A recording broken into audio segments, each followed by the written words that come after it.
Hi, Federico. So nice to see you. Hello, how are Thank you, Gary? It's a Fine. pleasure Thank you to so see much. you. Thank you so much for joining. Hi, Katan. Morning. Janani, good morning. Good morning. Hey, Kishan, nice. Thank you for joining us. Good to have Yeah, you. for sure. Thank you. Nice to see you. The sun has not risen in Denver yet. You are the leader. You are the leader of the human security. You have the leadership at the worldwide level. Everyone on our team is a leader. We're a team of leaders.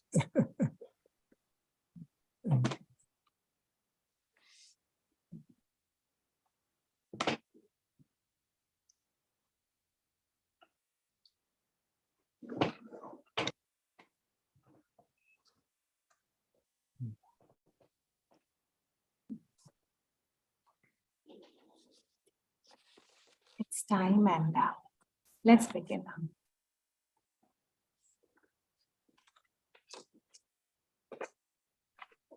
Good morning, good afternoon, or good evening, depending on where you're joining us from. On behalf of the World Academy of Art and Science, I welcome all of you to the International Conference on Education for Human Security. I thank everyone who has accepted our invitation and joined us online today. Special thanks to all our collaborating partners, the World University Consortium, National University of Political Studies and Public Administration Romania, SDS in Europe, the Black Sea Universities Network, the Global Futures Laboratory of Arizona State University, the Jena Declaration, UNESCO Bridges, International Anti-Corruption Academy, Force for Good, and LSE Ideas. This conference includes 32 sessions and 125 speakers. We have a short video to share with all right in the beginning, created by our HS4A Communications Manager, Dalia Alec and her team. This video shows in an impressionistic way the role of education in ensuring human security for all, and in a sense, sets the stage for all the discussions to follow.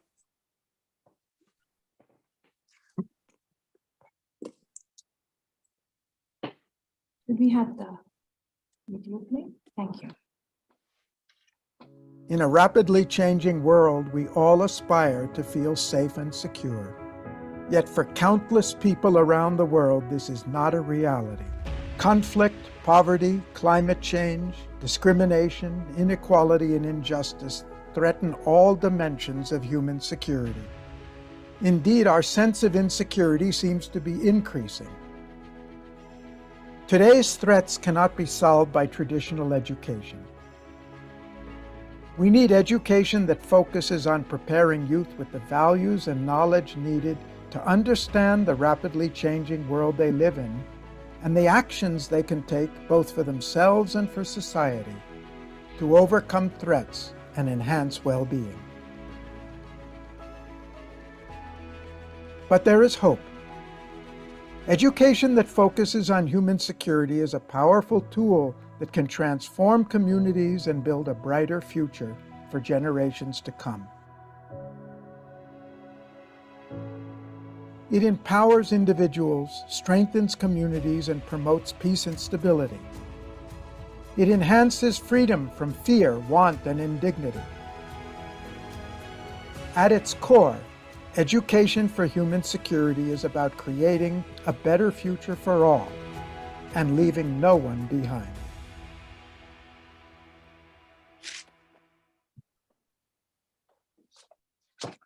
You can find this video on the WAS website. Our first speaker today is Gary Jacobs, President and CEO of the World Academy of Art and Science. Gary, the floor is yours. Thank you, Janani. And I too would like to welcome our speakers, panelists for the whole conference, our partners who have made this possible, and all who are participating. Look forward to working with you in the next 3 days. Today, humanity faces unprecedented, multidimensional global challenges. We all are familiar with them. The recent COVID pandemic, the ongoing war in Ukraine, and the fast approaching climate crisis are only the tip of the iceberg.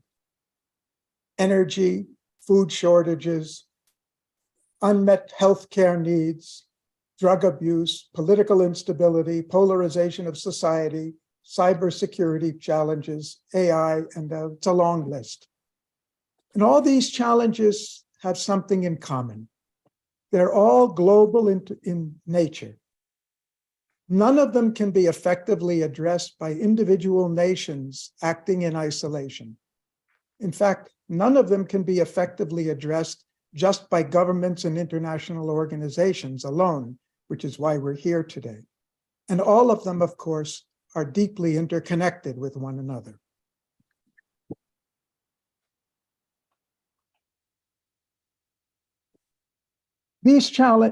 Humanity faces a paradox. In spite of unprecedented technological and economic achievements over the last century, in spite of $2 trillion in annual military spending over the last now, our sense of security is actually going down. There's a growing sense of insecurity in the world among populations around the world. There's a growing human security gap between our capacities and what we're actually able to deliver to people around the world. The Sustainable Development Goals are an unprecedented response of global society to this growing sense of crisis. The SDGs were formulated to address the major challenges to human security and sustainable development at the macro level. But as we know, all our collective efforts up until now have been inadequate. And the gap between our goals, our targets, and what we're actually able to achieve is actually increasing. And there are many reasons for it, but at the fundamental level, the implementation of Agenda 2030 cannot be done by nation states and international organizations alone. It requires the full participation of organizations and individuals in all sectors and at all levels of global society. We need a complementary approach that starts from the bottom and builds up. The top-down approach of government initiative must be complemented and supported by bottom-up initiatives to win the hearts and minds of humanity and spur the people of the world to action. After all, the environmental movement born in the late 60s started with people and only later was picked up by governments. This is too big a task just to leave to our international and national level institutions. Human security is a person-centered approach, which seeks to address the security needs of every individual on Earth. It translates the macro level objectives of the SDGs into a language intelligible and personally meaningful and relevant to the individual. And we've not been able to do that yet so far with these macro level goals. Human security is a global campaign, Human Security for All, which we are supporting by this conference, is a global campaign initiated by the UN Trust Fund on Human Security and the World Academy of Art and Science, with a long list of partners as well, launched in January 2023, in order to mobilize broad global public support to close the human security gap. And this conference is being conducted in support of that campaign. Education has a critically important role to play in this effort. Education is one of humanity's greatest inventions of all time. After language, I might argue it's the most important of all those inventions because it's education that really distinguishes us from the rest of the animal kingdom. Education enables us to take the collective experience of millions of people over thousands of years, organize it, codify it, and pass it on to future generations so they don't have to repeat the same mistakes that we've made in the past, and they don't have to rediscover the wheel and everything that's been rediscovered up until now. But education today is confronting a growing time warp. The speed of social evolution is accelerating. Technological advances, changes, complexity, uncertainty are growing and outpacing the capacity of our educational system to keep pace. And that's why we're here today in this conference. We're compelled to ask ourselves some important questions. How well is our current system preparing today's youth and tomorrow's global citizens to understand the magnitude and complexity of the challenges confronting current and future generations, and to become effective problem solvers and contributors to overcoming the challenges they will face individually and collectively? Not just specialists in a particular work they do, but as members of society and as global citizens. This is the sixth in a series of international conferences on future education begun in 2013. It brings together 120 plus highly qualified, accomplished educators, scientists, business leaders, civil society leaders, youth leaders from a wide range of disciplines for 20 sessions of open discussion to reflect on some critically important issues and to identify practical steps that can be taken to enhance how higher education promotes human security for all. We've invited you today to help us find answers to these questions, such as, what do youth today need to learn in order to understand, act effectively in their own lives, and be global citizens in these challenging times? How far are they acquiring that knowledge in higher education today? What changes are needed in content, pedagogy, and delivery systems to prepare them more effectively to thrive personally and contribute collectively? What role can each of the disciplines represented in this conference play in transforming higher education to more effectively promote human security for all? And finally, how and how effectively can we utilize education as a conscious catalyst and driver to accelerate global social evolution? Thank you, and I look forward to listening to all of you at this conference. Thank you, Gary. I now invite former Director General of UNESCO, Federico Moyo, to address us. Thank you very much, Madam. An important and effective campaign on this new concept of security has been promoted by the World Academy of Art and Science with the vision, and also by the World University Consortium, with the vision and guidance of Gary Jacobs, that now has been telling us what are these main guidance lines. Security of the people and of the planet.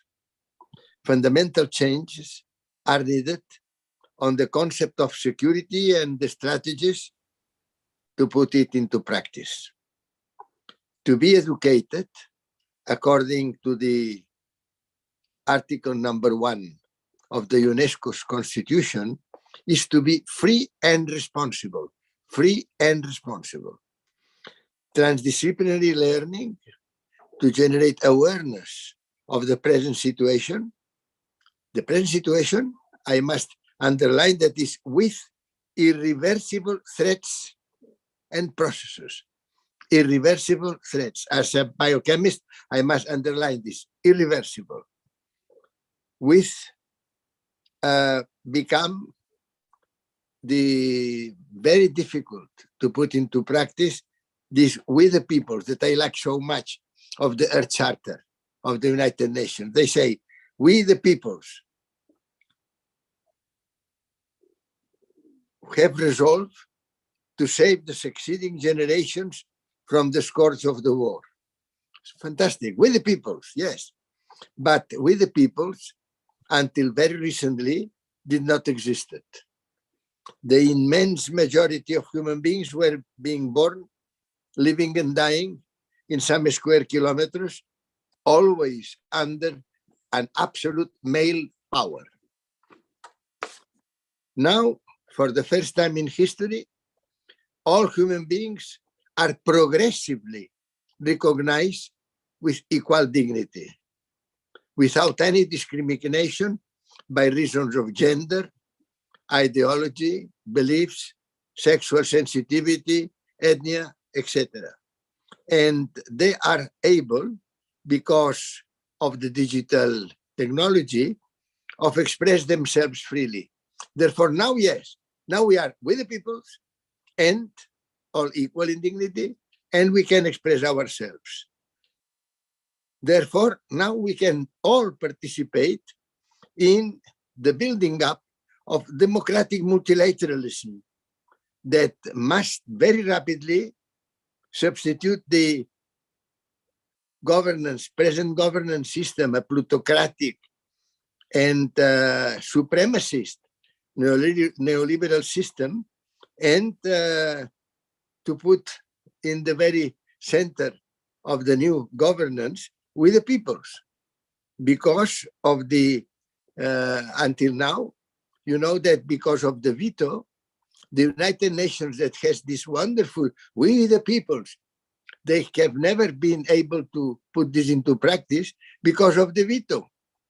The 5 members that were the winners of the Second World War have the veto, and therefore the United Nations has been, from the very beginning, I repeat, under this immense difficulty, because for mediation and for governance, because they had the veto. But now we are in a moment, this I would like to tell this very clearly. We had the hope of the European Union. European Union, because Europe has been, not from the point of view quantitatively, but qualitatively, there is no doubt that the European Union is very important. But now you know what happens. Now what happens is that they have also accepted the unanimity rule. And unanimity is the antithesis of democracy. Therefore, now we are with one United Nations with veto and one European Union with veto. This is what now we must very really realize, that with this two very difficult ways of overcome, in order to have a democratic multilateralism governance in the world, is very difficult to go ahead. And it's for the reason that I think that now more than ever is important to have this vision of human security. And this vision to be translated in higher education. Because education, according to the article number 1 of the UNESCO's constitution, is to be free and responsible. Now we must free and responsible. And to be free and responsible, we must have this kind of higher education that provides us with this feeling that now we, the peoples, we must intervene. We cannot be spectators anymore. Now we must be actors, actors of our life.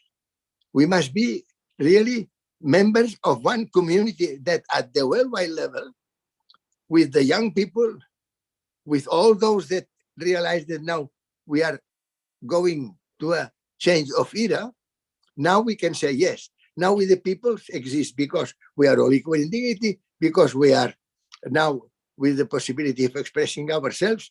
Now we are with the peoples, and we have decided to save the succeeding generations.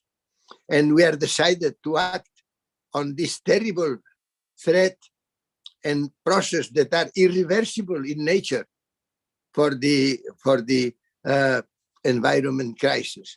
And we are going also to realize that now, yes, now we can tell the people not anymore a territorial security. With the territorial security, at this moment, every day, we have $4 billion of investment in military expenditures and weapons. No, it's impossible this. What we must do today? Today we must say that there is not the territorial security what really matters, is the human security of those living in these territories that are so well protected. we have the frontiers territory very well protected. But what of the people that are living in these territories? What about their health? What about their nutrition? What about their water access? What about, therefore, now, yes, now we have a hope. And this is what I would like to tell today to this initiative of Gary Jacobs. Today we have the hope because we can create a new future. Because we must not be always living thinking that we must be always under the same parameters. And so now we have a transdisciplinary approach that can tell us, yes, now you have guidance. You have the Agenda 2030 to transform the world. You have the possibilities of you, the people's citizenship that knows what can be the real problems if they do not follow these wise directives. Now, I repeat, we can be people, some hopeful. And why? Because we can say every single human being able to create is our hope. Able to create. The capacity of creativity is the hope of all ours at this moment in order to change the present trends, to redress the present trends, and to tell the world that now we are going to have human security, and this means that the people will be an actor and not only a spectator of what is happening in the world. Thank you. Thank you, Dr. May. Another former Director General of UNESCO, Irina Bokova, has been unable to join us online today, but she has sent us her recorded message. In the last decades, the World Academy of Art and Science has influenced immensely the shift in understanding development beyond economic growth, expanding the richness of human life rather than simply the richness of the economy.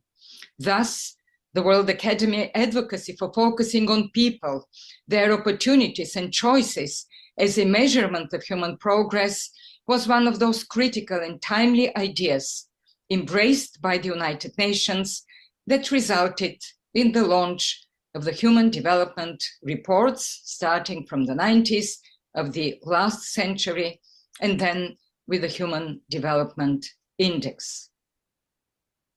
The current crisis of unprecedented intensity, the COVID-19, the war in Ukraine, and the climate change brought about the imperative to mobilize decision makers, institutions, and the general public around the world to promote a comprehensive, integrated, person-centered approach to enhance the security, human rights, and sustainable development of people everywhere, and to address all the critical issues confronting the world today, including peace, human rights, inequality, health, food, education, jobs, safe community and personal safety, energy, pollution, biodiversity, and of course, climate change.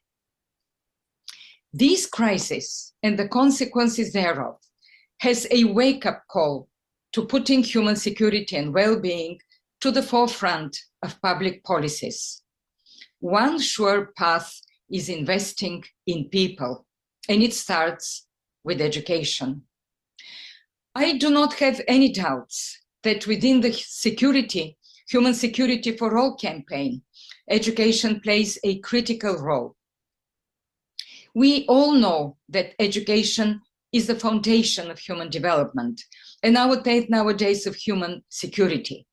It is vital for our health, jobs, gender equality, the protection of the environment, risk reduction, fighting climate change, and for living together in respect for diversity.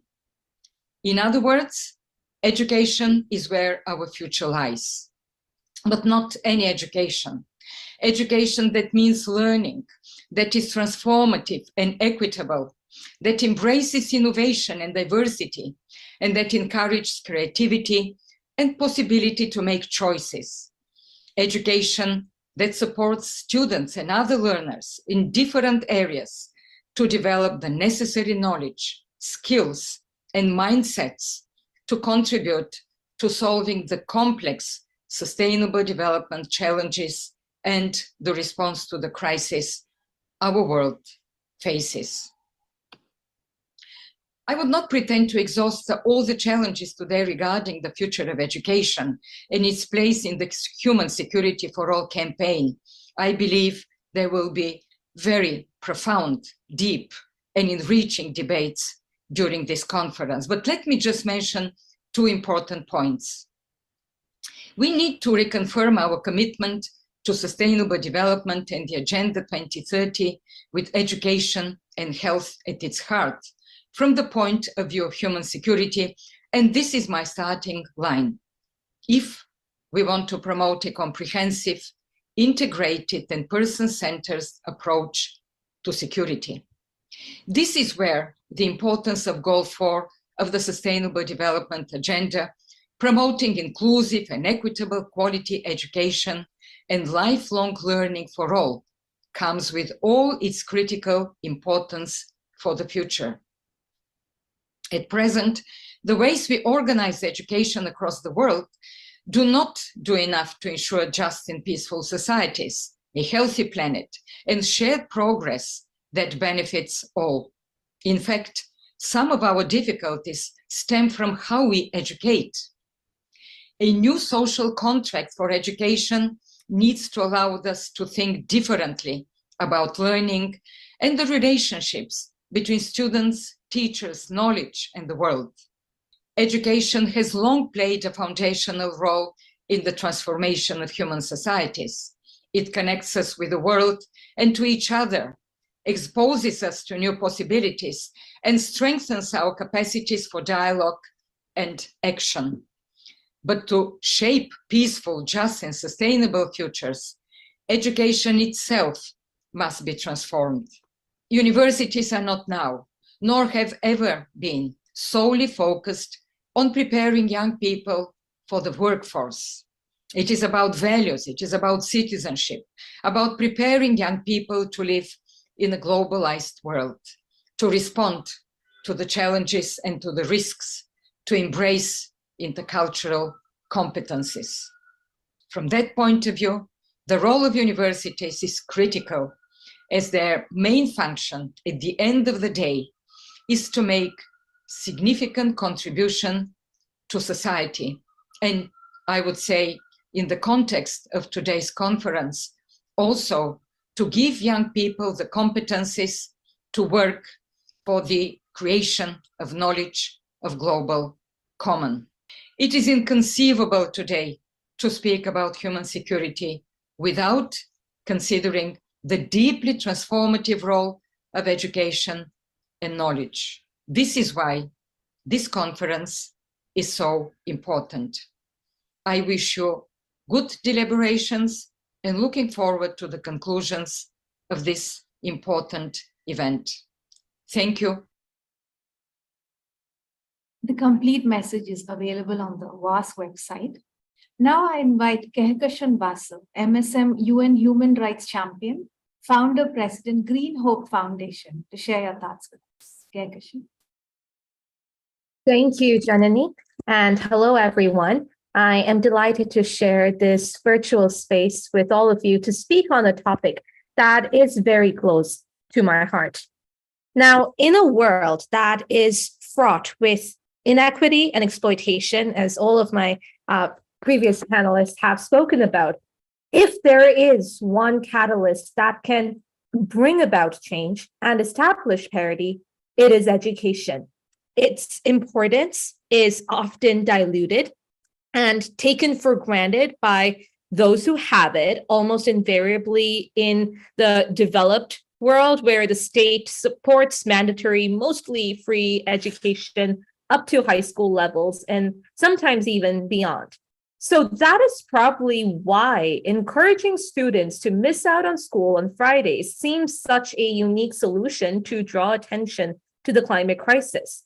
This is so typically colonial, a mindset that completely ignores the harsh reality of the rest of the world, where 2/3 of the global population struggle every day for survival, where every day families prefer to force their girls into domestic chores instead of sending them to school with their brothers, where girls have to walk miles at the break of dawn to collect a pail of drinking water, and only then, if they are lucky, get to go to school, where it is still believed that education spoils a girl's chastity and pushing them into an early marriage is at once a source of money and dilution of responsibility. So it is within these parameters that my team and I at Green Hope Foundation have been working for more than a decade now, struggling against at times insurmountable odds to overcome centuries-old bias, unbelievable poverty and exploitation, and a corrupt system that has no accountability. In most of these situations, education is not only a pathway to empowerment, it provides a temporary relief from the misery that shrouds their very existence. In the refugee camps on the Lebanon-Syria border, or in Kutupalong, still the world's largest refugee camp that was once in the global news but now forgotten, our education academies are a lifeline, a ray of hope for the hundreds and thousands of children, transporting them for a few hours into another world. Their hunger for knowledge is often more than the intense hunger that is in their empty bellies. At the schools we operate in rural, civil war-torn Liberia, girls wake up an hour early to collect their daily pot of water so that they can be at school. So isn't it then a travesty of basic human security to ask these children to miss school and strike on a Friday to solve a problem that in and of itself is an outcome of insensitive Western industrial greed? Education must break the shackles of its colonial legacy so that it benefits every stakeholder who is bereft of it. It must encompass both children and youth, as well as adults who never had the opportunity of going to school.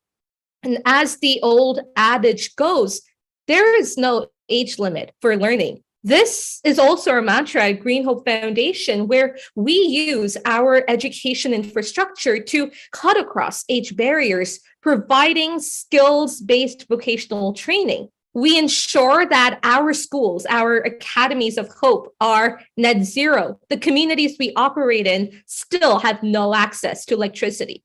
And so we have installed solar grids that power our schools, as well as solar streetlights that young people, as well as women and girls, now have safe spaces to pursue learning. As beneficiaries of a clean energy education platform, they then become the first proponents of a carbon neutral system. Our centers of learning educate young people during the day and become vocational training centers in the evenings for adults, as sewing schools for women, facilitating their evolution into entrepreneurs in societies that have traditionally barred women from public life. In these premises, we provide skills-based training on sustainable agriculture that have created over 25,000 green jobs. Our learning programs include the pioneering implementation of agrivoltaics, a climate-smart solar-powered innovation in least developed countries. It promotes the dual use of land for farming and energy generation, reducing soil and water stress while increasing productivity. So all of these initiatives leverage the intersectionality of education and modern science to reduce inequity, restore biodiversity, and empower entire communities while creating a low-carbon, climate-smart, circular bioeconomy. Our outreach has benefited over 500,000 people across 28 countries. However, that is just a drop in an ocean of 8 billion people. To bring innovations such as ours that are still largely driven by non-state actors, we also need robust policies and an acknowledgement of the responsibility by global powerhouses whose decades of economic greed has denuded fragile ecosystems in the global south while widening the chasm of inequity. Similar to the adoption of the loss and damage measures at COP27 that holds developed nations accountable for environmental injustice, we need possibly an extension whereby they're held answerable for education inequity as well. There is an urgent need for financial inflows to revamp and in many cases provide fresh impetus to building knowledge infrastructure in order to support non-state actors working on the ground. The pandemic has demonstrated how effective distance learning can be, but one needs to first build the necessary infrastructure. Otherwise, digital dividends will continue to outpace pre-existing digital divides. And at the forefront of this change must be young people who, instead of clamoring for school strikes, must instead work towards ensuring a future where access to learning is equitable through concrete, ground-level actions in order to truly establish human security. Our work proves that it is possible. All it requires is a change in mindset. Thank you. Thank you, Kehkashan. Our next speaker is Olivia Wiener, Principal Researcher at the University of Lisbon and Chair of the PhD in Development Studies. Olivia, please.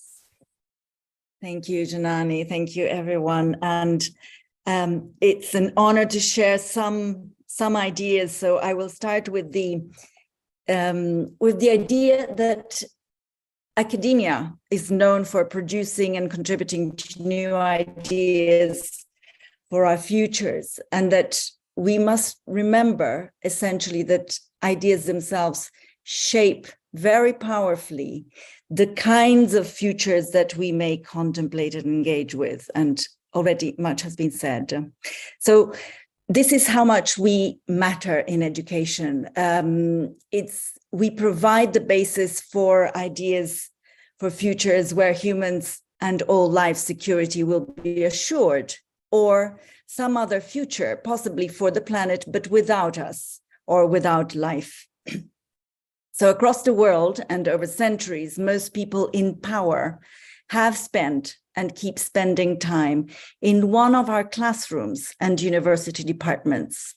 And this, therefore, it seems hard to escape drawing the preliminary conclusion that what we offer and what we do not offer in the shape of education is in some way contributing to the extended crises that have already been mentioned, which go under different labels, such as asynchronous failures, or the new uncertainty complex that the United Nations Development Programme referred to last year, and the polycrises, which refers to much already said.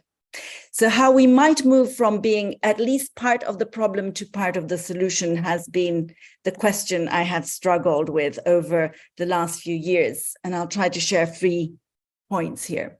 The first, which links nicely to the previous speaker's comments as well. Let me just focus then on the words. I say ideas shape futures, but actually what we offer in academia is worldviews. And this is important. Worldviews refer to encompassing a particular perception or a conception of the world, a comprehensive model of reality, which we then go out and act upon. They encompass mindsets, paradigms, ways of knowing, knowledge, and belief systems that we consciously and unconsciously acquire and then act upon. They are therefore crucial in any exploration of change, or we might say in any exploration of alternative futures. And alternative futures is indeed what we desperately wish to be able to imagine. So we need to recognize the importance of what kind of worldviews we are actually teaching and the ones we are not, and what that might mean.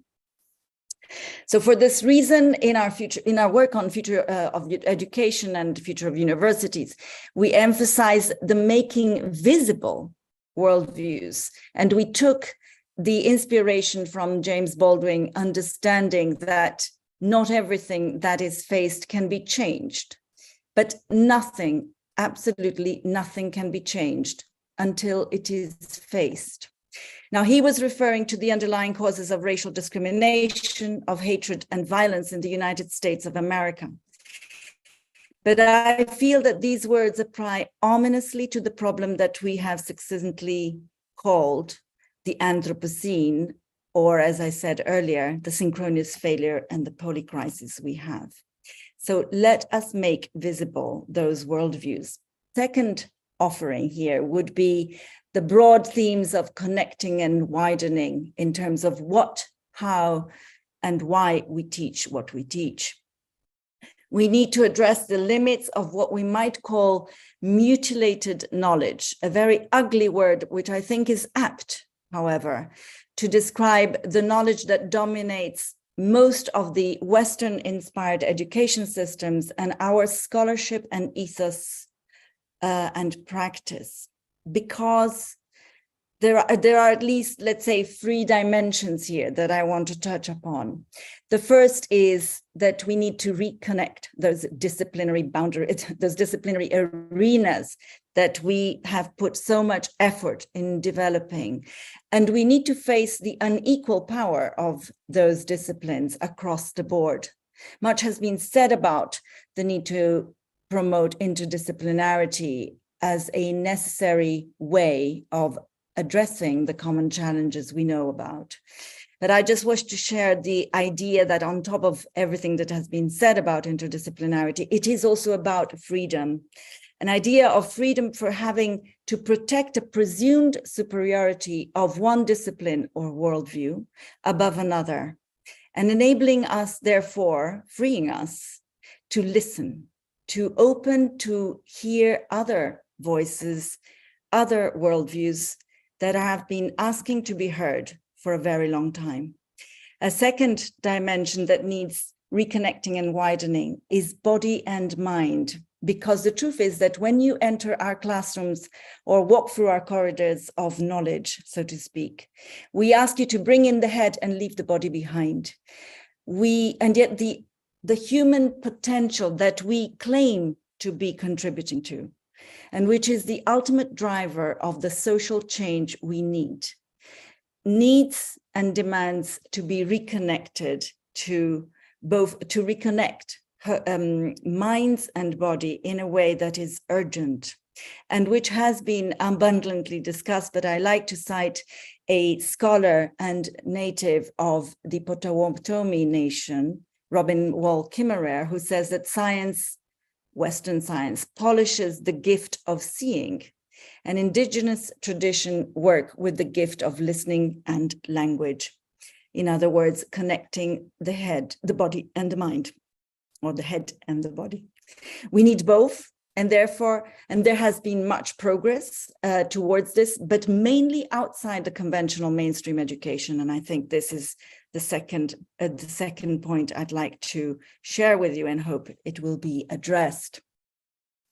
And finally, in terms of connecting and widening in higher education systems and universities, we have understood now, I think, that the whole idea of the Anthropocene, where humanity is a global force of change, combines with the other understanding of the planet as Gaia, as a biosphere, as a living and common home for all of us.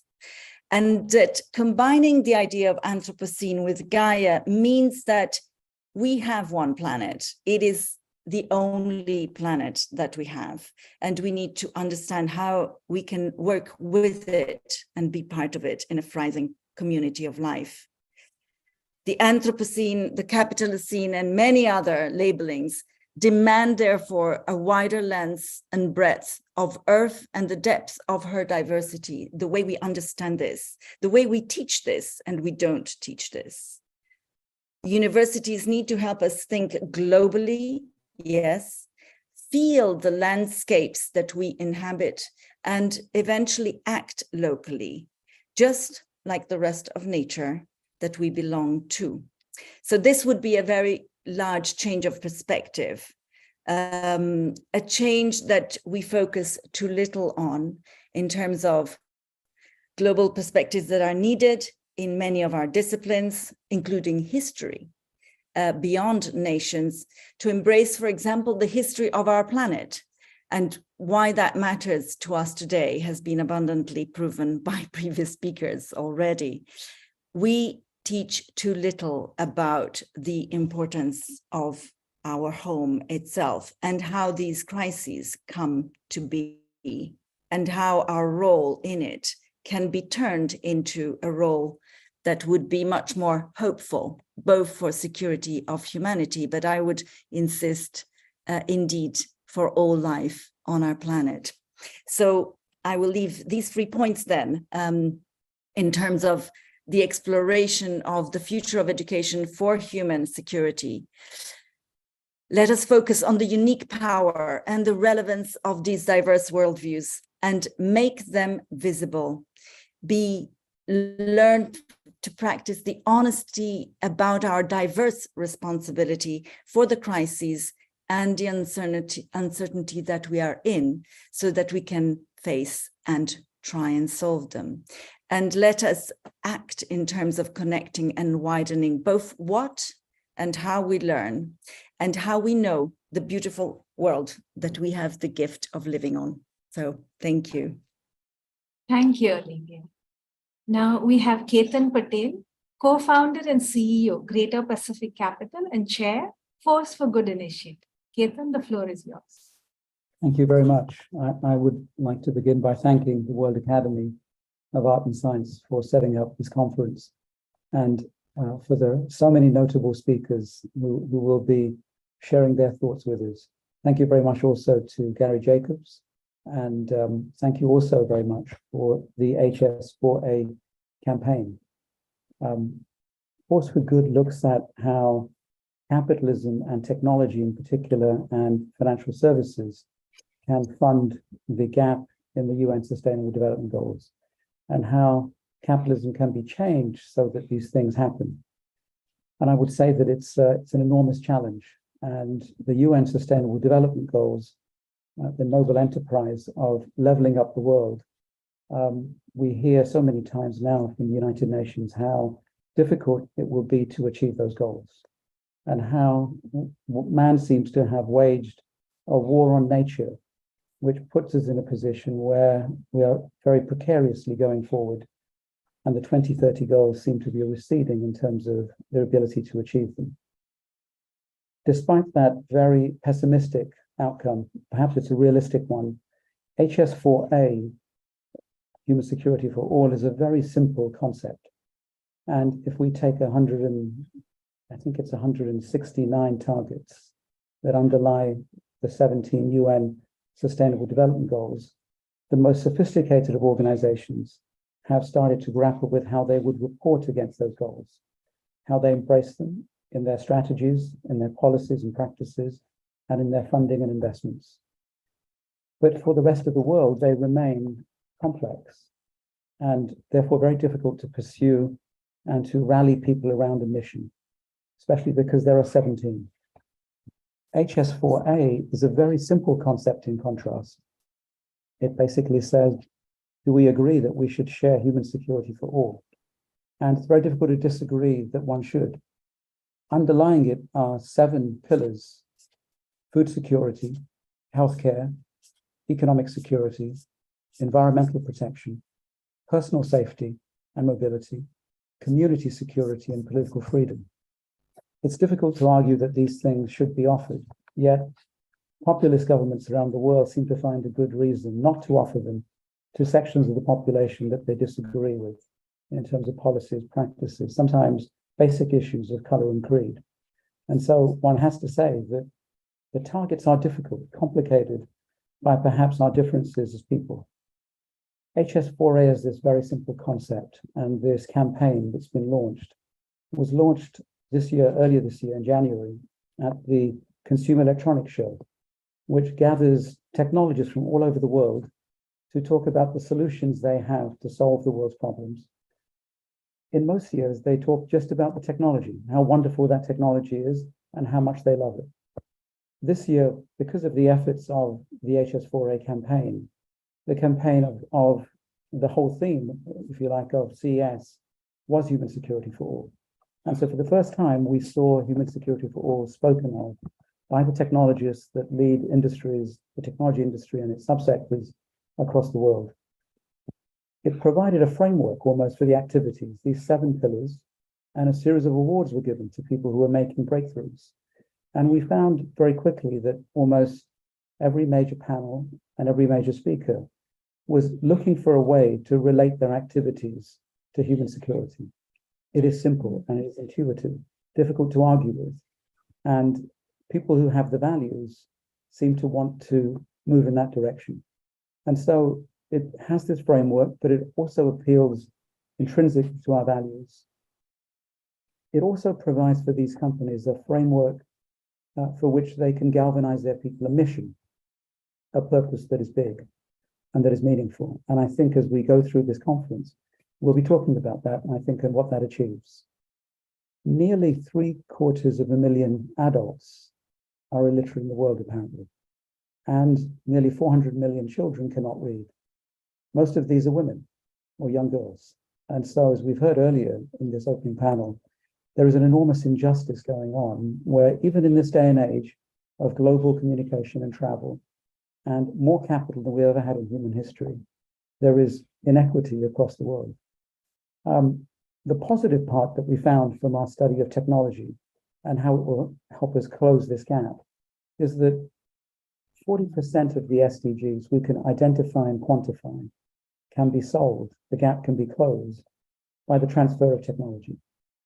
And so there is enormous hope, actually, that the wisdom, the knowledge, the analytic skills, the ability to discern that might be within the academic institutions and currently available to an elite, perhaps, can be disseminated through technology across the world to the poorest and to the most remote. Even where there is not an internet connection, we're finding that UNICEF, for example, are working on solutions that can be put into those towns and villages and remote places to provide an internet-like simulation where people can access education. And so the threat of AI and how it will lead to unemployment, it seems at the same time we face another opportunity to disseminate education to the world in a way that has never been done before, and to an extent, a breadth, a scope, a depth, and a quality that has not been done before. And the cost of that is inexorably falling. And the value to those that invest in it is inexorably rising. So we're in a moment of great opportunity to close this gap. And I hope that this conference will show us how human security for all can actually be delivered, and technology, how it provides an enormous opportunity. And regardless of the obstacles placed in its way by various governments and various factions that may choose not to push out the education, that they are fighting a futile effort. And the security that we seek is very possible. Thank you. Thank you, Ketan. Thank you all for this great start. Now the conference will continue in 2 parallel streams as shown in the agenda. Stream A will continue in this same link. Those who would like to switch to the other parallel set of sessions, please click on the Stream B Zoom meeting link in the conference agenda or in the link posted in Zoom chat.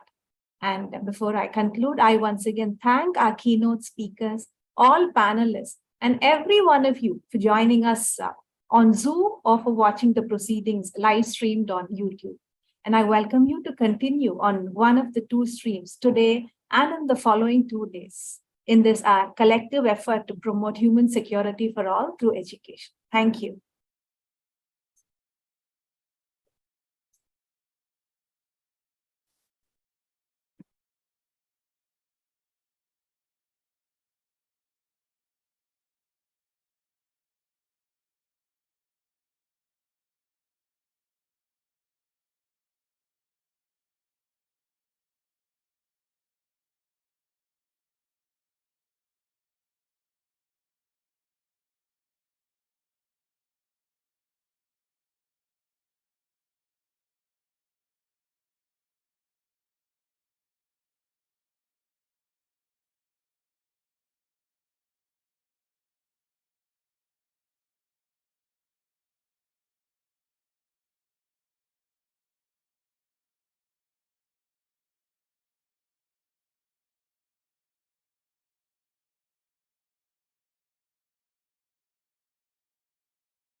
Ah, super. Uite, eu te văd. Ok, te văd și eu. Super. Închideți microfonul.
Hi everyone, thank you for attending the session. We'll wait till 5 p.m. in Romania, but there are different times in different moments. I will start with an introduction, and if you agree, Madeleine, after my intervention, I'll kindly ask you to have the floor. Adrian Curaj, that's Nuno Crato. And we will have a couple of interventions, probably 2-3 during our 50-minute session, and we have to stay in time. That means after 49 minutes, I will start to conclude in order not to overlap the next session, which in fact we cannot do. So if I got you right, so then first of all, hello to everyone. Sorry for starting so little bit. So you said that you are giving us something like 10 minutes, or they get No. We'll have on the topic that we are discussing, we'll have a couple of rounds of intervention. It's not a classical academic intervention of 10-15 minutes. So it will be, yeah. And we are celebrating the International Women's Day by giving me the first possibility to speak. That is a way of doing. To be gender balanced. Okay. Yeah, there are different other ways. In fact, Lygia was supposed to participate to this session, and due to her governmental program, we moved her for Thursday. So initially it was very balanced. Now it's a little bit balanced. Okay, so I'll take care of my girls and women in the world. Yeah. Okay, good. And Sorry. Madeleine, in my opinion, Women's Day is daily, not just March 8th. Yeah, well, let's make sure that we keep that in mind. Because, well, if I'm looking to the statistics of UNESCO in terms of access and equity for girls and women, I will have some difficulties. But that's me. My reading is my problem. But I am not sure we face these challenges, really challenges in Romania. I think we are quite nice, beautiful, balanced here. Well, it depends. We will take it together. We will take it together. Okay. It's not an issue of participation. In a rapidly changing world, we all aspire to feel safe and secure. Yet for countless people around the world, this is not a reality. Conflict, poverty, climate change, discrimination, inequality, and injustice threaten all dimensions of human security. Indeed, our sense of insecurity seems to be increasing. Today's threats cannot be solved by traditional education.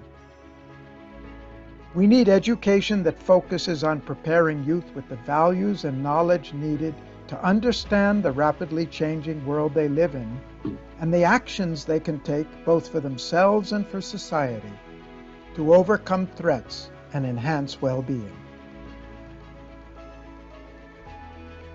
But there is hope. Education that focuses on human security is a powerful tool that can transform communities and build a brighter future for generations to come. It empowers individuals, strengthens communities, and promotes peace and stability. It enhances freedom from fear, want, and indignity. At its core, education for human security is about creating a better future for all and leaving no one behind. Dr. Prikopti, the floor is yours. Thank you. Hi, everyone.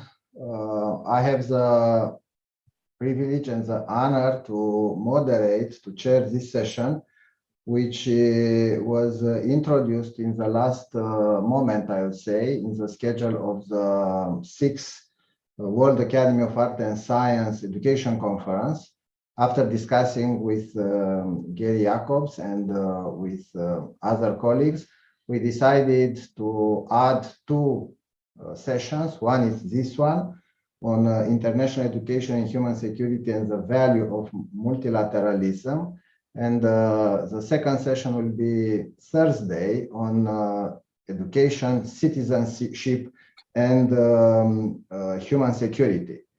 Considering the fact that not just for this conference, these 2 additional topics will increase the value of our discussion, but also considering we are intending to publish a book with articles of the participants, we do believe it's important to approach the role of international education and the role of multilateralism when we speak about human security.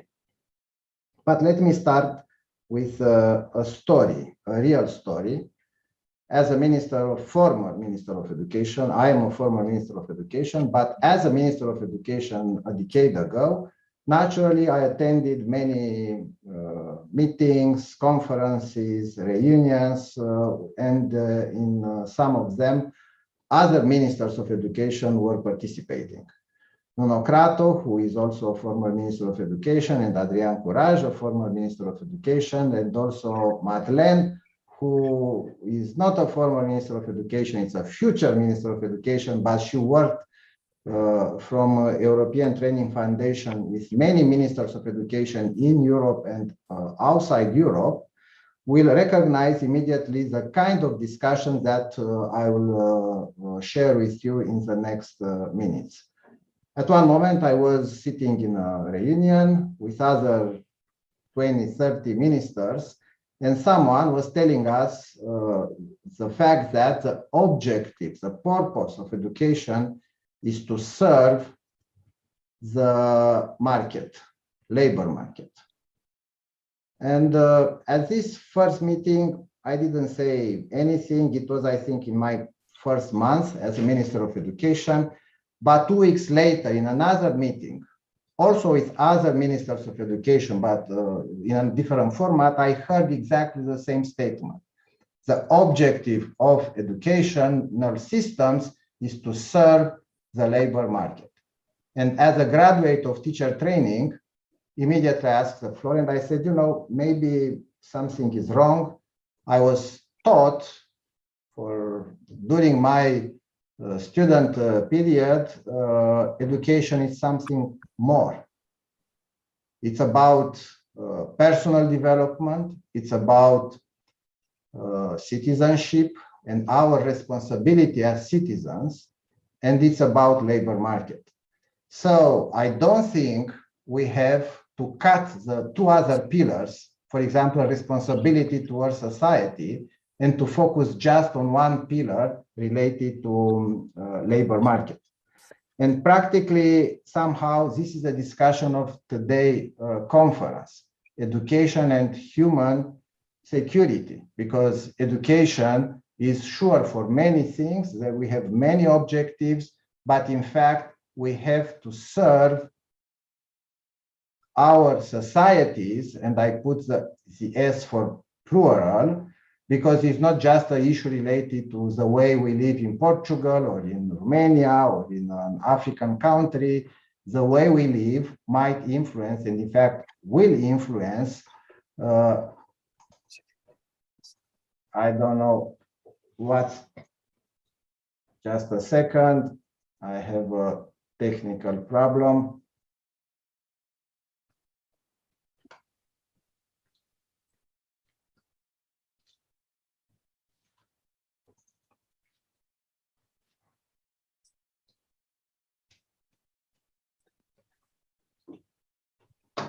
Yeah, I will be back immediately. I think you heard me, but my monitor just turned off, not my computer.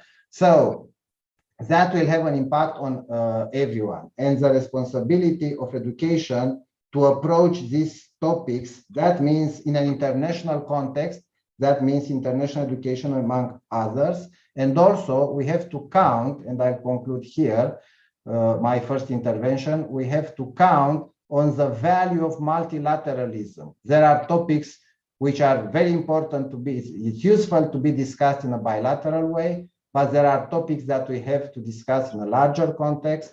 And for this point of view, the fact that we had in the opening of our conference 2 former general directors of UNESCO, Federico Mayer and Irina Bokova, also I think it's a proof of the value of multilateralism, of the multilateral dialogue when we speak about everything, including about education and human security.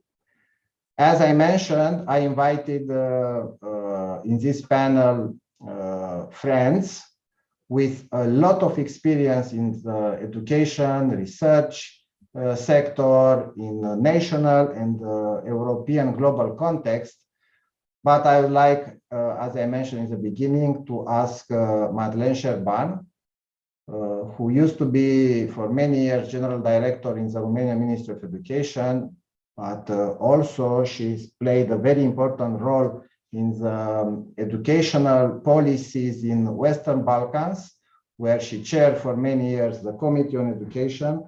And also she played a very important role in implementing in Romania European projects, not just on education. And for a couple, I think 2 mandates, for 8 years, she led the European Training Foundation, one of the very important institutions of the European Commission to work on the topic of education in a very multidisciplinary way, but also inside Europe, but outside Europe. Madeleine, you have the floor. Thank you very much. That is really an honor for me. And I thank you very much to you, Minister Remus Plecopie, future president of the world. I thank you very much indeed, because you are the man that is always on the agenda. And I would like to express my gratitude to the World Academy of Arts and Sciences and to the World University Consortium for accepting me, of course, at your proposal to be part of this panel. When you refer to the purpose of the higher education and of the education in general, you reminded me about another, I would say, very important person in our lives, Mircea Malița, that used to be one of the first visionaries of what the world should be about in '72. He just illustrated how the world will look like in 2000, and I'll not say more in front of the specialist in the foresight, that is Minister Adrian Curaș. He's the one that will discuss about the foresights and the futures and the visions. I'm very sure about that, hopefully so.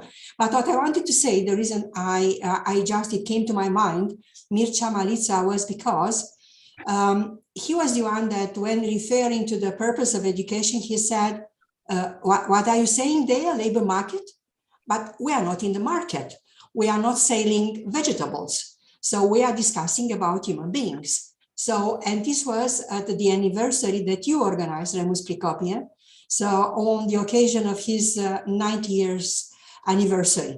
And he was very kind to remind all of us that not to forget this mandate that we are having, all of us. And well, it's never too late to learn, he said.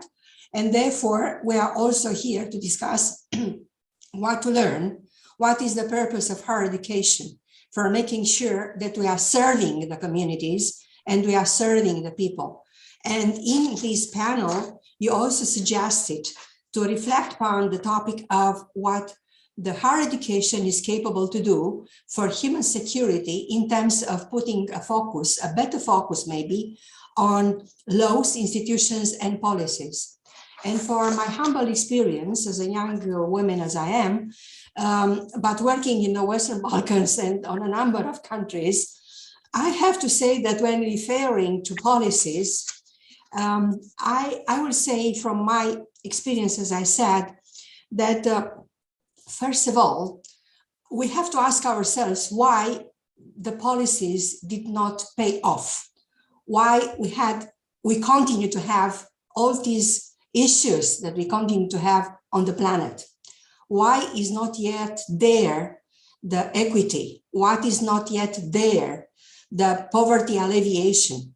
Why is not there the human rights and the fundamental freedoms? Why in the human-centered security we are still speaking about these inequalities? And unfortunately, we are not capable, and in our geographical neighborhood we have to look at, we are not yet able to cut off these armed conflicts. So what is wrong with us, guys? So then this is my question.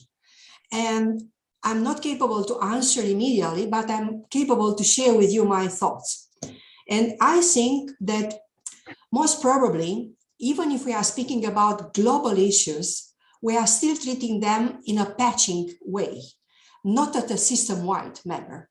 And when speaking about system, I'm referring to engaging citizens, but engaging the citizens not for ticking the box, not for populistic reasons, but empower them to play a real role in the policy formulation, in the policy implementation, because too many times in the different countries, including ours, to be very honest, we consider the policy as being done when a paper or a law is adopted. But when action should follow, I'm afraid that we don't look at the implementation in a systemic manner. And then there is another issue, is the issue of the context that matters. I will just refer to, again, my experience to the Arab Spring follow-up. We were considering that democracy is the way to go for each of the countries involved. Unfortunately, it was not the case.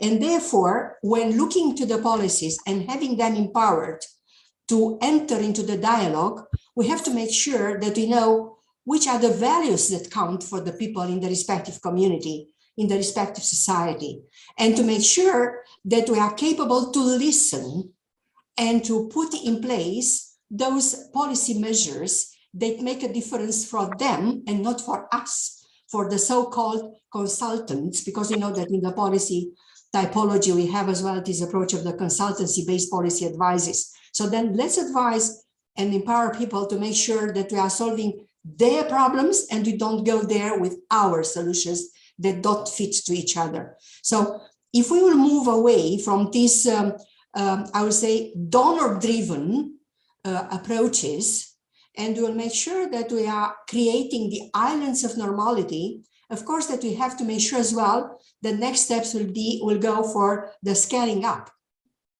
because we risk to have still a patching approach if we are going to have islands of normality that are driven by the donors. And then if we are capable to create the frame for action and to put the policy in this logic, most probably the people will feel the owners of the policies. Otherwise, if the co-creation is not there, it will be always an external opinion, an external perception. And that's why I think, in my humble view, that again, in addition to empowerment, the type of governance that we put in place, it's essential for all these policies. It should be multi-level, should go at the grassroots level, And it should be, like I'm continuously saying, is my credo, it should be a governance that is agile, it's entrepreneurial in the terms of takes risks, and it is anticipatory, because we can't simply solve the problem of yesterday all the time. We should be capable to anticipate in the way that we can, to explore the future. And I'm stopping here, as I said, because we know who's going to, I know who knows to answer these questions here with us in the panel. And that's why my last word here is take advantage of the multilateralism.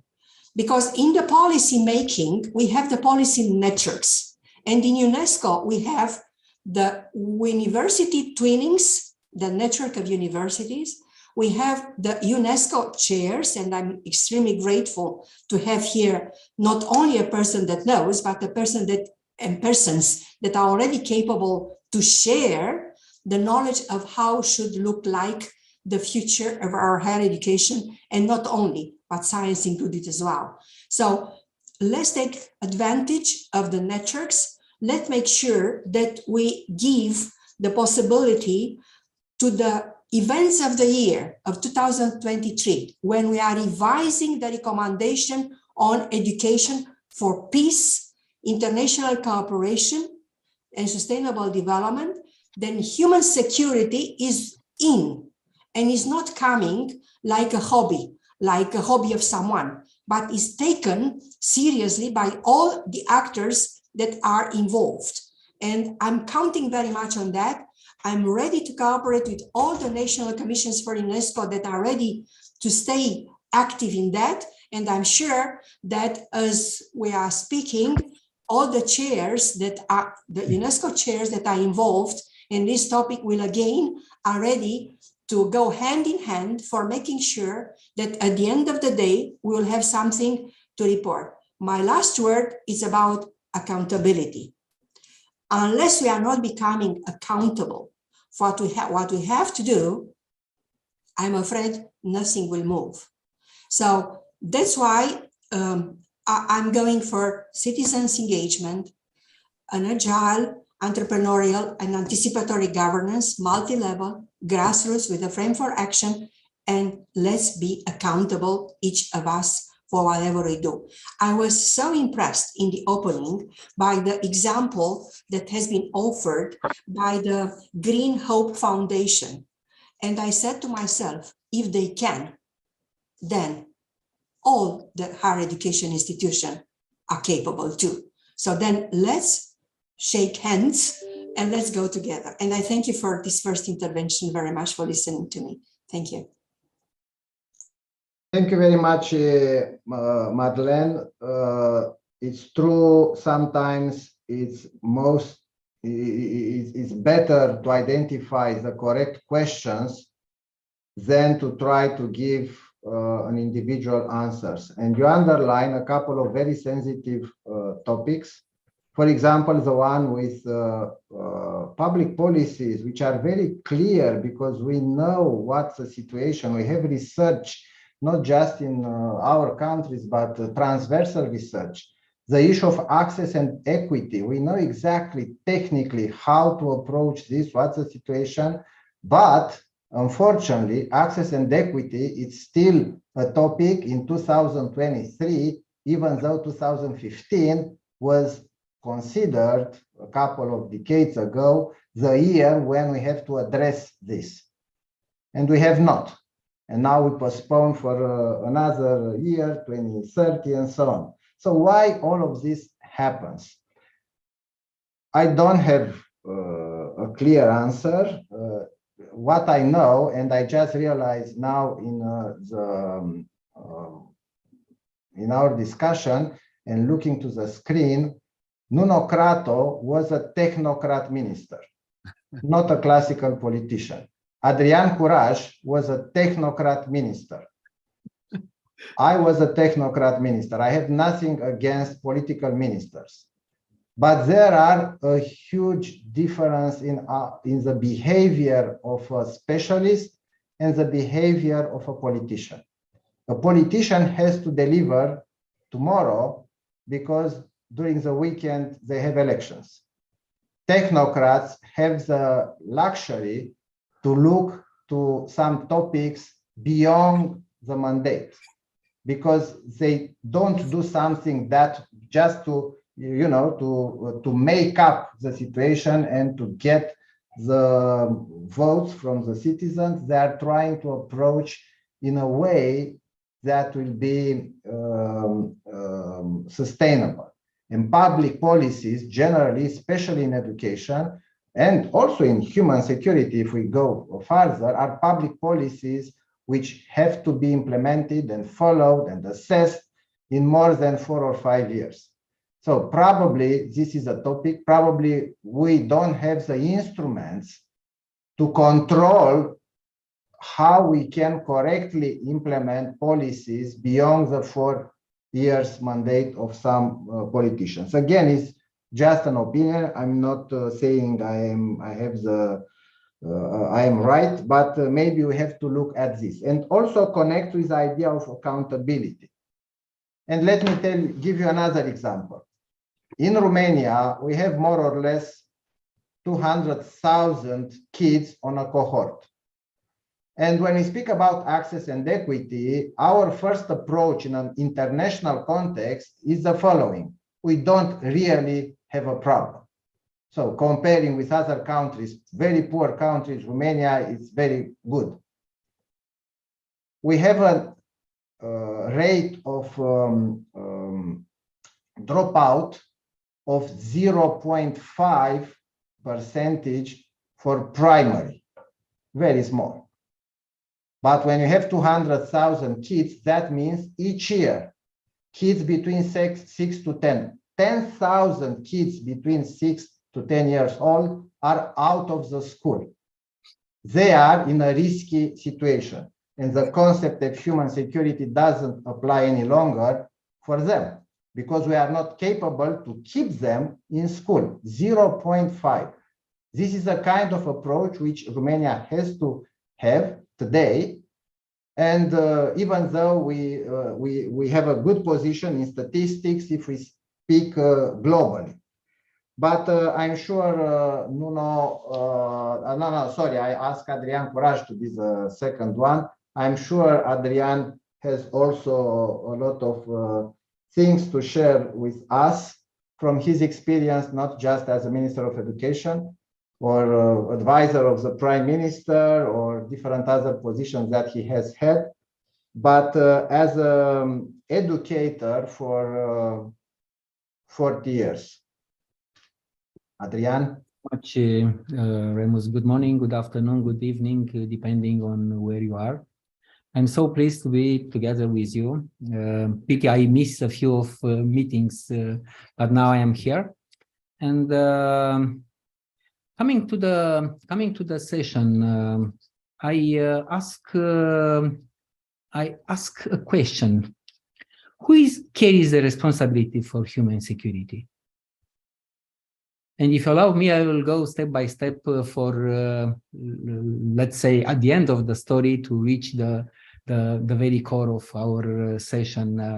And of course, the overall responsibility for human security is shared among a range of actors and requires collaboration and partnership across sectors and the levels of governance. But working together, we can promote a more just, peaceful, and secure world where individuals and communities are protected, empowered, and able to thrive. Fine.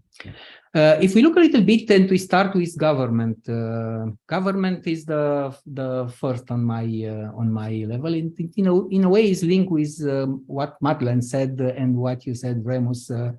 Governments have the primary responsibility to protect their citizens and ensure their safety and well-being.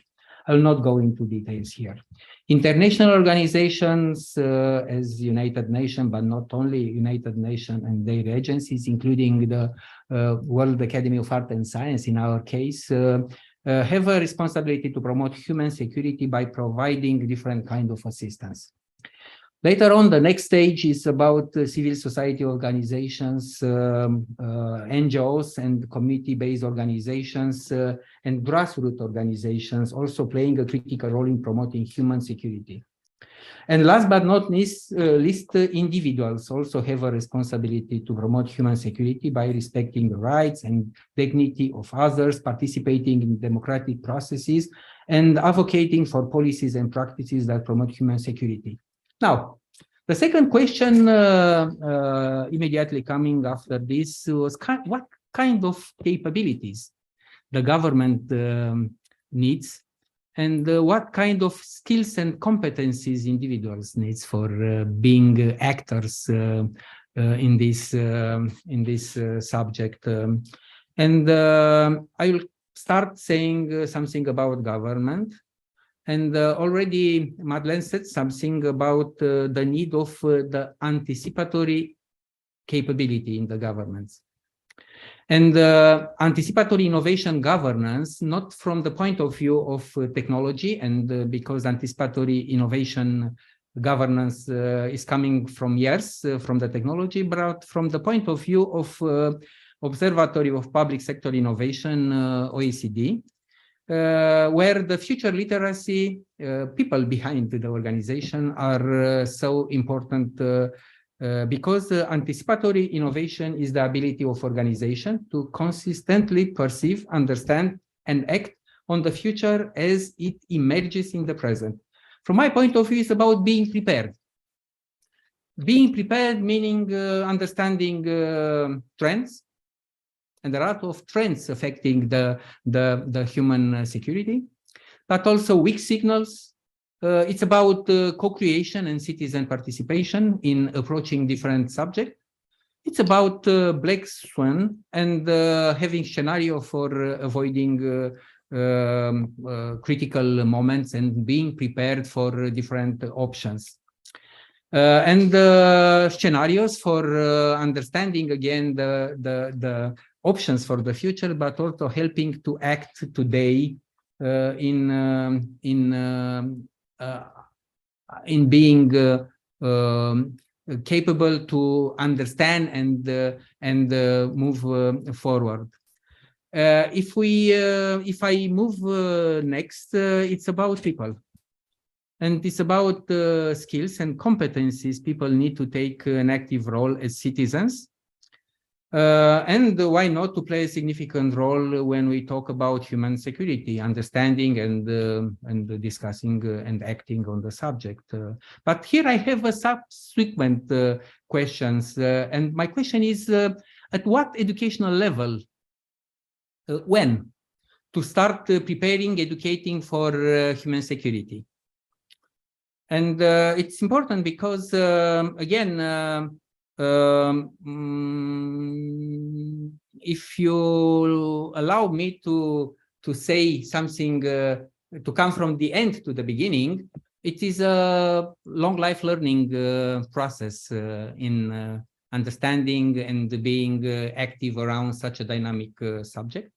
But definitely we have to start at very early childhood education level. And in a way, it's also linked with multiculturalism here. And at that level, children have to be taught about basic needs such food, water, shelter, healthcare, and how these needs are essential for their well-being and security. I'll not go into details, but here also we need transversal skills, empathy, cooperation, conflict resolution, which are actually essential skills for promoting human security. If we move forward at the primary and secondary educational level, also students can learn about human rights and citizenship and democratic values and how this concept related to the human security. And it's so important not to miss people during the process, and the drop rate at the very early stage actually put an unpleasant stamp on the future of citizenship of our people. And at the higher education level, students can deepen their understanding of human security issues to develop specialized skills and knowledge related to areas such as conflict resolution, humanitarian assistance, environmental sustainability, and social justice. And I am so pleased to add something: future literacy.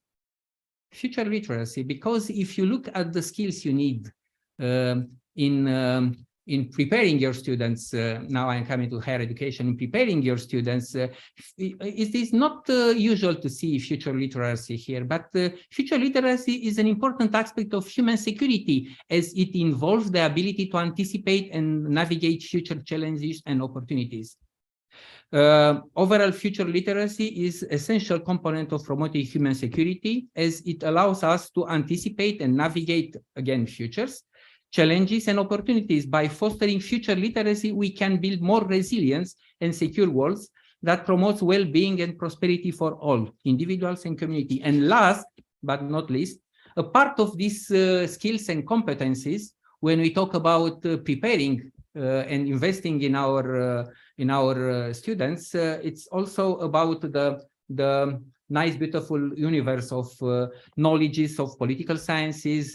We have to understand, to have knowledge, and our students transversal knowledge on sociology, because they could understand the social dynamics and contribute to insecurity, and so on and so on and so on. So there are different kind of skills and competencies. I wanted to focus here on anticipatory and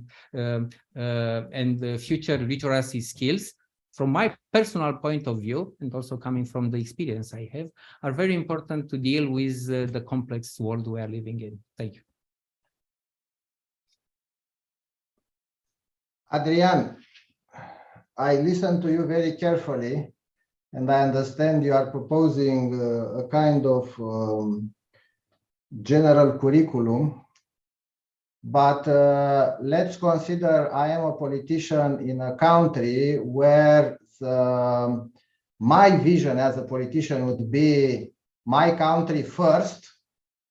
And I will answer you back saying we'll teach our kids the way we want.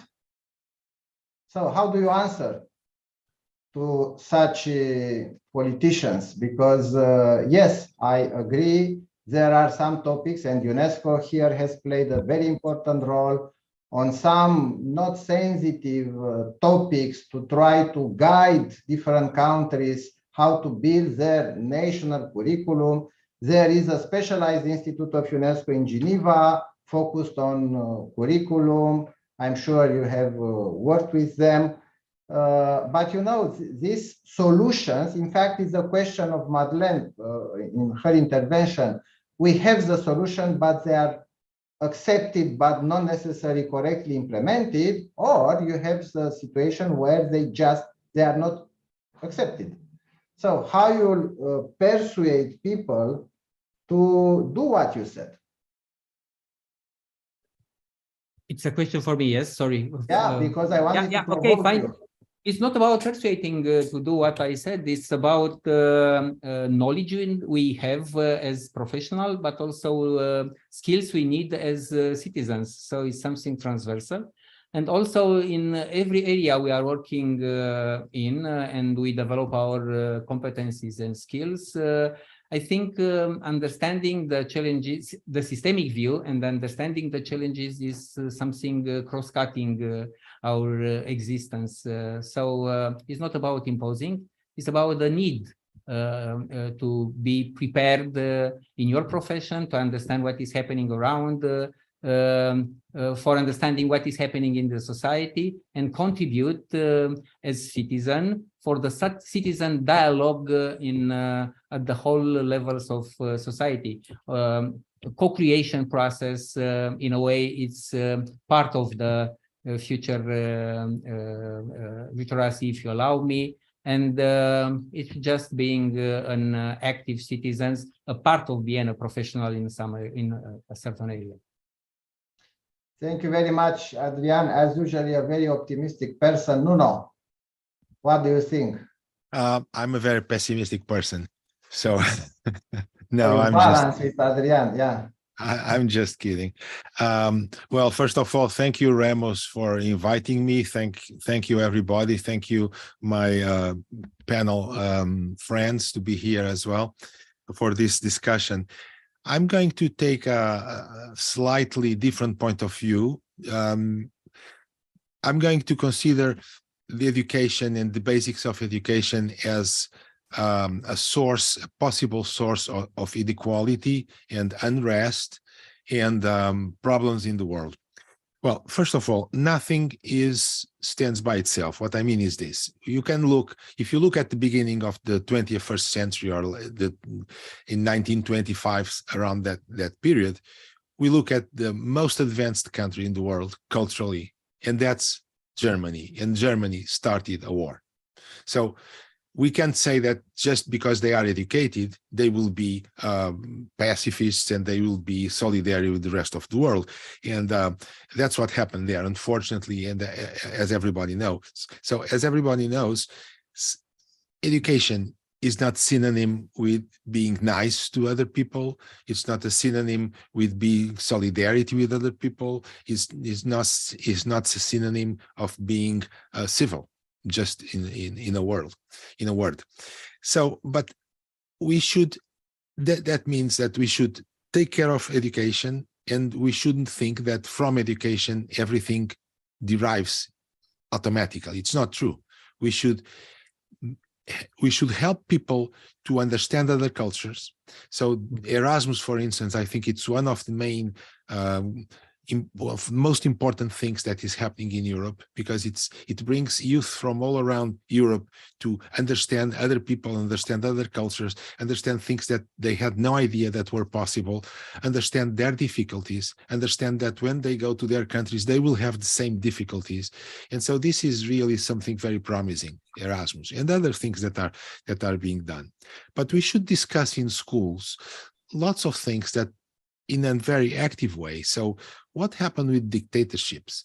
What happens in countries that are suffering? What happens with countries that are suffering because of basic needs that are not satisfied, as it happened, unfortunately, with so many countries in Africa and so on. So all this is something that has to be done. But if we fail the basic education, it's very difficult to succeed with the other parts, because if our kids will not be ready to fulfill a dignifying future, to have a profession, to be active in society, to be able to participate in society by reading newspapers, by understanding problems, by discussing things, by being literate, and if they don't have a quantitative logic in their minds because they failed basic math, if this happens, then we are in trouble. And unfortunately, that's what's happening now in Europe and in the world. Sorry, let me start with the world. So if we go to the world, we know that from 2017 study of UNESCO, we have around 56, 58 people in the world, young people of 10 years old, that can't essentially read and that can't essentially do basic computations. So we ask what is less, it's 10% of 100 or 15% of 150, and they don't know to answer, or even simpler than that. So let's say more than half of kids in the proper age, they lack basic skills. And if we ask them to read something, to read instructions, to read the instructions for a medicine, they fail. They can't read. They don't understand what they are reading because they don't have fluency in reading. This was in 2017. After the pandemic, I don't know if these studies have been published already, but I heard Stefania Giannini from UNESCO saying that they were coming to estimates that were much more serious, that were about 75% of kids. I don't know, Madeleine is nodding, so maybe you know the numbers better than I do. I don't know them published. So if any of you know them, where they are, if they have been published, and where they are, I would appreciate it very much. But we have an order of magnitude for this situation. And now we think we in Europe are fantastic. We are the new Greeks and new Romans, and we are everything. But if we look at similar statistics for instance, in PISA, for low performers in reading and low performers in mathematics, we have about 20%. So let's say 1/5 of kids, 15-year-olds now, 15-year-olds, have trouble with basic reading, have trouble with basic mathematics. And even worse than this is the fact that we are not progressing. On the opposite, the percentage of low performers in Europe is growing. It's growing 1-2%, something like that, 0.5% per year if we do an average of the last 10 years or something like that. I don't want to give precise numbers because I don't recall them, but it's growing. So we are not improving in terms of reducing the difficulties that we have in these people. And we know that these students usually are those who come from less privileged backgrounds. So we are not giving the possibility to them. So we are talking about 1/5 of our youth. We are not giving them the possibility to improve.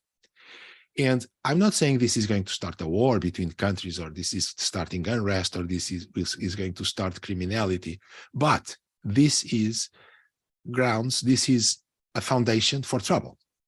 We are facing trouble, and we should face this.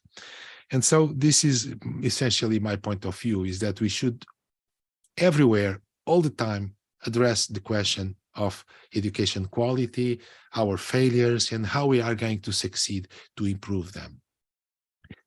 Now, just to get to a point about the labor market and so on, I think that it's really ridiculous to say that we want kids to serve the labor market, because it's absolutely ridiculous. But now let me take almost the opposite point of view. If they don't get employment, we are in trouble. So we have to prepare our kids also for the labor market. And let me quote here a study that I found very interesting, because we all have heard this discussion between knowledge and competencies and high-end culture and low-end culture and so on. And sometimes we think, oh, to read newspapers, to read this, to read that, the basic things, we need basic skills. Well, we need basic skills, but the better we read, the better. And there is a very interesting study by John Jerem about what he calls, and a co-worker, John Jerem is an education economist based in London. He worked with PISA data, and he found a very interesting association. The kids that learn more fiction are those that understand better technical instructions and other type of literature.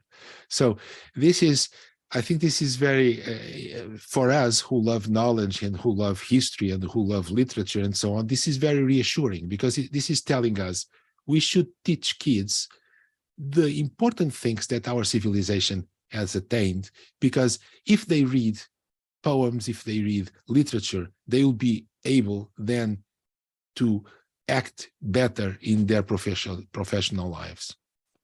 Thank you. That is essentially what I wanted to say. Thank you, Remus, again for inviting me. Thank you, Nuno, and thank you all for accepting to have this discussion. Yes, we know what are the problems. We know what are the risks for an uneducated kid or uneducated generations. As we mentioned, even though we know, unfortunately, we don't see the progress. Nuno, in fact, underlined it is correct. Somehow we don't have the progress. We have the opposite of progress at the level of our societies. But I would like to go back to the role of some institutions and to see how we can together work, because we have UNESCO. Madeleine now is General Secretary of the Romanian UNESCO Commission. We have OECD, but they produce excellent documents, but many of the reports or documents prepared by this institution specialized on education, they are not read by politicians, the one who decide, or they are not understood. And here, I don't know if Gary is with us, we had a lot of discussions about the way we, the educator, universities, schools, train, prepare the future leaders. If you are a politician, a minister of education, a prime minister, and you don't understand the value of UNESCO, even the value of UNESCO, to understand the value of UNESCO, at least to be able to pay the annual contribution and to let UNESCO to do the work. If you don't understand the value of comparative approach, if you don't understand why it's important Syrian kids to be educated, because you might say we don't care about Syrian kids, but we have young generation migrating here in Europe or in other places because they are not educated, they don't have opportunities in their countries. We don't have to blame the one deciding to migrate. We have to blame the lack of policies in the specific regions. But politicians have to understand this way. I attended 4 or 5 weeks ago a meeting in Washington, D.C. With the head of the World Food Organization, saying $1 invested or €1 invested in sub-Saharan countries, it's equal with a couple of thousands of euro per month in an European country or United States. Because if you don't invest $1 in the education, as Madeleine said about the donors, if you don't invest $1 in some sub-Saharan countries, in one day they will migrate in Europe and it will cost you a lot, including financially. All of these are calculated. But our politicians are not necessarily, again, I have nothing against politicians, but the criticism is good to make the politician to be better. So this is the purpose of our intervention. So I totally agree with the way we have to look at the education in a comparative way, from a comparative perspective, to support the role of international education institutions to do their work, to picture the situation globally, to try, and happy Gary is with us, to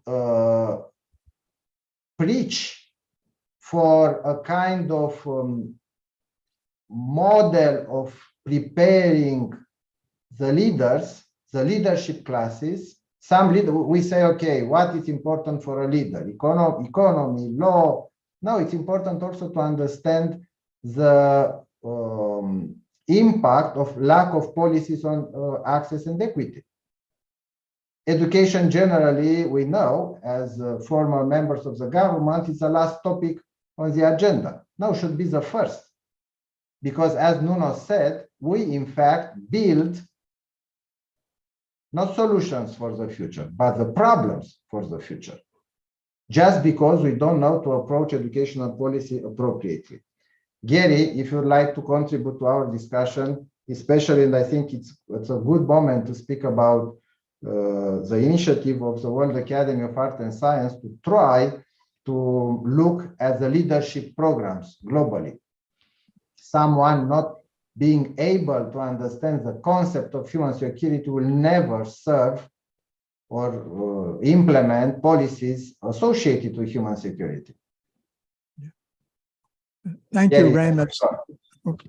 Thank you, Remus, and thanks all of the panelists for a very rich and diverse set of views.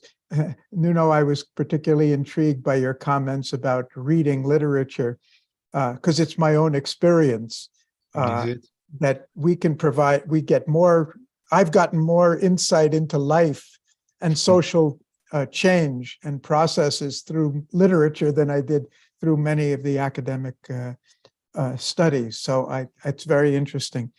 Remus, you've raised too many questions for a short time, and I hope we'll address them in the rest of the conference. But I did want to comment on what you said about UNESCO, because it's a very common thing today, whether I'm in the US now and I'm going back to India in a few days, and wherever it goes, it raises the question, how much do our youth understand about the role of the multilateral institutions and how important they are? I mean, we simply would not have the 17 Sustainable Development Goals. We would not have this universal preoccupation with human rights if it wasn't for the multilateral systems. We may have it in specific countries, but as a global norm, The SDGs put up in 2015 were really, Jeffrey Sachs said it well, it was the embodiment of the Universal Declaration of Human Rights from 1948, which everybody agreed to. Everybody means about 60 countries only then were around, but which nobody agreed to enforce. Nobody committed to realize. And now we have a global commitment of 193 countries. But how much is our education, our leaders in every field? As Ketan mentioned in his opening, we were really surprised at the Consumer Electronics Show of how readily and emphatically business leaders embraced the message of human security and said, yes, it is our responsibility. It is the world we live in, and our future is going to depend on it.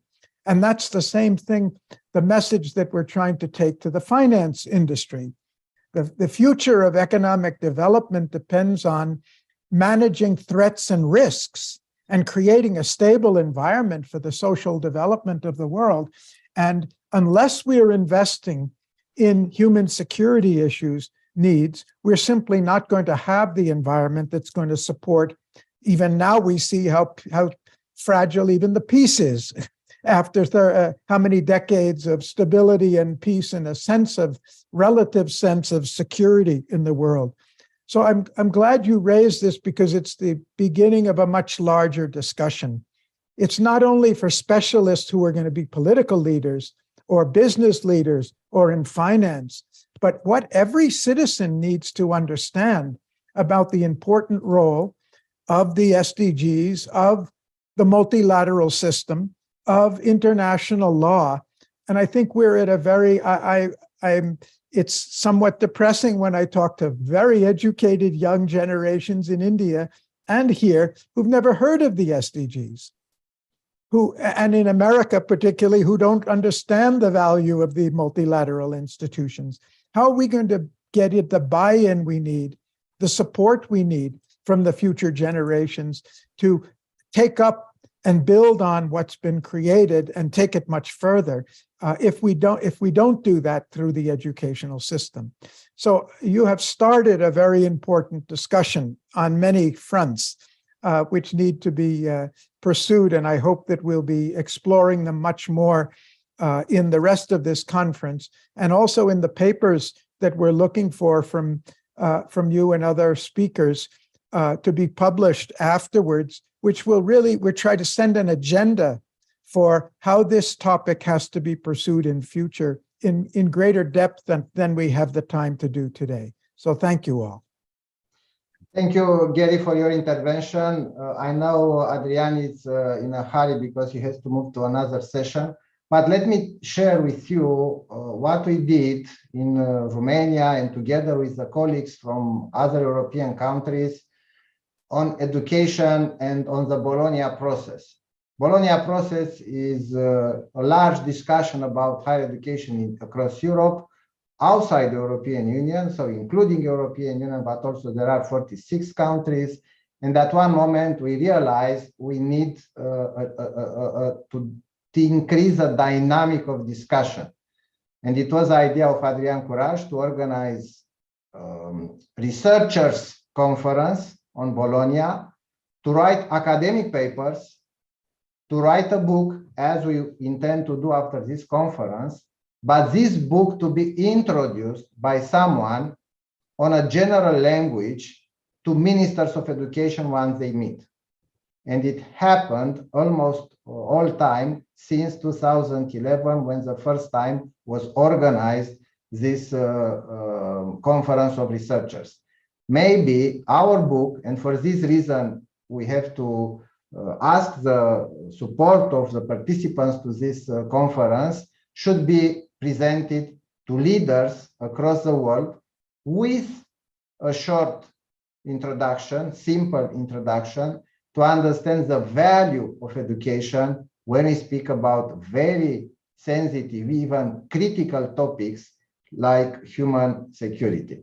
And thank you, Gary, for leading all this process, not just the World Academy of Art and Science, but to be really keen on education and organizing this conference. I think our time is up. Thank you to my friends for participating to the panel, and we'll prepare our version in a written document for the next book. Thank you all. Thank you. Yep.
Ciao. Buongiorno, buon pomeriggio. Good afternoon. Buon pomeriggio. Ciao, ciao. Good afternoon.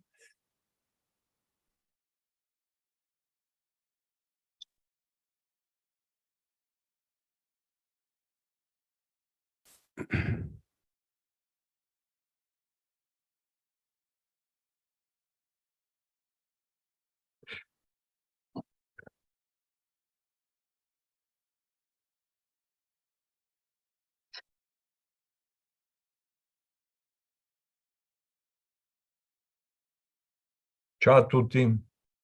In a rapidly changing world, we all aspire to feel safe and secure. Yet for countless people around the world, this is not a reality. Conflict, poverty, climate change, discrimination, inequality, and injustice threaten all dimensions of human security. Indeed, our sense of insecurity seems to be increasing. Today's threats cannot be solved by traditional education. We need education that focuses on preparing youth with the values and knowledge needed to understand the rapidly changing world they live in and the actions they can take both for themselves and for society to overcome threats and enhance well-being. But there is hope. Education that focuses on human security is a powerful tool that can transform communities and build a brighter future for generations to come. It empowers individuals, strengthens communities, and promotes peace and stability. It enhances freedom from fear, want, and indignity. At its core, education for human security is about creating a better future for all and leaving no one behind.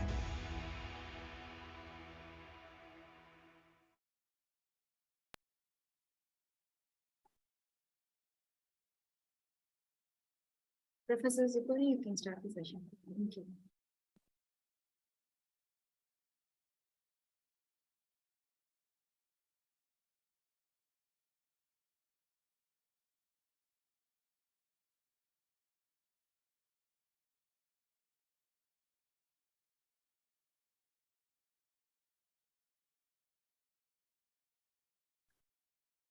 Good afternoon to everybody.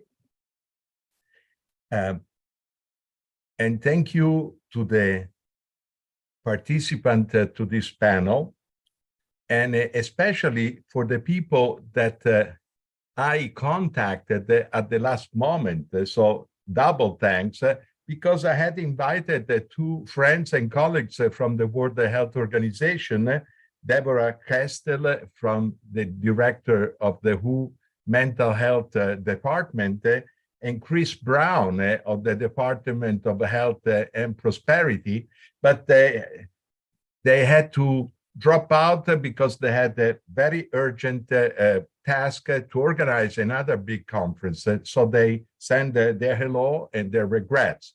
So double thanks to everybody that at the last moment they said, please, please, please. So I'm very proud of this panel. And they're really interesting people doing the field work. And many of them are my friends and colleagues that are active in one educational experiment that we have created after the brutal invasion of Ukraine. That is an education effort to train freely health professionals in the trauma-informed care best practice. Others are really part of that, but like Vitaly are vice president of the Ukrainian Psychological Association, or like Mimma or Maria Teresa Siniscalco is the new president of the Italian Association of Teachers and of school principals. So very quickly, because the time, the World Health Organization in '86 launched the manifesto of the biopsychosocial approach to protect and promote health. And so underlined the need to abandon obsolete mechanicistic reductionistic vision and not see wrongly that one is healthy if he's not ill.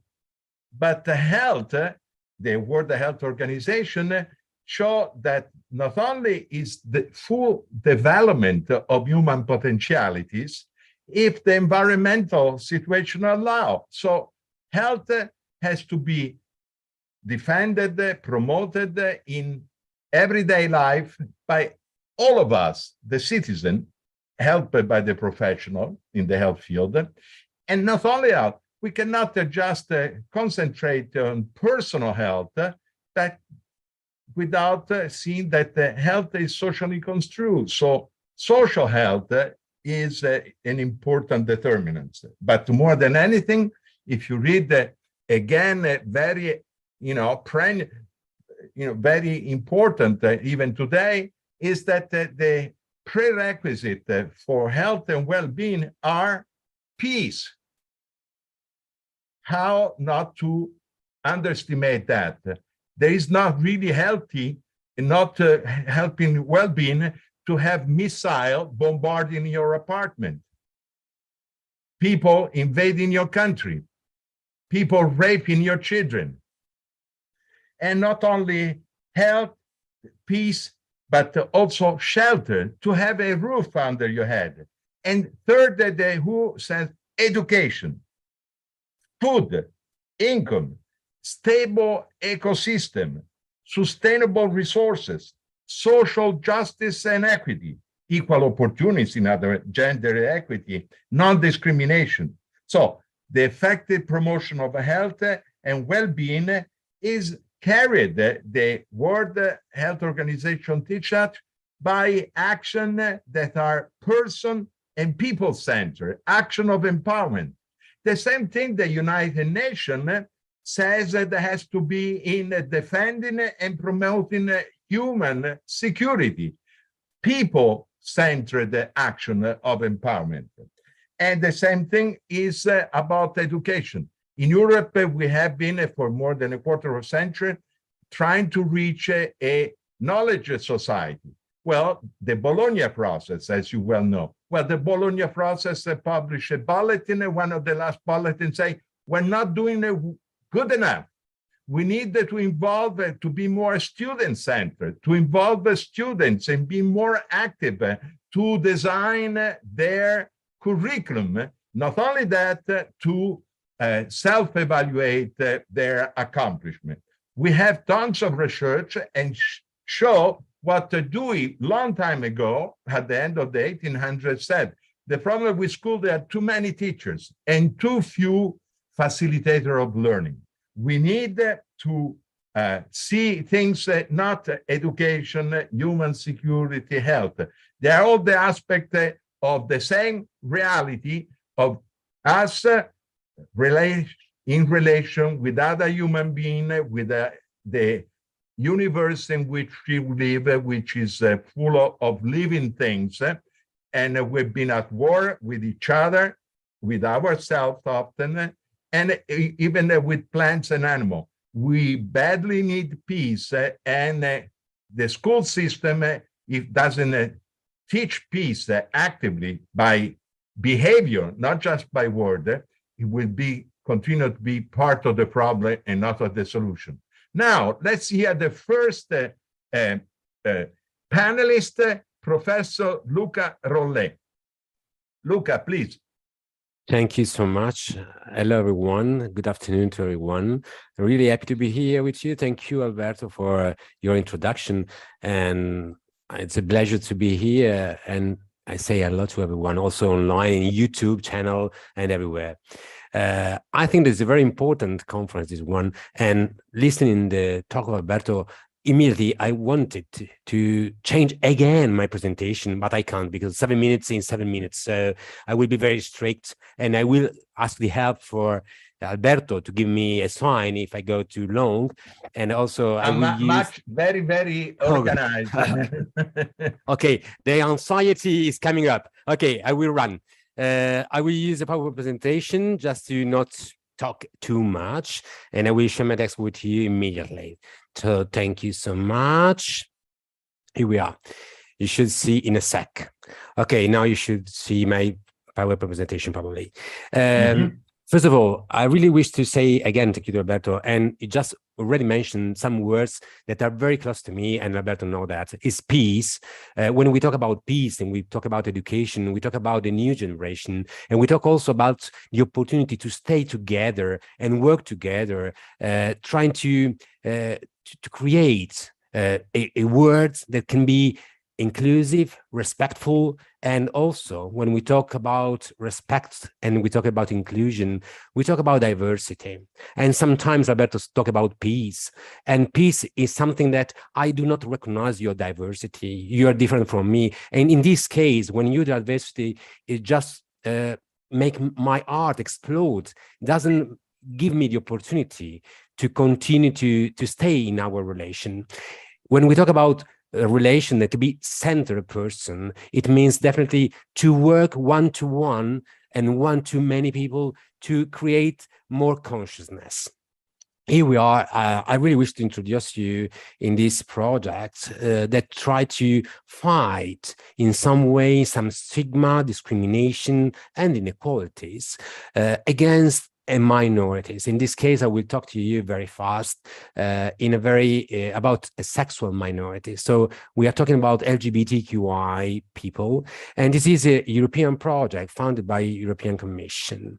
In this case, when we talk about sexual minorities and we talk about the opportunity to be in care, to the services, to the social services, to the mental health system, we wish to be to go in some services and to receive respect, but in sometimes can happen something different. Everyone knows that the free access to the healthcare is a fundamental civic right, and following the Article 35 of the European Charter of Fundamental Rights, it said that everyone have to be opportunity to assess and to have the benefits for the medical treatment under the conditions established by the national law and practices. Everyone in our country, we know that sometimes the mental health system, but also the health system care has some difficulties. But sometimes if you are a part of a minorities, you can suffer of a higher level of problem, discrimination, or different condition. In this case, we can say that only to be yourself in social services, in health services, you can just be in care in deep from the GP or from the doctors. And so understanding the individual differences can be critical to delivering care that best meets their needs. So we are talking about the self-determination, the self-identity. And so everyone had to be respected from how he is or how she is. In this case, sexual minorities faces a lot of differences and difficulties, not the only one that everyone meets every day, but also other types, because they are part of a sexual minority groups. In this case, we talk about discriminatory attitudes from GP, from midwifery, etc., or unequal treatment. Or again, lack of recognition of need. We have seen a lot of research that has been published during the COVID-19 period that just highlight the differences from taking care from some type of cancer, from mammal cancer from lesbian women and prostate cancer for gay men, that has been suffered higher level of these two types of cancer during the COVID-19 period, because they've been treated again and different relation with the health system. And then if you are part of a minority, sometimes you can also think yourself and have yourself as a fear of discussing gender identity or sexual orientation. And a lot of cases all around the world has been reported where LGBTQI people are denied healthcare services because of their sexual orientation, gender identity, or sexual characteristic. And so just some numbers from the European Commission from the strategy 2020-2025, we have to keep in mind that 19% of lesbian and gay and bisexual people, 35% of trans people, and 32% of intersex people felt discriminated against at work in the previous year. And this is a very high numbers of discrimination. But the 46% of LGBTI people are never open to medical staff or healthcare providers about being LGBTI. But if I do not tell you that I'm a gay man or a lesbian woman, I cannot tell you a lot of myself. And again, the 21% of intersex and 48% of trans person and 35% of lesbian and 31% of gay men live in a household that have difficulties making ends meet. So what can we do First of all, the 2020-2025 strategy suggests to fight discrimination toward LGBTQI people. Okay, I think that everyone agree about that. Safeguarding LGBTQI people, building respectful society, and guiding the fight for equality for LGBTQI people worldwide. How we try to fight this? Well, with our European 1 project. minute, Luca. Thank you so much, Alberto. A coming from project from 3 countries with the aim to promote the value inclusion, recognizing the physical and social factors, stimulate health initiative and policy, and establish equitable health care for LGBTQI people. The target group, student, professional, staff that work in the health system, and the activities that we can produce. Good practice guides that will be offered for free to everyone. Micro-learning program, this is education level. And inside massively open online courses with 4 modules, understanding the LGBTQI sense and terminology, help-seeking process, you learn from each other, healthcare obstacles, legal framework and policy, initiative and method regarding transgender and intersex people. All this training program will be offered online for free. It will be in our website, will be from 20 to 40 hours of teaching online, asynchronized, and so everyone can access from everywhere in the world. It will be in Italian, Greek, and English. Thank you so much, and so for your time. Thank you very much, Luca. You're going to have Grazie. 2-3 minutes at the second round. And Yes, now, thank you. without interruption, Francesca De Cagno, that is one of my colleagues, a psychologist specialized in natural disasters. Thank you. Good afternoon, everyone. And it's a pleasure and pride to be here today. I would like to share with you some work experience in emergency field and the contribution of the person-centered approach to the development of specific emergency codes. So I'm going to share my presentation, very short, like Alberto. Okay, can you see? Yeah. Okay. In the current scenario, in the historical moment, emergency contexts are constantly increased, from our recently experience of the global pandemic to road accidents, which are the leading causes of death in young people, from max emergency causes by climate upheavals, such as earthquakes and floods, and to the constant number of accidents at work. The critical incident was defined any situation capable of exerting highly stressful impact on the individual, such as to destroy the mechanism and behavior normally used. After a critical incident, each person responds with different behavior and strategies. Some responses, called coping strategies, are more effective than others. We know that some factors are considered predictive of trauma. For instance, the intensity, the unexpectedness, the duration of the event. The effects can be seen on the biopsychosocial balance of the individual, but also of the community in which they live and work. Knowing how to intervene to following recognizing methodologies means enhancing people's resilience to deal with lived experience, as well as will be in the individual, which in turn of positive repercussion on the social context in which they live. The emergency intervention methodology has many similarity with the a person-centered approach, not only from the theoretical point of view, empathic listening, acceptance, which are the heart of the ACP intervention, is underlapping by the emergency theory, but also in the methodology, be silence, reformulating, referring emotion, these are the key elements for both.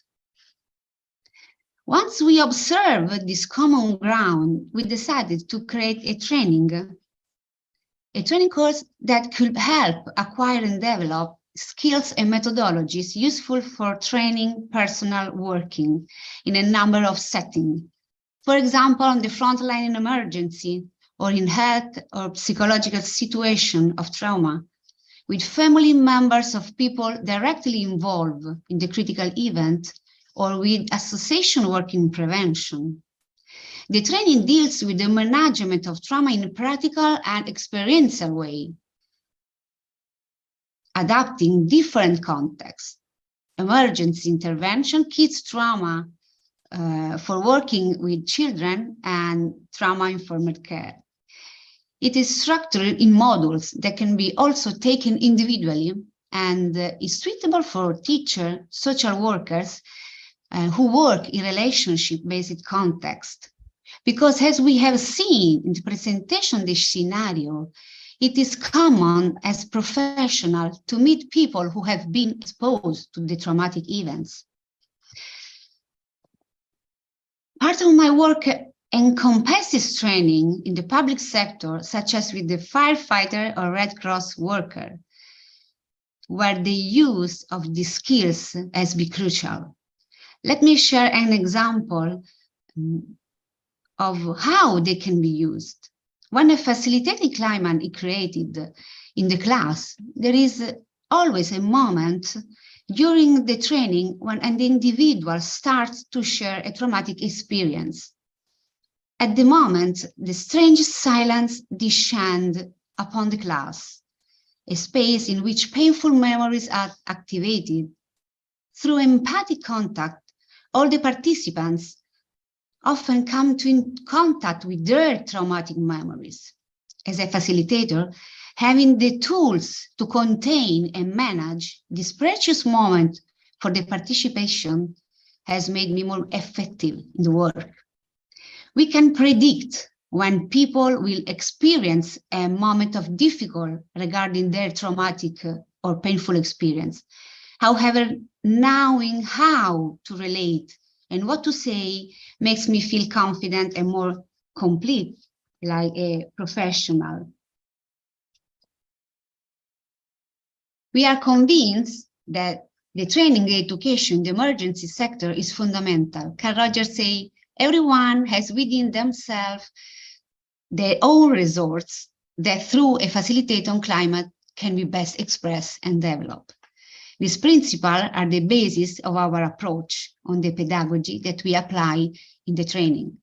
We believe that this is the most significant contribution in the educational terms that we can offer in responding to the challenge of our humanity is facing in building a society of peace and right.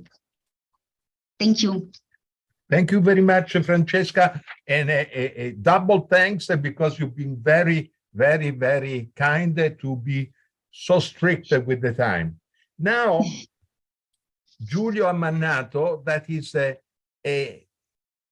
remember when he was one of the students in my courses, and nowadays is a full-fledged psychologist, but also he's a little genius of electronics and gaming. And now, if we find the funds, please, God, he's gonna build in a team some learning, apps to be given freely around the world on human security and trauma-informed care as prevention, because we need to be people-centered, and so young people use iPhone. So let's that medium be the message, bring our message. Giulio, please. Yeah, thank you, Alberto, for the very kind words. I'm super happy to be here, and I'm gonna share my screen. So like, okay. How do you? Wait, do you see my screen? No? Yeah. Okay, perfect. Okay, so yeah, my intervention today is about person-centered video games. Is actually, I always like video games, and they have a lot of potentiality to be an educational tool for human security. So in general, we are currently working on a few projects. And first of all, just a few information, because like why it could be like really useful also to just spread information, because like video game are vastly widespread medium nowadays. And according to the latest estimate, there is like more than 3 billion players in the world with an average age of 35 years. So like quite young people as well play. So it can be good for like promoting and facilitating education. The most used platform are mobile device, especially youths, where the 79% of that group play using a mobile device. And also gender distribution gap is almost equal now. 45 players are female, and the latest statistics actually is even closer. And video games can also usually are a form of entertainment, but apart from the recreational purpose, some games called serious game are actually made with a different goal that can be like to educate or to do scientific research, to assess skill, or for promoting healthy behavior. In particular, today we'll focus on digital game-based learning. That is a pedagogical approach that basically mix like the traditional games, so the entertainment part, with a serious learning approach. So it kind of combine the best of the two worlds. And obviously, digital game-based learning is a student-centered, experience-based learning approach that basically utilizes digital game as its medium to achieve the results. And as a video game in general is like kind of a powerful and really vast medium in a way. It really depends on how the game is designed and built. So like some key characteristics are being found to be effective to promote actually improve in education. First of all, the game this sounds quite funny, but like it should be entertaining and fun, because like some serious games sometimes are just boring, and so that's not good for motivation. They should be also set in a fictional setting, but this may vary, and they should give a high sense of control agency to the player. And also the rules and the goal of the game should be clear and easy to understand. And they should also provide a responsive feedback to the players, so like they can actually see if they're going in the right direction. It can be score, it can be money, it can be different things in the game, but there should be like a feedback that the player can see constantly, basically. They should also offer many choices, so like to empower the players to actually be creative, or it's possible to tackle different problems with different solutions. They should also provide social interaction that can be built in the game if it's an online game, but also like if the offline game used in the class, they should like provide like interaction between the players.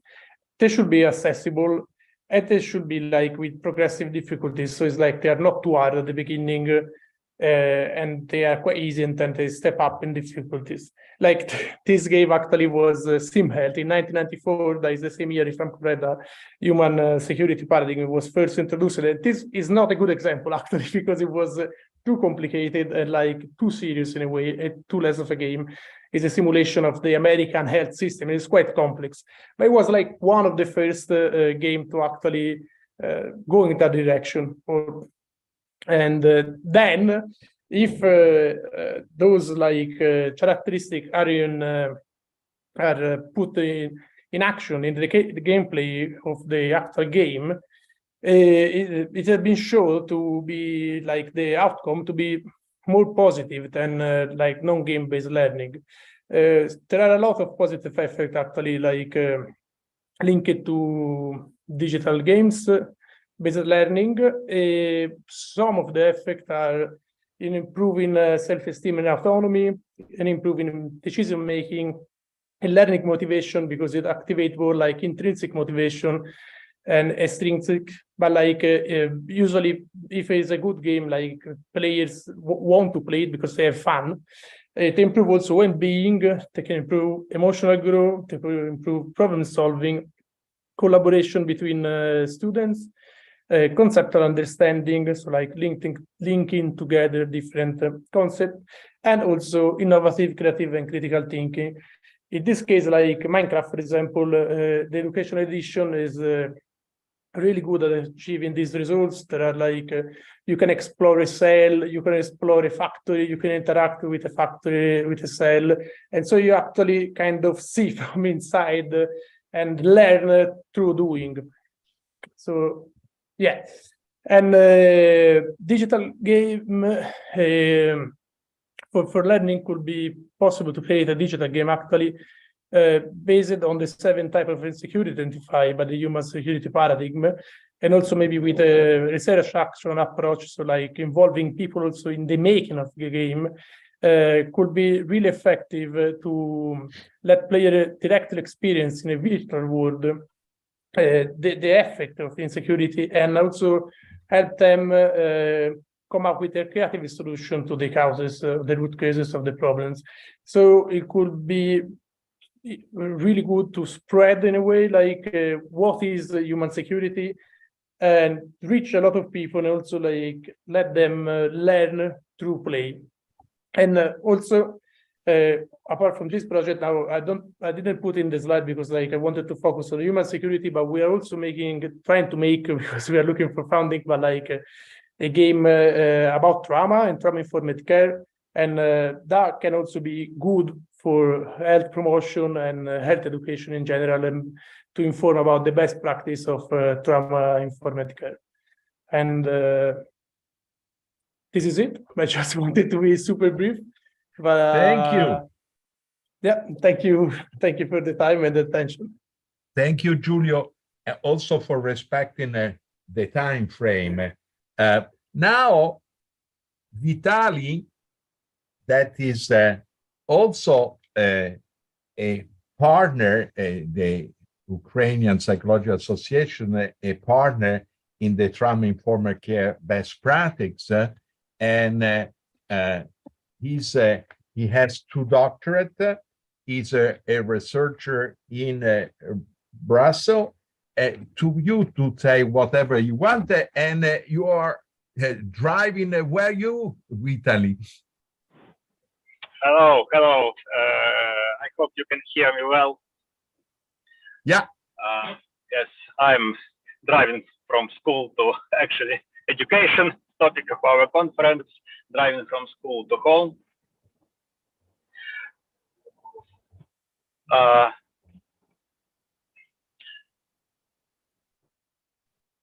So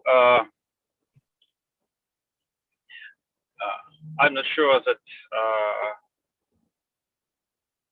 you have 7 minutes. What you want to share? Okay, thank you. While thinking about the topic of the conference, actually I understood that there are quite complex connections between security, between education, and between mental health. And I'm going to share some examples of this connection and impacts on the based on actually on Ukraine, our experience in our country. First of all, it's absolutely obvious that if there is no security, it's very hard to provide good, reliable education, and it's very hard to engage people, students and pupils in education. And after the war is started, there was a huge disruption in education process. But what we see now, that if schools are adaptive, if parents are supportive toward children, motivation to be educated retained, and the educational process is in place. Modern use of these online approaches, distance learning, etc., provide huge opportunities. And now in Ukraine, most of the schools are working in the online format. Those schools that are equipped with bomb shelters, they operate in real offline format. Some of them operate in double because of the capacity of bomb shelters could be different. But anyway, where if there is creativity, if there is willingness, education continue, even if the security is threatened. Another issue, what I'm thinking about, is actually about impact of education on mental health. It's obvious that education is one of the social determinants of mental health, and you know, the lack of education is bad for mental health, and the high level of education in the country among people, the high level of mental health, pupils, parents, everybody.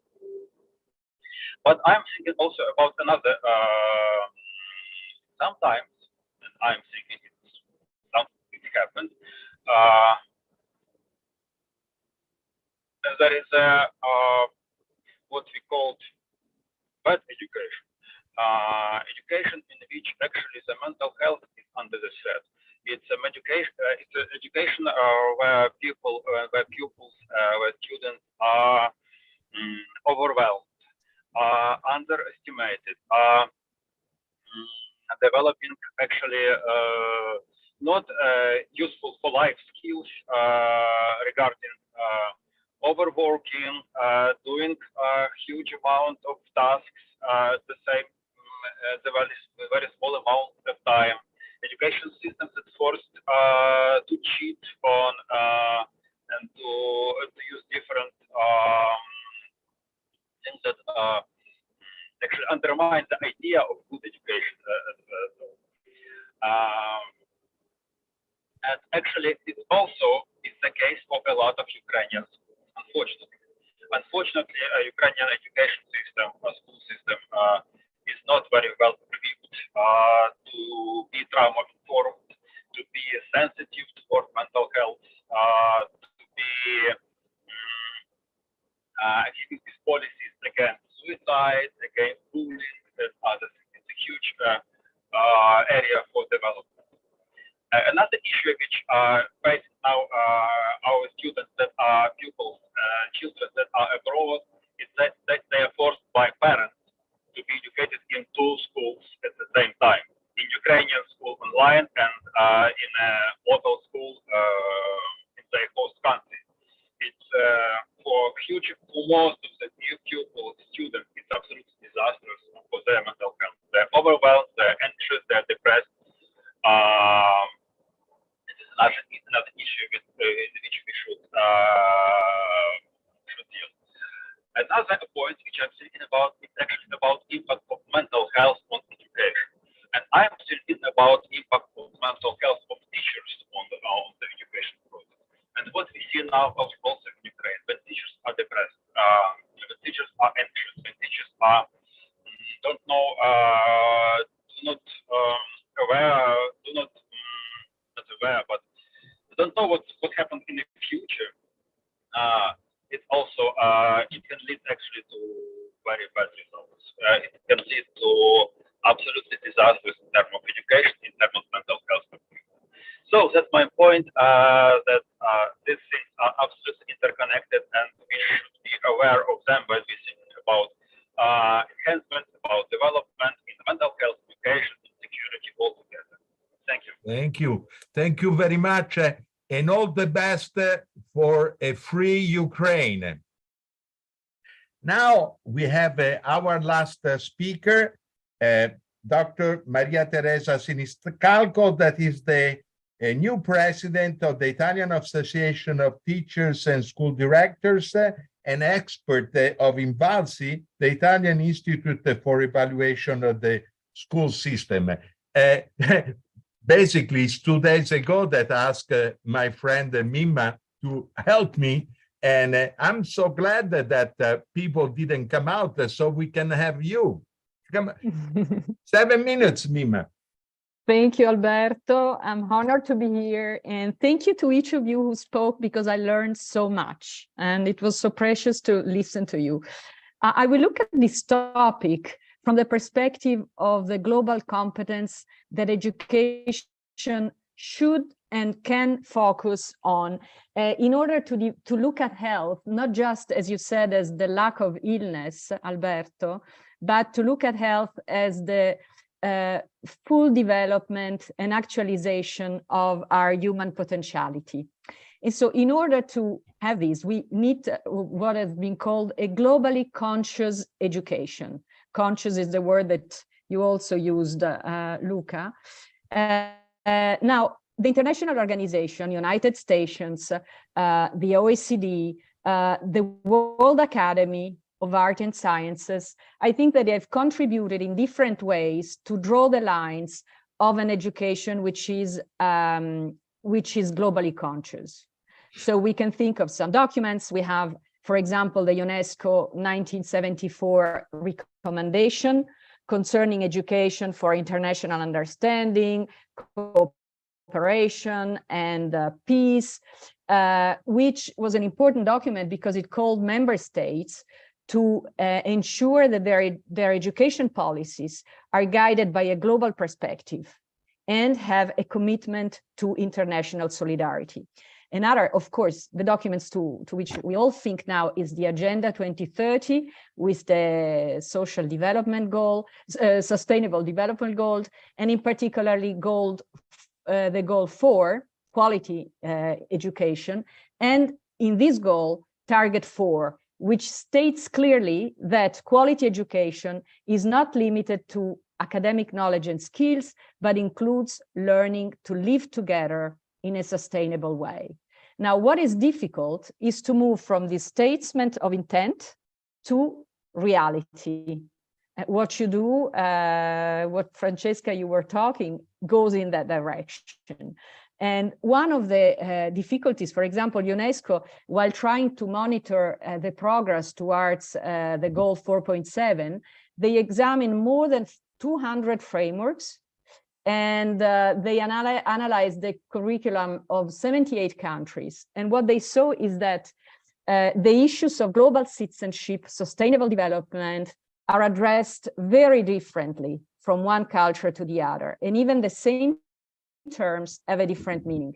So in order to overcome these problems, the OECD, the Organization for Economical Cooperation and Development, started in 2015 to build a new framework, a shared framework of what has been called global competence. So what is global competence according to this framework? It's considered as a multidimensional construct with 4 dimensions. The first is the ability to critically examine relevant local, global, and cross-cultural issues. The second ability, very close to what you do, is appreciate and understand the perspective of others. The third dimension is the ability to engage in open and respectful interactions with others across cultures. And the fourth dimension is the ability to act responsibly for the well-being of all and for sustainable development. Now, this framework has been endorsed by the 79 countries which participate in the OECD PISA survey. And what is important is that it became the basis for the first international survey on global competence. So lots of results. I'm just going to highlight a couple. The first is that contact with people from other countries, with all the issues that they have, is closely associated with young people interested in other cultures and with their awareness of global problems. So those who are in contact with people from other countries and cultures tend to be more curious, more open-minded, to understand others, and to be able to put aside prejudices. And this is very important because it contradicts the hypothesis that conflict comes from the interaction of people from different cultures. Contact brings understanding. Second result is that students' attitudes, that is the socio-emotional component of the global competence, are related to the cognitive dimension of global competence. So students who show more respect towards people of other culture, people with differences, as you said, Luca, have positive attitudes towards migrants. They also have greater knowledge of global issues. So like gender equality, like migration, like global warming, like causes of poverty, hunger, malnutrition, like international conflicts, and like global health and pandemics. So not only, but they also have a greater ability to evaluate the consequences of actions. So third result, and I conclude this first round, is that learning opportunity in school do have a big impact on student attitudes. Students which are involved in learning opportunities and learning activities, which are focused the fact that we are living on a multicultural world, on a different world, tend to have more positive attitudes towards people from other cultures than those who are not involved. This happens at one condition, but I think I'm running out of my 7 minutes, so I stop here. Thank you very much. Unfortunately, our second round is limited to 1 minute each, starting Luca, because it's 5 minutes total time we have before closing. Luca. Okay, thank you so much. And I definitely agree with all the part that's been discussed from the colleagues, because I think that we only try to build a common, a safe space for education, a sustainability for education, and try to touch, I would say, the emotion and also the relation each other. We can grow up with a peaceful country with the peaceful words. And just in case that you wish to have any information about the project that I mentioned before, please feel free to write me l.rolle@unito.it. Thank you, Alberto. Thank you, Francesca, Mimma, and Giulio. And thank you, Luca. Francesca, you're next. I think the effort that everyone is making to implement education in our sector seems evident to me. And I firmly believe in the power that human beings have in realizing themselves. If we unite this potential, then a paradigm shift is truly possible. Thank you. Giulio. Yeah, I agree. Well, first of all, thank you to all of you. But yeah, I agree, and I also find quite interesting, no, that we are all kind of going the same direction, but using different media, different point of view, different. But like, I feel like that the direction is the same, and I think that is like really good, also for like promote change, because like you kind of, I don't know, the feeling is like tackling the same problem from different angle, but with the same aim. And I think that is like really also empowering, because like in a way we are like all going in the same direction, and every one of us is like going in that direction, but being themselves. So I think that is like super good. And so, yeah, thank you very much for having me here and for all your contribution. Thank you, Giulio. 1 minute, Vitali. Thank you for what I'm thinking now. I'm thinking that first, what we need investments. We need huge investment in education. We need huge investment on mental health. And in mental health, psychosocial support in education, in trauma-informed development of trauma-informed schools, etc.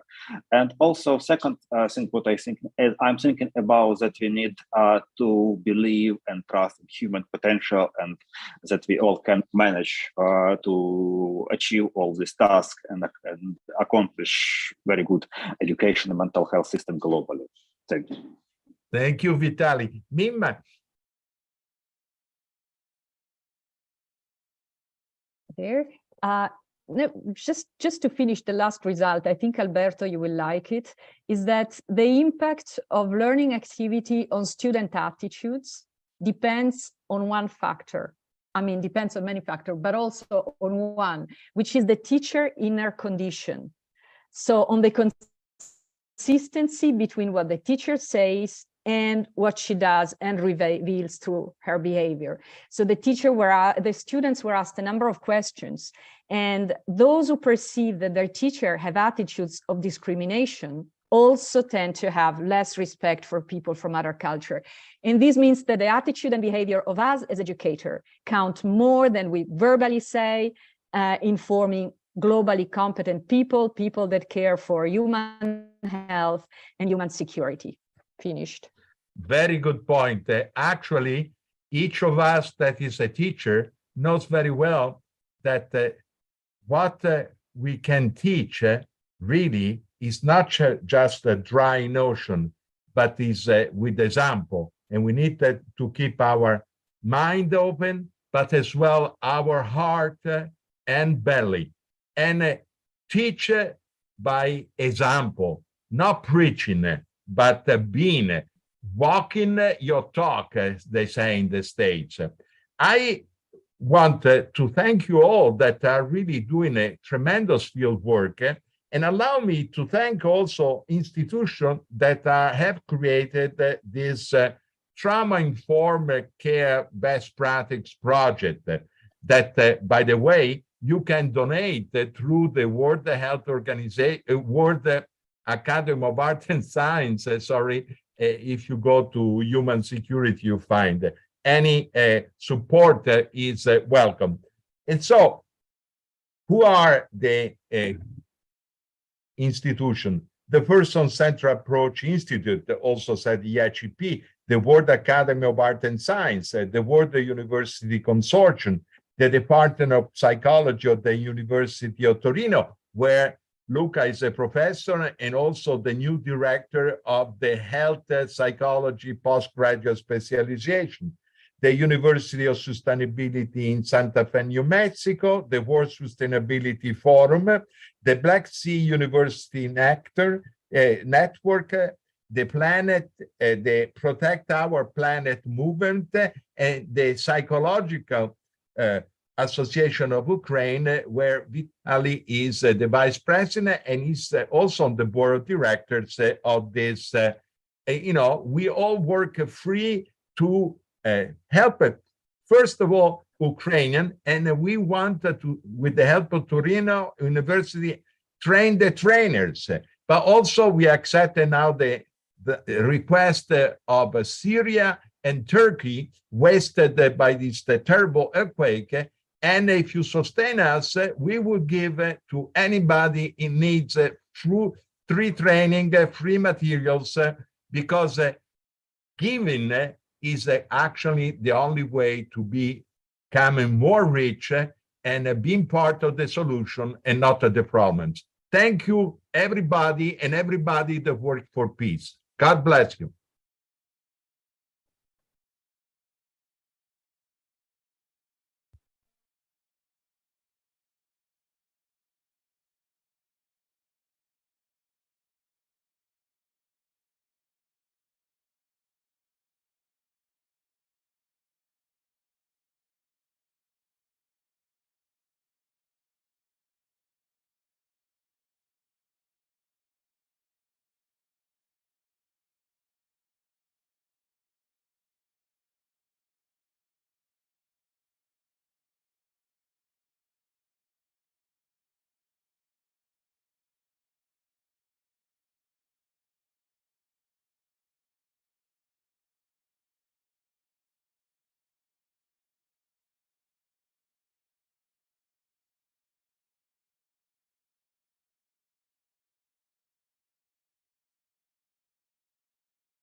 Yeah.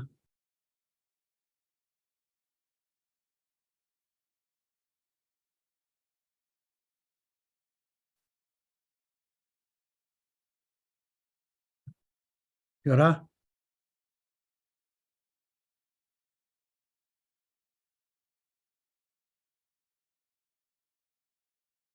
Kia ora koutou. Hello. Yes, we hear you, Doctor. Hi, how are you? Yeah, fine, thank you. We do. I'm just going to put my volume up, I think. Yeah.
In a rapidly changing world, we all aspire to feel safe and secure. Yet for countless people around the world, this is not a reality. Conflict, poverty, climate change, discrimination, inequality, and injustice threaten all dimensions of human security. Indeed, our sense of insecurity seems to be increasing. Today's threats cannot be solved by traditional education.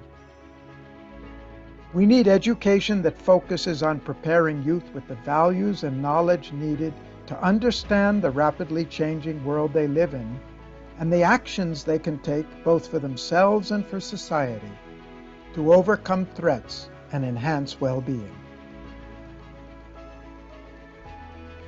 But there is hope. Education that focuses on human security is a powerful tool that can transform communities and build a brighter future for generations to come.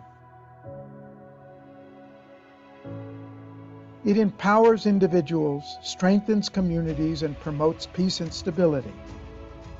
It enhances freedom from fear, want, and indignity. At its core, education for human security is about creating a better future for all and leaving no one behind.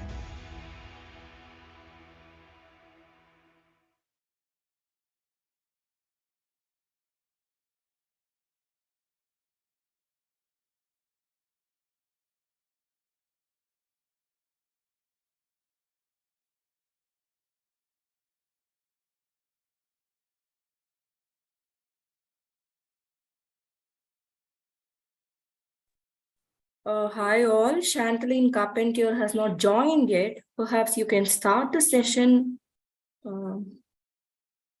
Mariana, maybe you can just introduce the session and start it. Sure, I'd be happy to. Thank you.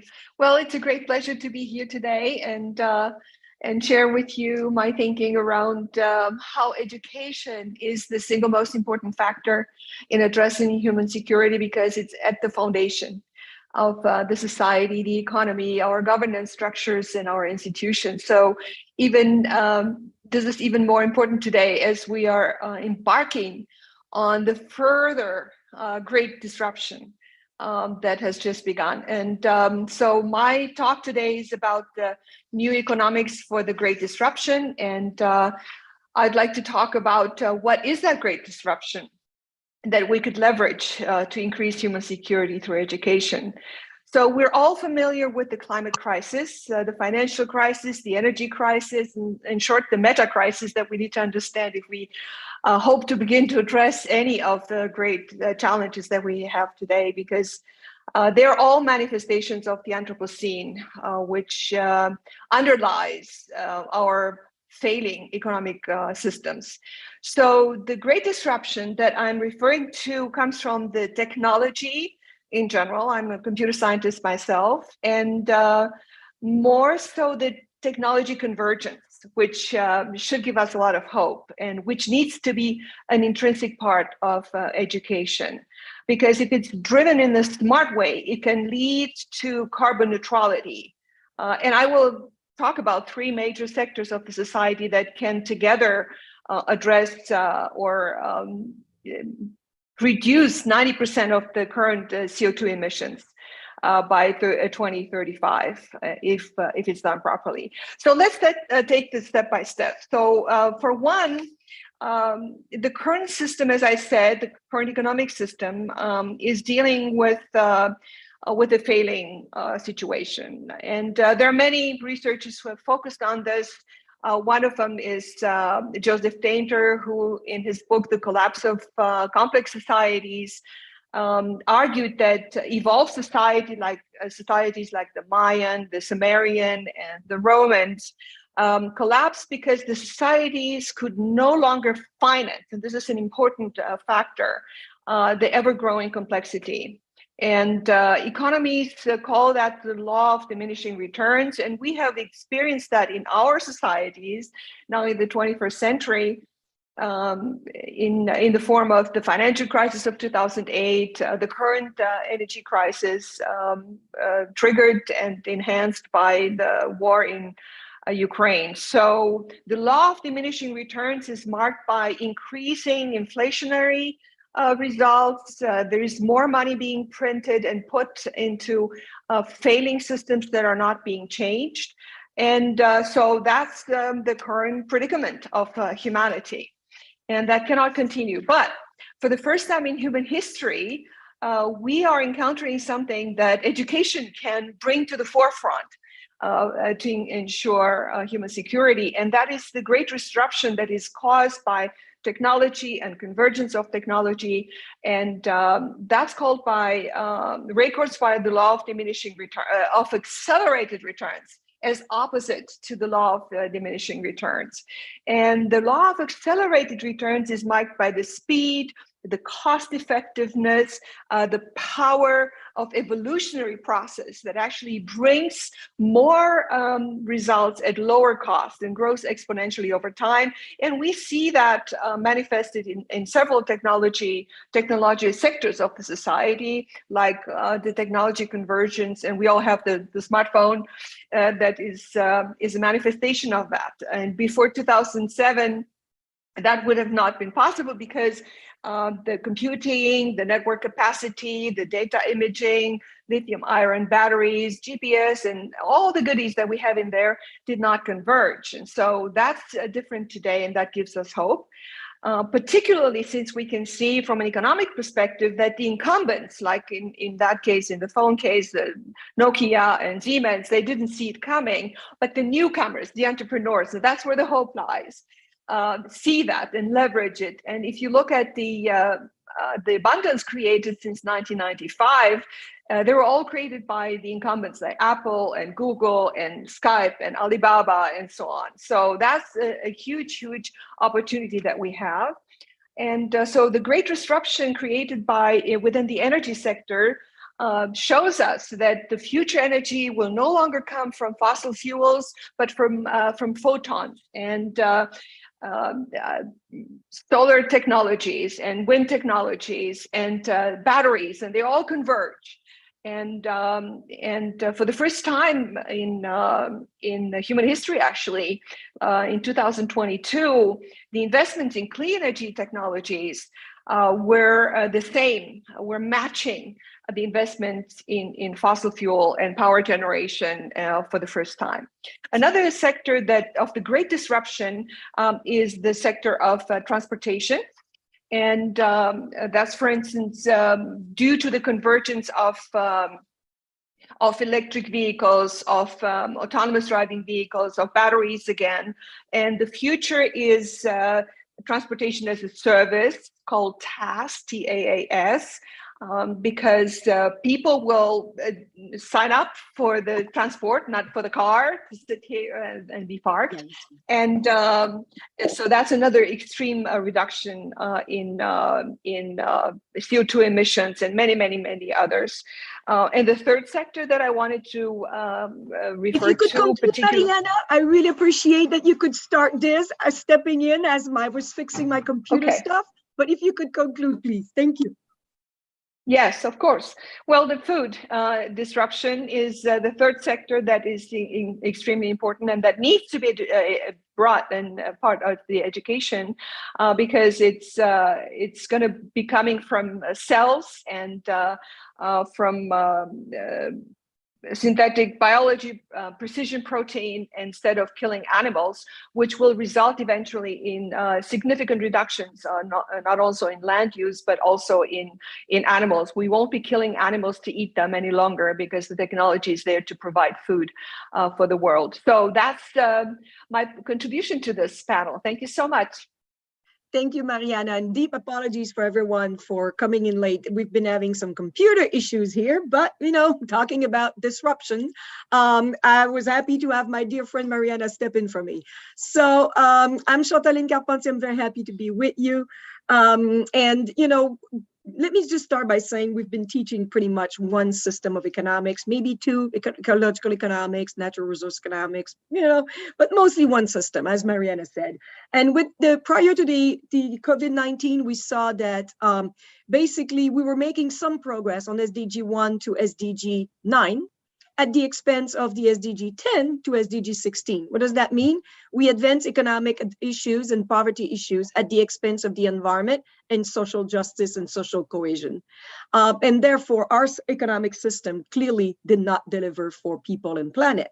Now, following the COVID-19, we're seeing that increasingly what we need, and in the context of the SDG midterm, which is the SDG summit coming up in September, we are calling for new economics for sustainable development and beyond GDP measures of progress, so that we stop being in that one economic thinking and focusing only on one of the 3 dimensions of sustainable development, economics at the expense of sustainable, of environment and social.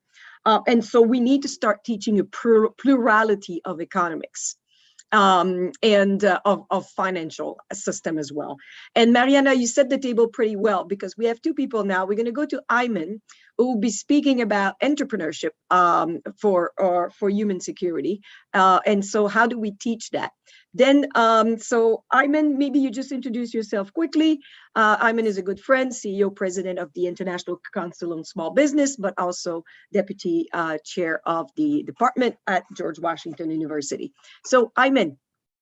Thank you, and greetings, Chantaline. Thank you very much for the kind invitation. And it is a privilege and honor to be here today. And again, I am Ayman Tarbishi, President and CEO of the International Council for Small Business, the oldest and largest nonprofit organization promoting entrepreneurship and small business.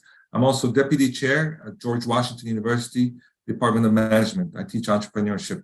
And I was given a task today to talk about entrepreneurship education as it relates to human security, and also how do we do it? What's the application of it? What's the process here? So I prepared a brief comments here, and no more than 3 minutes explaining it, and then we'll open up, I'll give it back to Chantaline to continue the session here. So for me, as mentioned, a little bit alluded earlier here, entrepreneurship education can have a profound impact on human security and through humane entrepreneurship. Through the study of entrepreneurship, individuals can gain a deeper understanding of how business decisions affect both people and the environment. And I underscore people here because of human security. But by developing sustainable entrepreneurship education for human security through this concept of what we call humane entrepreneurship, individuals can be empowered to make informed decisions that benefit their own lives and contribute to the greater good. And I'll discuss the benefits of entrepreneurship education for human security through potentially that can play a significant role in people's lives. In a study done by DeGraw and Bloomberg in 2017, they stated that entrepreneurship can be a pathway to human security by providing economic opportunities, which are really critical, increasing incomes and improving the well-being of individuals, families, and communities. Entrepreneurship education can give people the skills and knowledge to start and manage their businesses, potentially leading to improved financial security. It also fosters confidence, risk-taking, improves risk-taking, and helps people become self-reliant.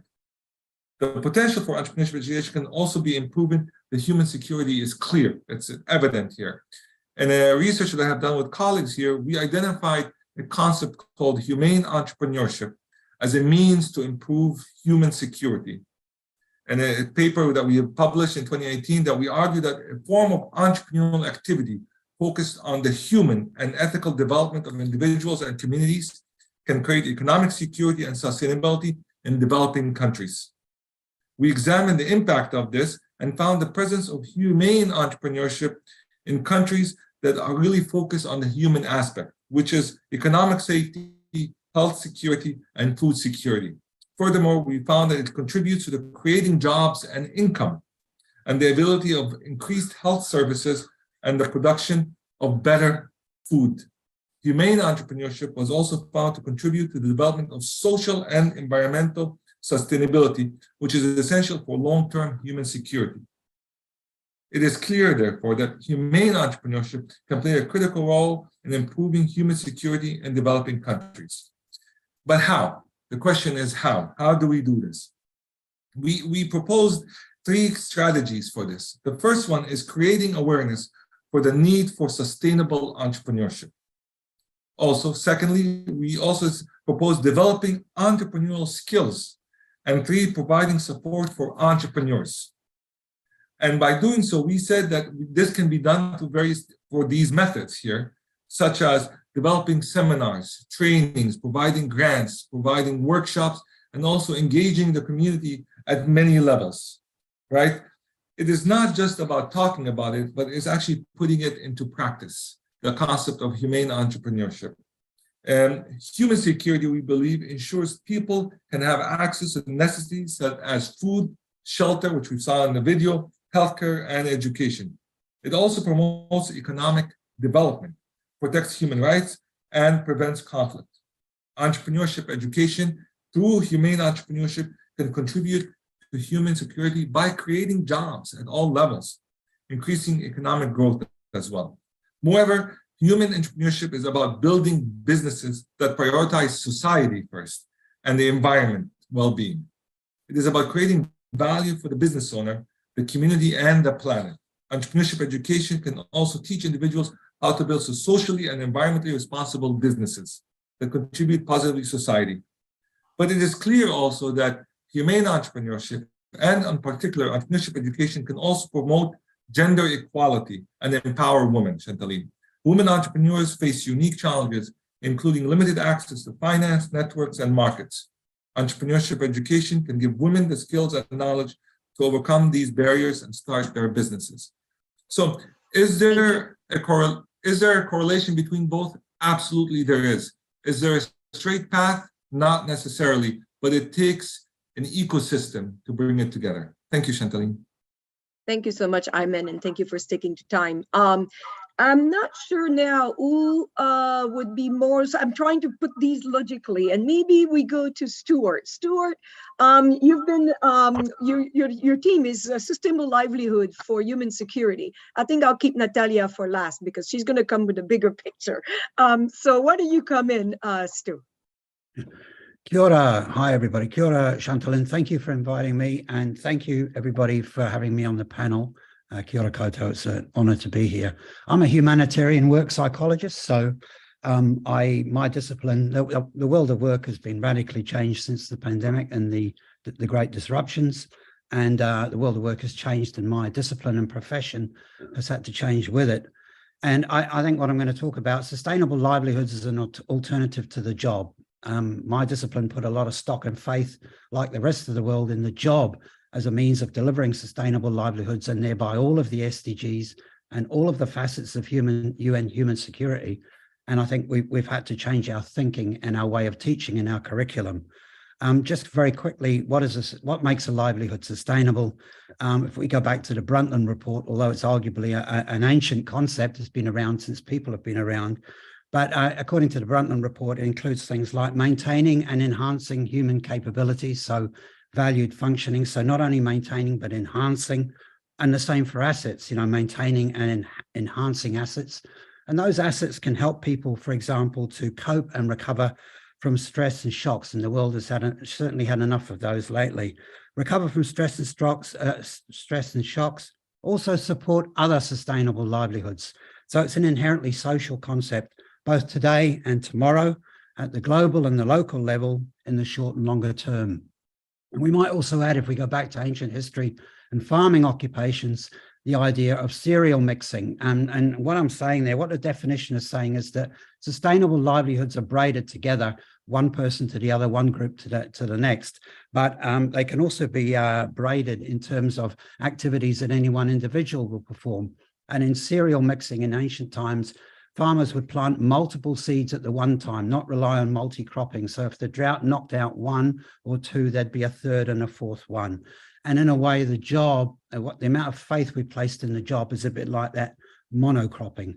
We're not saying throw out the baby with the bathwater. If you've got a good job and it's secure and stable, you're very lucky, good on you. But most people in the world are in a situation of precariousness. In other words, economic insecurity, which washes into food insecurity, health insecurity, and eventually into environmental security, as Chantaline was saying.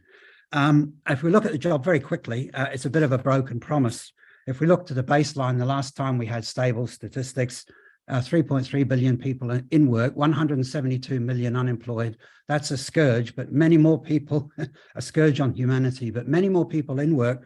But the problem was a lot of it was precarious. So we're 3.3 billion, about 2/3 of those working in the informal sector, very often in vulnerable work conditions, so inherently insecure, no stable job, in fact, to speak of, irregular pay, unsafe, and so on. Among the remaining third, up to 60% were reporting that they were struggling to make the ends meet economically and financially and socially. So that's a world that's characterized by precariousness and being in vulnerable employment.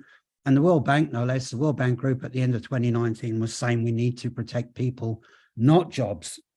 If we go post-pandemic, we've got the rise of AI, we've got digital platforms multiplying, we've got a quickening of automation and the platforms, increasing unemployment, decreasing number of work hours available, rising working poverty and the cost of living.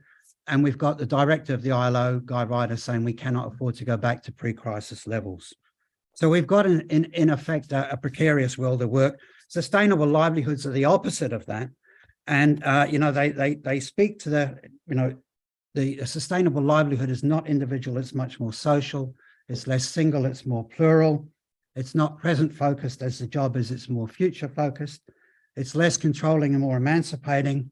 It's not necessarily formal, it's aformal. It's not just organizational, it's inter-organizational. That speaks to the connections with people, between people. And it's not just material, it speaks to the potential damage to the environment and the need to protect the environment. And so it's a radically wider and more diverse and inclusive concept. I think what I'll do now to save time is just go through the sorts of things we've been doing in the curriculum that actually speak to sustainable livelihood and start to replace the job. In all the teaching we put out, the SDGs up front, so decent work, number 8, decent work and economic growth, not or, up front, but it's all the goals are interconnected, of course.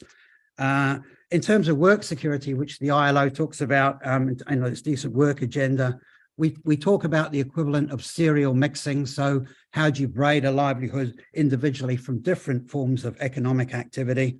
Fair incomes is another pillar of decent work. We use the example there, Project GLOW, Global Living Organizational Wage, which looks at the humanitarian work psychology of living wages across global supply chains. I know UNCTAD has done a huge amount of work in this space on the need to focus on equity along global supply chains. That's the social connection, the braided socially part of sustainable livelihoods. AI solutions, we include robotics engineers in our courses. They're working hard on solutions to environmental protection, protecting people, but they also need social science input. And we know that AI potentially threatens employment, and we need to look at that braided idea through things like basic income, universal basic income or otherwise. So we've got a humanitarian work psychology of basic income coming into the discipline, the profession and the classrooms. And it's not just that the climate threatens work. As Chantaline was saying, work often threatens the climate and the environment. We've maybe had more success on the first half of the SDGs at the expense of the latter half. And you've got to look at the way that work, a lot of jobs are dirty in themselves, coal mining, driving diesel trucks, whatever, are ways of actually impact on the environment. We've got to look at that. So we've got a project called Project SLATE, which is Sustainable Livelihoods in the Environment. And it's a difficult conversation about some of the forms of employment that are actually contributing to climate damage and climate change. The last but not least, and I think Eamon was talking about this, we've got to go to maybe the idea of building one's own sustainable livelihood and in the classroom, and that fits with the entrepreneurship concept, whether it's business entrepreneurship or social entrepreneurship. So that's a huge part of the solution as well. But building your own sustainable livelihood is a radical switch in the curriculum, how we teach humanitarian work psychology and indeed education as a whole. Kia ora koutou, I think I'll stop there. Thank you. Thank you so much, Stu. And very interesting. We see a lot of trend now emerging. And there's a question in the chat that I want you to start thinking while Natalia would present. How do we define value creation to our student? Are companies creating value, destroying value, or extracting value? Just we teach rationality and Newtonian paradigm, certainty, stability, value, neutrality. We don't teach the meaning of value. Why not? So think about that while Natalia is going to, Natalia Aguilar Delgado is assistant professor at the International Business Department at HEC. And she will be talking to you about teaching development, international development, and human security. So Natalia, please. Thank you very much, Chantaline, for the invitation to join this panel. And thank you all for the participants for sharing their experiences. So today what I'm going to do is sharing with you a little bit of what we have been trying to do to embed alternative ways of thinking about development in a business school. So it goes a little bit with the question that has just been raised in the Q&R. So in a way, what we have been trying to do with some colleagues is trying to go beyond the mainstream narratives about the role of companies and more precisely of MNEs in the global economy. So presently, I'm teaching and I'm developing 2 courses on social innovation and development at the bachelor's level and also at the master's level. And they are co-developed with Professor Malay Podzebon, and 1 course at the doctoral level on global value chains. So with Professor Ari Banaj.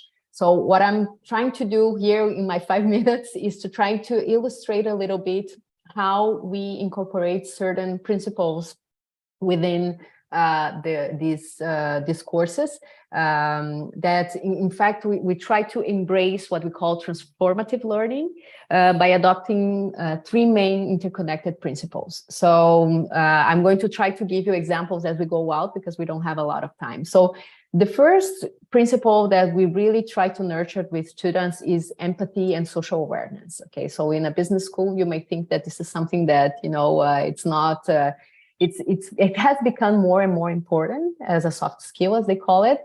But we try to push students to be more aware and sensitive. So trying to understand other people's realities. And to be able to do that, we have to put them into action. So to understand and live a concrete example, a concrete situation that most of them haven't had the chance to live in. So in the bachelor's course, an example that we do is that we always work with a real mandate from a community organization where students, they must co-construct with a partner organization, so a real community organization with a real need. In the past, we had students building, for example, social business campuses for organizations such as L'Itinéraire, which is a local community organization here that supports people who are socially and economically vulnerable at risk of homelessness. Okay, so in this, for example, this group, they offer many reintegration and training programs, services, and they try to really support and adapt the realities and the needs of these people. And students had to really, do interviews, visits, observe, and this was something that they did, and they were able to create very interesting recommendations for the organization itself. So this is one example of the first principle. So the second principle that we apply is open-mindedness. So meaning being receptive to different ideas, alternative ways of doing things. And an example of that is in the master's course of social innovation and development, where students are invited to study alternative perspectives of development. So going beyond the traditional ways of thinking about development, which would include, for example, indigenous visions, southern models, so Buen Vivir and other types, Ubuntu and other types of alternative models.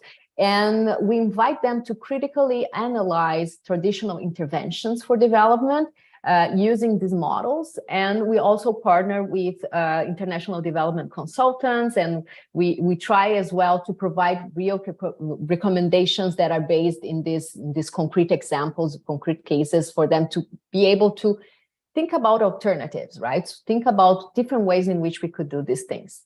And the third principle, it's critical thinking, right? So all of them are interconnected. So we really encourage students to evaluate critically what are the established models and be aware of the biases and assumptions that we ourselves hold in these models as well, right? So one concrete example of how we do this is we apply this at the Global Value Chains doctoral course, where we include a more critical perspective on these perverse consequences of GVC practices, right? So we question, for example, the impacts of notions such as economic, social, and environmental upgrading, cascading compliance, which we take for granted as being also, you know, as models of fixing or correcting the perverse consequences of GVCs.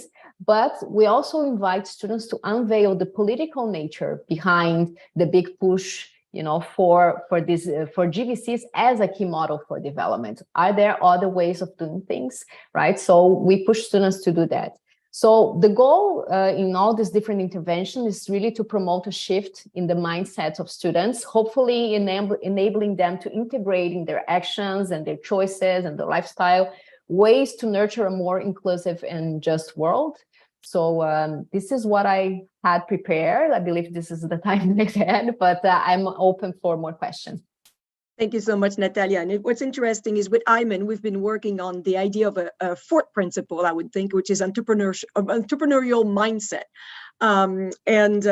Yeah, so we've been talking in the question, and I'd asked Luciano, who's just joined us, Marin Cruz, to be respondent to some of the issues. And Luciano is director of the Social Impact Center and board of the member of the HSA, amongst other things. And Luciano, because I think you may be, in responding to what you heard, can you also maybe address this idea of the value creation? And then everybody else, I bring you back in, as well as I would like to hear the experience from the student, because what you Ayman, you've done, and Mariana, I know you do, though you did mention it, but everybody mentioned is that involve the student directly. And can they learn better in the class, or did they learn better if we throw them right into guided, but out there in the real world? Because it seems to be this is what we're heading for. So Luciano, please. Sure. Yeah. So I've been maybe what I can do is just to comment a little bit on what I've been hearing, from the different panelists. So there is one idea that I think is very interesting here, which is this idea of entrepreneurial mindset, right? So this idea that entrepreneurship is not the end in itself, but it's more about the skills that we're going to try to train students on so that they are able to develop, to entertain that, and they can use that, even if it is not for the entrepreneurial project they have right now, but for something that they want to develop in the future and to be more innovative. So this is one thing that we try to do a lot in our programs too, and I think it's interesting that it's emerging here. The other thing that I found very interesting is the idea of ecosystem. So it was mentioned that we need an ecosystem to support entrepreneurs and to support some of those practices. And I'd like to insist a lot on this idea, because I really believe that we need to work and put universities back to the center of what needs to be done in this world. So we need to call for the responsibility of universities. And I certainly see that those ecosystems, of course, they need to be formed by organizations, by NGOs, but we need universities there. And I think that one of the key components, and maybe here is where I can bring something that we've been doing at HSC Montreal, is how can we reconnect research, teaching, and transfer, or outreach. So how can we see our roles not just as a teaching university, not just as a research university, but as a university that has a central role in society and that tries to connect the three of them. Very briefly, we have one major project that we developed with a financial cooperative here in Quebec, which is Desjardins. And what we've been doing is that we go to developing countries. We've been going to Sri Lanka, Tunisia, Haiti, Colombia. And usually what happens is that they work with local financial institutions, microfinance institutions, that they need to support entrepreneurs that come from marginalized conditions. So rural entrepreneurs, women, youth. And what we do with them is that before they do any kind of intervention and training with those entrepreneurs, we go with them, co-construct training opportunities. We test those different forms of training that we can try. We use randomized trials so we can apply a research perspective on that. And once we find the one that can really better support those local entrepreneurs, so then they take it and they scale it. So then they go and they train thousands of entrepreneurs following that method. So for us, it's a very nice way to connect our students, PhD, master students, to come in and participate in those kinds of projects. It's a nice way for us to develop pedagogical material that we use with entrepreneurs, but we bring back to the university and use in our courses. We have lots of data that we can use for research and for publications. And of course, we have outreach because we have the opportunity as an university to impact thousands of students, of beneficiaries of entrepreneurs. So I'm going to stop here. And of course, I can elaborate on all those elements if needed. Thank you so much, Luciano. Now I'm going to circle right back to, and Mariana, I interrupted you, but I want to bring you back in now.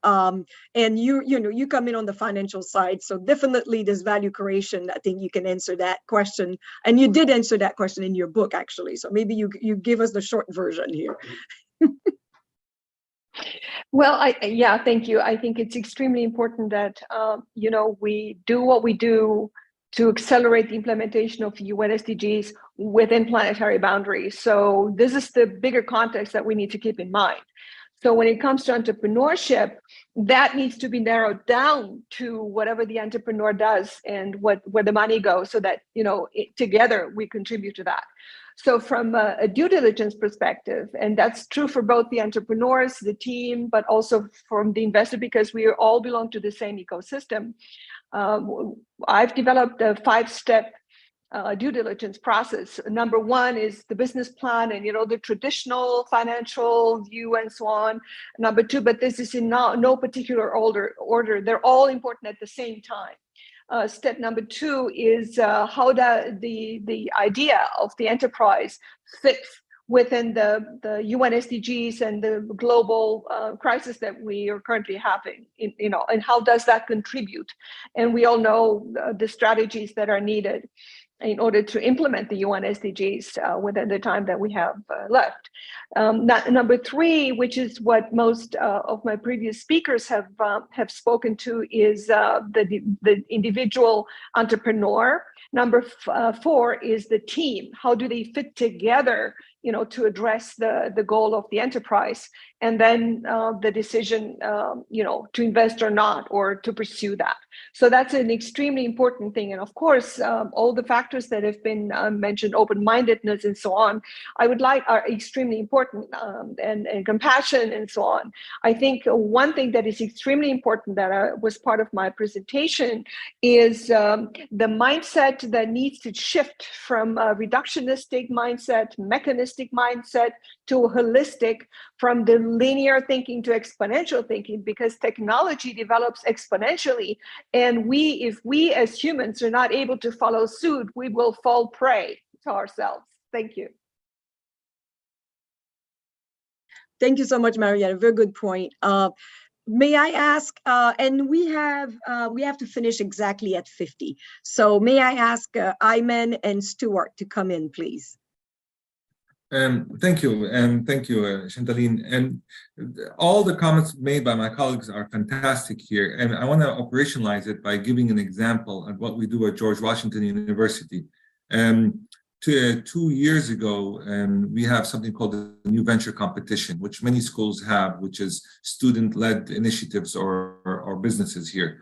We did a simple exercise for that year. We asked them when they submit their application or their business idea to map it to one of the SDGs, Sustainable Development Goals. So if it was an idea on a restaurant or on an app for healthcare, and initially the idea was was very tepid response to it, saying, well, how would students know, and how would they implement it, and how would they figure it out?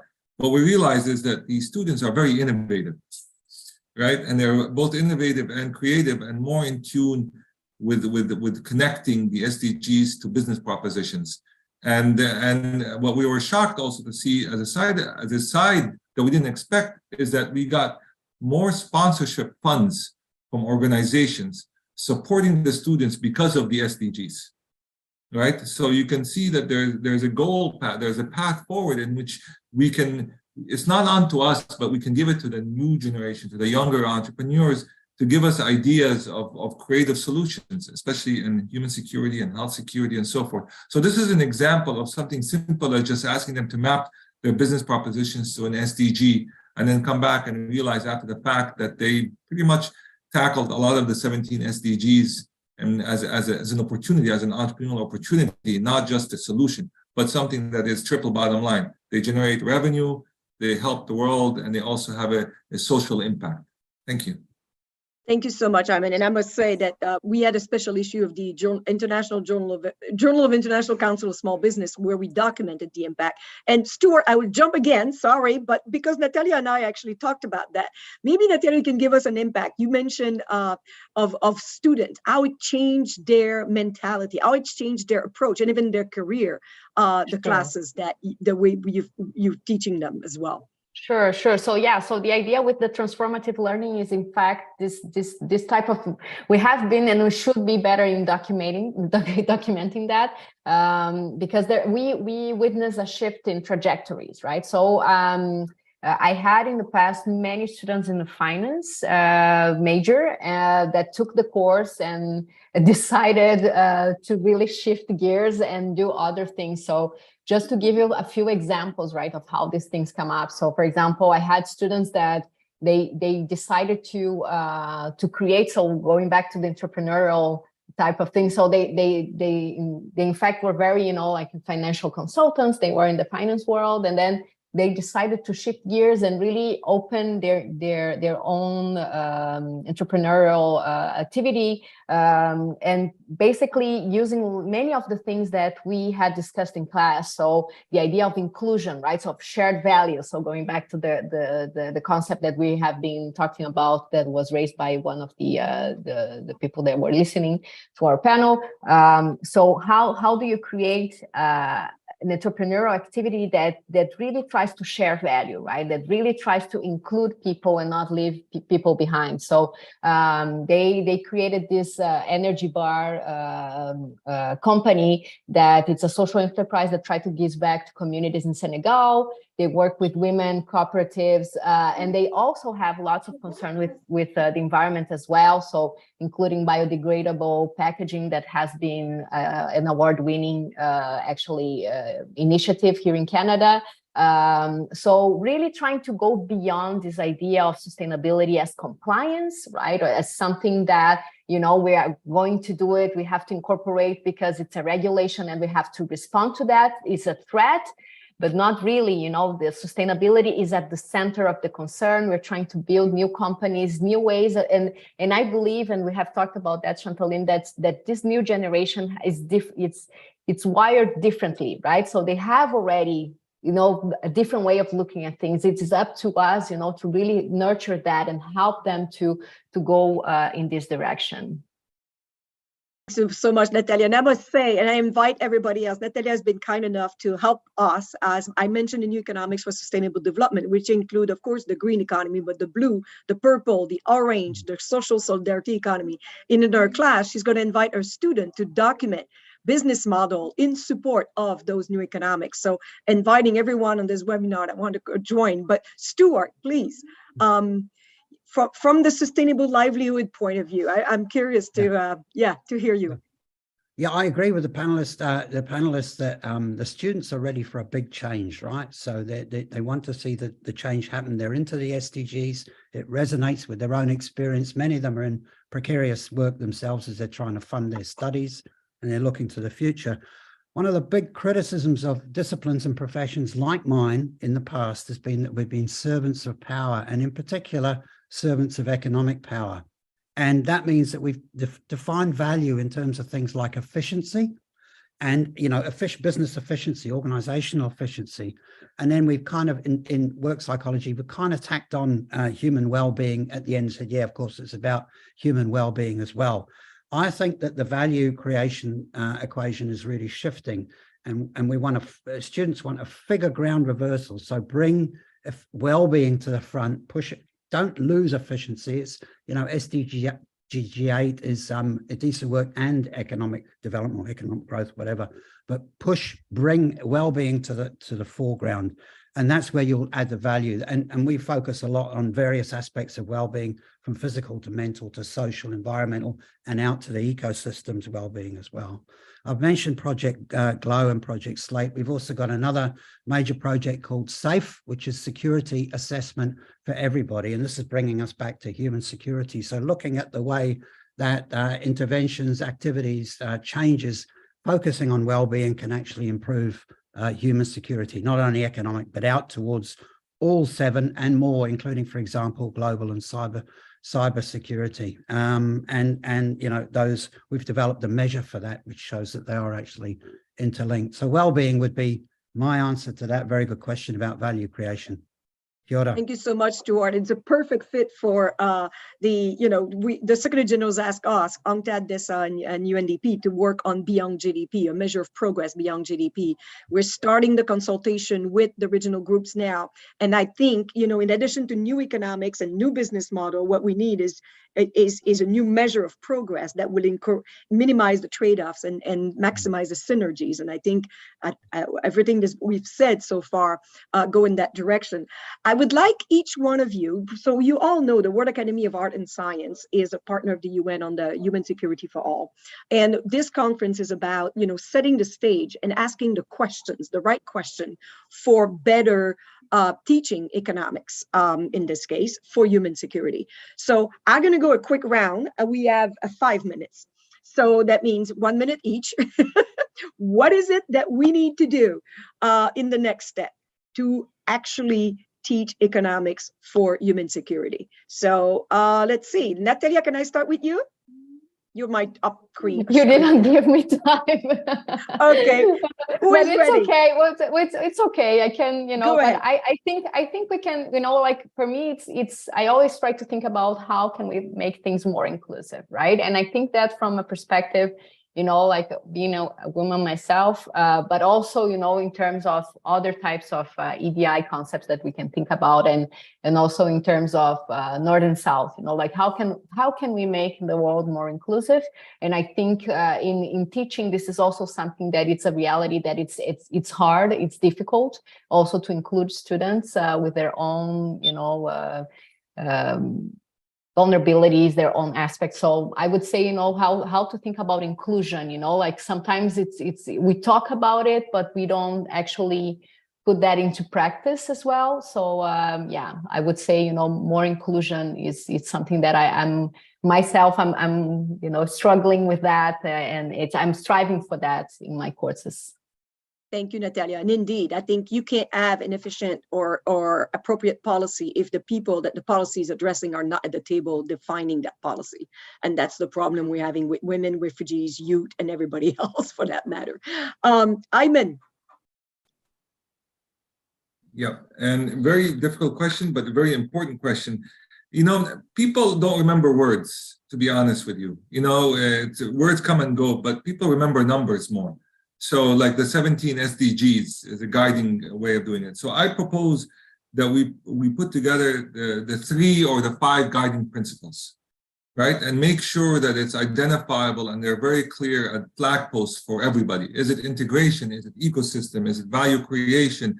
Whatever it might be, we have to put them as numbers and with clear identifiers, and ask the students saying, have you reached those guiding principles? There are 3 of them or 5 of them. We need to start putting them together in a way where people remember them more. And if you remember them, then you apply them and then you measure them. And if you measure them, you have impact. Brilliant. Mariana. Our very existence and economies around the world are threatened by the climate change. And so that's why moving forward, we need to decarbonize, to come up with decarbonized economies. And in the transition phase, and this is what I was trying to do with my presentation, the technologies and the convergence of technologies available in order to ensure that we're moving away from more carbon emissions toward negative carbon emissions. And the biggest question to address, which is, I'm asking everybody and all students, every thinking soul, collective intelligence around the world, to think about how are we going to close the resource gap because moving toward batteries and battery technology and less emission and technology that ensures the food for all the planet and so on without raising cows and so on needs resources, metals and minerals. So we need to do a lot of thinking around that. Thank you so much, Mariana. It's actually something I've just had a call with the Secretary General's team a week ago, because we want to make sure also developing countries are makers and not takers of renewable energy. They have the resources. They need to process them, not just export them. And I just did a podcast. I would invite everybody to join in my last Integral Investing podcast with Jared Barron on the metals company. So it's a big topic but we need to address those. Excellent. Luciano, you'll be last but not least. So get ready as we go to Stuart. Stuart. Oh, me. Okay. Yeah. So, yeah, thank you. I think that what we need to do is redefine our own livelihoods for our sustainability. These conversations like this around the table, interdisciplinary, getting towards transdisciplinary, are vital. We're each stuck in our silos. So we need to do SDG 17, the only process goal in the 17, which is the partnerships one for development for the goals. We need to have more conversations with each other. Psychology needs to talk more to economics, economics to psychology. We need to have community practitioners in there, engineers for robotics and so on. And we need to do that in a way that reflects the goals, reflects the facets of human security. An exemplar, there's a new book coming out edited by a team at Massey University, but it's 22 different contributors from around the world on tackling precarious work in the SciOp Routledge series. But it's interdisciplinary. It's not just work psychologists, it's economists, it's social psychologists, it's a whole range, robotics and so on, a whole range of different approaches. We need more projects like that, not only books, but in the classroom as well. Kia ora koutou. Exactly. And now you're all connected on this call. You're all from all different parts of the world. And so I hope you're going to keep the dialogue. But I want to stay in time. Luciano, I promise to give you the last word.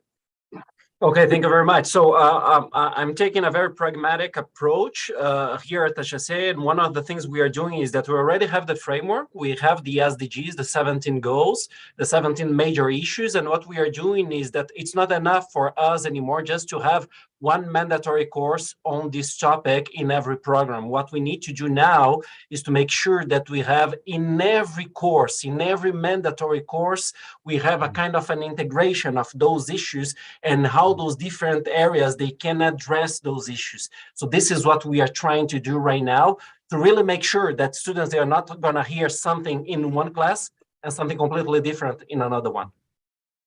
Brilliant, brilliant. Well, Gary Jacobs, the president of the World Academy of Art and Science, is with us, and I'm sure he's taking vivid notes. We stay within our time, so I want to really thank all of you for accepting to join us today, to be part of this discussion, and I hope it's just the beginning. We'll keep continuing. So thank you so much, and to be continued. Ciao. Thank you. Thank you.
In a rapidly changing world, we all aspire to feel safe and secure.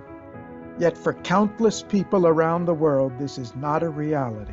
Conflict, poverty, climate change, discrimination, inequality, and injustice threaten all dimensions of human security. Indeed, our sense of insecurity seems to be increasing. Today's threats cannot be solved by traditional education. We need education that focuses on preparing youth with the values and knowledge needed to understand the rapidly changing world they live in and the actions they can take both for themselves and for society to overcome threats and enhance well-being. But there is hope. Education that focuses on human security is a powerful tool that can transform communities and build a brighter future for generations to come. It empowers individuals, strengthens communities, and promotes peace and stability. It enhances freedom from fear, want, and indignity.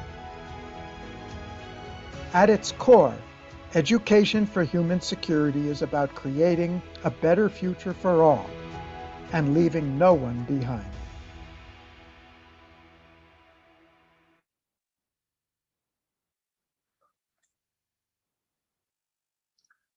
Good day. Just want to make sure that we're live here. Yes, you can start the session. Thank you. Yeah. Okay. Hi. So thank you. And hi, I'm John Miller. I'm a director of forceforgood.org, as well as a fellow of the World Academy of Art and Science and a member of the Human Security for All project team. Previously, I was chairman and CEO of AOL and chairman and CEO of the Digital Media Group at News Corp and Fox, and have a background in trying to further some of the aspects of education. I'm an advisor to Harvard in its edX endeavors, and now under the Vice Provost for Advances in Learning, and formerly a director of Houghton Mifflin, the large educational publisher in the United States. And we have a great panel with us today around this very important issue of the confluence of business and education. And to me, it's both a continuum and a two-way street. What can happen in the education system that prepares people for businesses and promotes business with societal impact? And how do we prepare for that? And then the other way, of course, is what happens inside those businesses and how do we train people to deal with the societal impact issues, particularly around human security, that we all are here to discuss today. So a terrific panel to talk about this, and I'll just go through some of the folks so they don't have to introduce themselves.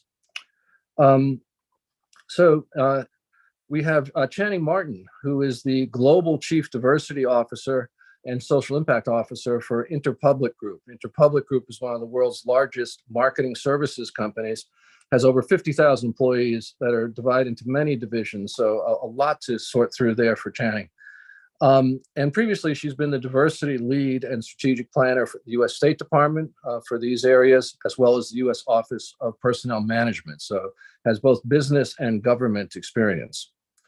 We have John Rose, who has led the TMT, Telecom Media and Technology practices at both BCG and McKinsey for many years, as well as at BCG, he's head up their private equity sector and public policy sector. He also runs a World Economic Forum group on data policy and privacy that is ongoing, as that's a continuing issue.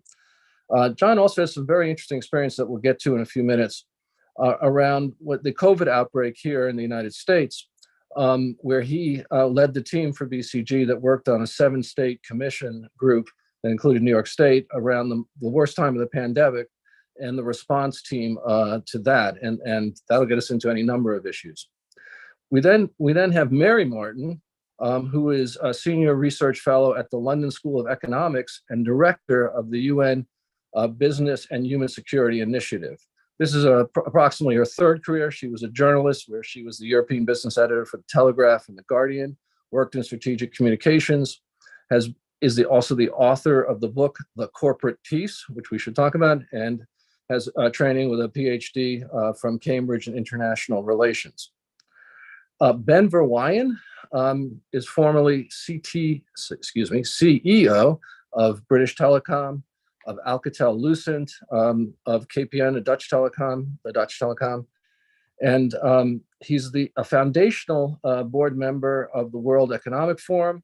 He's a director of Ofcom, the British regulatory body. He is a knight of the British Empire.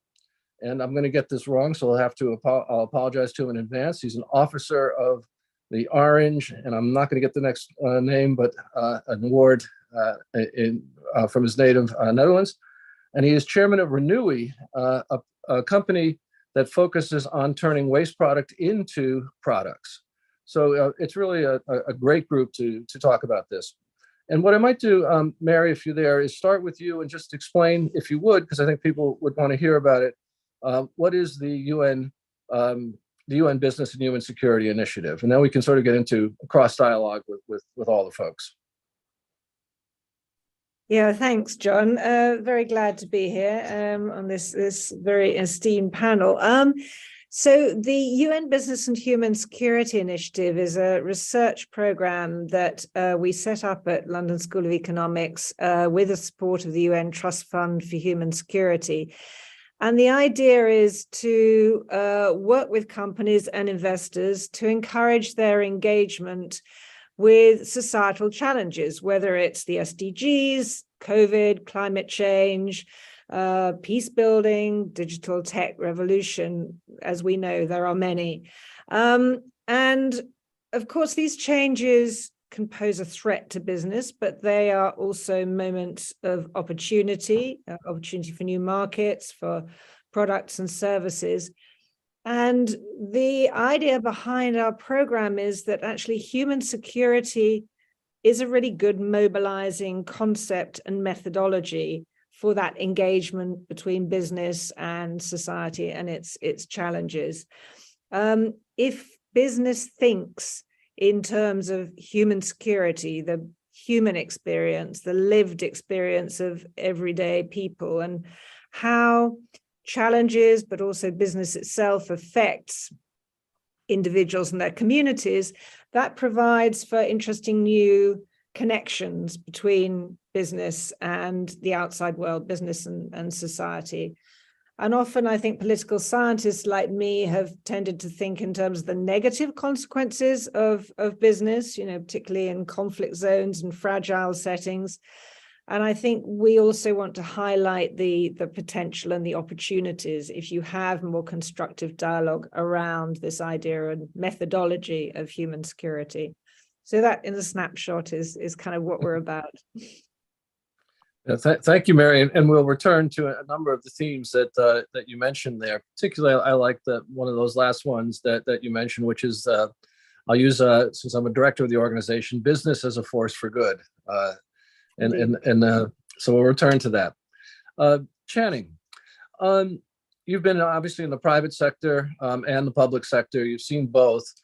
And one of the things I'm struck by, I'll say this in my own career, is I certainly didn't receive any training other than on the job, if at all, around some of the issues of, let's call it diversity, inclusion, human security. None of that was part of now I was raised a little bit earlier, but none of that was part of my either formal education or for a while business education.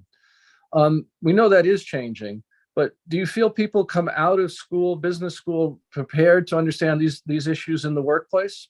And anticipating some of that answer, if not fully prepared, what do you see makes a difference to get them ready to sort of lead and become leaders in organizations that embrace these kind of values?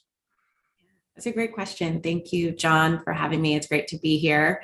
And, I do think you're right that things have changed quite a bit over time. And even in the world of diversity, equity, and inclusion, it has evolved. If we go back, 30, 20 years ago, companies and organizations were really just trying not to get sued. It's a matter of EEO compliance procedure. We focused on affirmative action. And what are the things that we just have to do, that the government tells us we need to do? That world of compliance evolved into really thinking about strategy and the use of data, really using demographics to learn more about the organization. And then that even transformed into, how do we hold people accountable? What are the barriers to entry for people and talent? That conversation then morphed into one of belonging and inclusion. We kind of had a shift from, well, diversity is great, but if we have diversity in isolation, that doesn't really do anything if we don't have inclusive spaces. And I would say since 2020 in particular, the murder of George Floyd, and then during the pandemic with the explosion and awareness of Stop API Hate, the conversation around equity has come to the forefront in a way that we haven't seen in a really long time. And so throughout, I would say, the last decade, I've seen programs and institutions like Cornell, like Georgetown GW, around certificates on diversity, equity, and inclusion, or a certificate program to be a certified diversity professional, where I think institutions of higher learning in particular realize that there are gaps in the way we think about leadership. I think there are gaps on leadership philosophies anyway. Traditional leadership training isn't very effective. And so I've seen even in coaching programs that there isn't this inclusion around equity, bias, understanding human behavior, how to work with people across lines of difference are not included in those traditional programs. And so there is a shift. I think it's imperative that there is one in order to prepare leaders for the future of work, but we're very behind. And so I think you have folks in roles like mine, or people like all of you on the panel, who realize there are some challenges, and as small as they may seem, something like someone's uncomfortable to give someone feedback in the workplace because there are cultural barriers or unknowns, or because someone's just different than I am, just the nature of being uncomfortable and comes into the situation. That's a barrier to business outcomes. If we're not able to have effective, productive conversations, we're not going to produce at work either. So it's changing. I don't think it's changing fast enough. And there's a big opportunity for business schools in particular to really embed some of the practices around equity and inclusion, not only in the way they think about the students that are there and the professors and the diversity of those professors, but also in the curriculum, in the way they're thinking about how do we learn from others of other world experience? How do we learn about leadership from other communities that we don't typically value when we think about the traditional business leader? That's great, and thank you. And Ben, I see you made it. Ben just landed back in the UK, so glad to have you here, and thank you for making it on such a tight time frame. But I might turn to you and ask, in your business career, you've been responsible for the hiring of thousands of people, if not tens of thousands. And again, the same question of, what degree of preparedness do you think people come to the workforce with around these kinds of issues, around the larger potential for societal impact as a aspect of business that is a positive aspect of business? And what, if you cared to make a comment on educational institutions as how they could improve in this regard, I'd love to hear it. Well, let me first say that I'm delighted that we have the discussion on an issue that is really very important, not just for business or for society, but also for, I would say, understanding between the two groups. And I like to look to this subject through the lens of trust. Because if there is one thing that business and society have in common, that is the battle for trust. And the tools for that may differ a little bit whether you are on the societal part or on the business part, but not too much. There is so much overlap between what is necessary to gain the trust of the talent that you need in your organization, to gain the trust of the customers that you want to entice, to gain the trust of the license to operate in the societies in which you want to operate. So the issue here is not so much the flavor of the day. It's also not so much the fact that it's politicized, looking from the outside and seeing the debate in the US, it seems that every logical thing has to be politicized. But from a global perspective, what I see is, whether you like it or not, technology, behavior, and environment are changing radically the, I would say, definition of success. And let's be realistic. I live on a continent where there's war, real war, very close by, and it is hard to overestimate the impact it will have on the thinking, not today, but in the times to come. Because if we talk about human security, the word security is as important as human. So Ben, I do want to return to the situation in Europe on the ground there in a moment or two, because I do think it's very important. But I'll start with your more first point around trust, and maybe John, you're involved, as I mentioned in the intro, with the World Economic Forum's data research and policy making there, which seems to me also an issue of trust around business, as Ben alluded to. So, first of all, do you see it that way as a battle for trust? Do you see the data work that you're doing in that particular case as part of that? And maybe you could put in that frame. And again, I think part of the frame here is how do we educate people to these kinds of issues too? Oh, John, I think you're muted. Yes, apologize. There you go. So thank you, and it's great to be here with everyone. So two thoughts. One is I'll respond specifically to your question of trust, but I want to push also on this issue of disruption, which is related but different. A lot of the battle around the use of data and data privacy, work I did with World Economic Forum, work that I've done as part of BCG's Henderson Institute, is all about trust. I think the issue isn't the data itself, which has been, I think, an unfortunate focus miss on the part of the regulators. It's the contextual usage of the data and the dialogue around what data do you have, how are you using it, and what sense of agency do individuals have relative to that data. And what's interesting is most organizations, not just private sector businesses, but also governments, are on the wrong side of that equation, and they are recklessly conservative in their use of data. And it is all about trust. They're conservative because in order to try to avoid backlashes against data misuse, most organizations, not all, color way within the lines, meaning they use data in ways that are far from the boundary conditions that most consumers would be concerned about. That being said, that's how they think about managing trust, the actions they take. They don't believe that it is important to be transparent about what data they hold and how they're using it. They feel that their actions, much of which people can't see, are should speak for themselves. And so they're being conservative in their use, but they're being reckless in the way in which they're engaging their stakeholder communities. Because if you survey, which I have, consumers all over the world, with a couple of countries that are notable exceptions, Korea and China,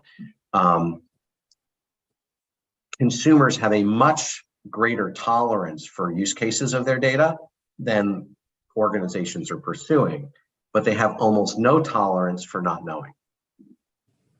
So when an individual finds out that someone's using data or is holding data that they were unaware of, it creates a trust breach. And you can model the economic impact in the private sector of what happens when there's a trust breach. And a trust breach creates economic harm that's materially greater than actually a physical data hack breach. One is viewed as spy versus spy.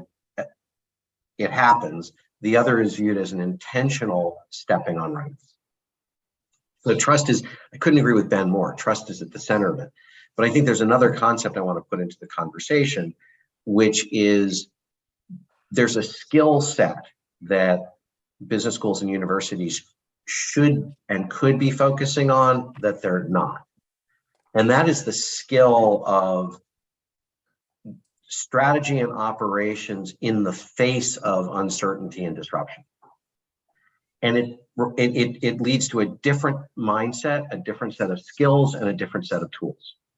So I teach a course at Stern in the graduate school called Strategy and Transformation in the Era of Digital Disruption. And I apologize for the length of the title, it got foisted on me. But the fundamental premise is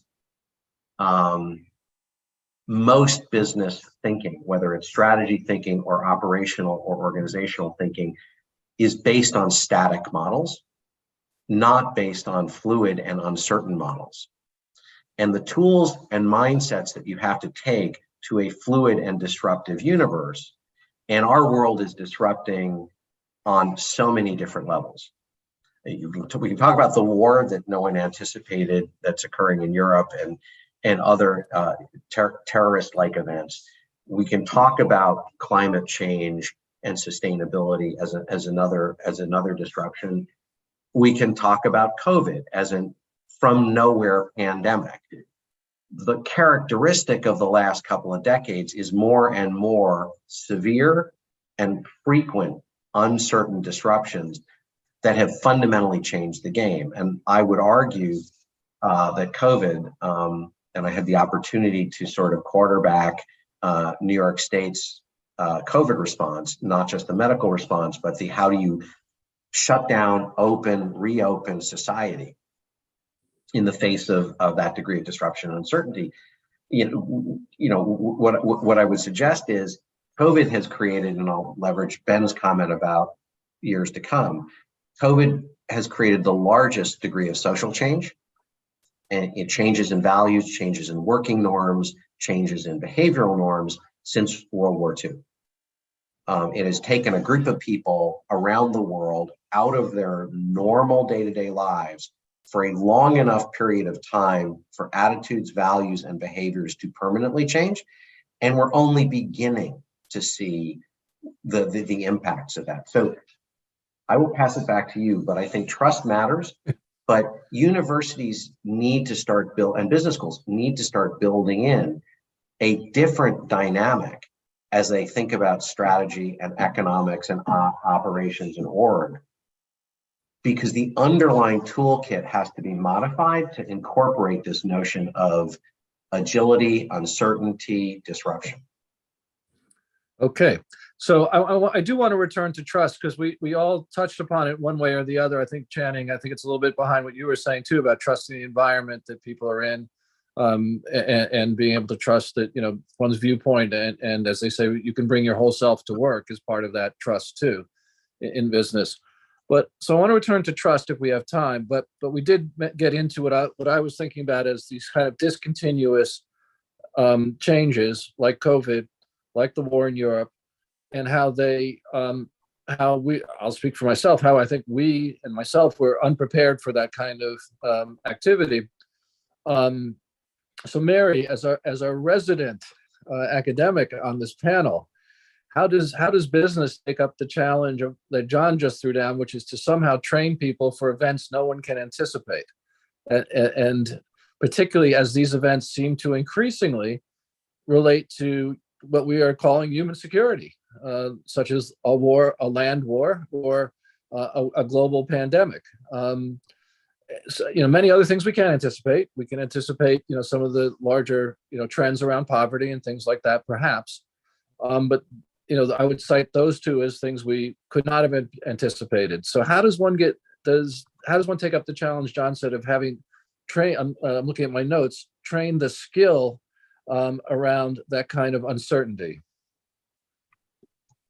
I think several things need to happen at once. I think business and even the next generation of business leaders need to raise their sights, because I think for so long, certainly business schools, I teach graduate students, and they come to us for kind of the bigger picture, if you like, but they're still too focused on the kind of the traditional skills, financial accounting, technical management, all that kind of thing. So I think just expanding the horizon, I mean, whether you want to talk about it in terms of risk to the business, because clearly these things are, they pose a financial risk as well as a reputational risk, all kinds of non-financial risks. So in one sense, they need to be aware of the bigger picture and look beyond the kind of and that includes data. I think there's a huge problem with the kind of data we use and the kind of the tools that are there for business leaders and indeed business students learning about it. I would also say they need to go in the other direction. They need to get down to the ground level. And this touches upon the point that you are making, John and Ben, about trust. How do you recreate the trust thing? It's also by getting down to the personal level, the level at which people live their ordinary lives, experience whatever it is, whether it's conflict or poverty, health pandemic, and so on. And that's why I think, that human security idea matters, because it's not just a kind of generalist concept about, bad things happen in the world. We face, terrible interconnected threats. It's not just a health pandemic. It's a threat to our ways of working. It's a threat to our social relations. It's a threat to education and so on. So I think you need to, as it were, get down to that lived experience level. And I think actually that's what business could be really good at, but often isn't. There's too much, if you like, abstraction, general kind of general learning and so on. And the trust thing is important because you can build that trust if you get that proximity to the lived experience and the everyday level. So I would say it's an answer partly to the trust question, and it's also a kind of a better direction to go in for future preparedness. I mean, the tech sector, I think, is an interesting example because by its very nature, it tends not to be proximate. It tends not to be on the ground because it can sell products and services that are by definition remote. So there is a bit of a disconnect, if you like. So when things go wrong, and often they go wrong in the tech sector because people are using, if we take the example of conflict, people are using the tools and services of tech often in a negative way, in a way that maybe even feeds conflict. And the companies are just not, they're too far, they're too remote, they're too disconnected from that everyday use and affordance of that technology to be able to react well. So my answer, say, it goes in both directions. People need to have a sense, even if they go down the route of business, they think they want to be in finance or they want to be in management or whatever. The bigger picture matters increasingly. And that idea of having the connection with the grassroots and the ground level, because in the end, it's about people and how they live their lives, how they consume your products and your services, and how they're affected by the big global events, but in their own very particular way. Channing, what Mary just said is the bigger picture matters. I'd certainly like to think so. I'm willing to guess you do as well. Without naming names, some of the areas you've worked in the private sector, do you feel that efforts around diversity, equity, and inclusion, social impact are checking the box, or do you feel they are come from a more, hopefully now, deep-rooted sense of values and purpose inside of corporations to achieve, I hope to achieve, what Ben is describing as trust? I think there's a spectrum. I think there are organizations of varying sizes and industries that are checking the box as an exercise. And I think that there are many that have realized that if people are your number one asset, and those people include your talent, they include your customers, right? That if you're really going to be a number one priority, then you have to identify what the values of the organization and the business are and embed that into the culture. So I think we see a spectrum. I think the ones that have done it really well have truly done the work and embedded in their culture, and they have the difficult conversations and almost the realignment or rebirthing of the company, which takes time and it's hard. But what I've seen is that those companies where their values alignment is there, where people are bought into that, they're treated with the same respect aligned to their values, their products align with their values, their customers' feedback also aligns with their values, they are more flexible, they are more agile, they do withstand through long seasons of uncertainty in a more positive way. They're able to fail fast and course correct because it's baked into their culture. And there is an element of trust to the point of the conversation. I think when a company does what they say they're going to do, people trust them, whether that's their consumer or that's their talent. So with that being said, there are quite a few companies that are checking the box. I think especially those that have large populations of people that have not experienced lived experiences outside of their own. I think what Mary is saying is right. And that's what a lot of this work is about, is getting on the ground level, being around those of different lived experiences. I think it's hard to understand lived experience if everyone in your organization or your team has the same lived experience as you do. It's really hard to identify and think about how can our business impact, positive economic outcomes for women around the globe if we don't really understand the gravity of that problem or that challenge, or if we don't have the concept of what it really means to be from a country that is, has experienced decades of war. It's really hard for people to address challenges and tackle problems, especially systemic ones, when they don't even really have a grasp of the systemic ones within their community. So we want people to be able to do that in a way that does feel safe for them. But again, it is the trust. Yeah. Ben, I'm gonna give you a real world problem that I faced as a director of a public company, and then John, I'd be interested in your response as well. When the land war did break out in Europe and when Ukraine was invaded, our operations for this company were headquartered in Poland, run by a Ukrainian woman, and she oversaw that sector, including Russia.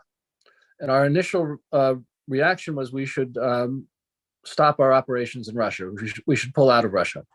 She actually argued for keeping the company going in Russia, even though she had some strong feelings about everything that was going on, as one might imagine, because she felt it would put our employees in Russia in danger if we pulled out.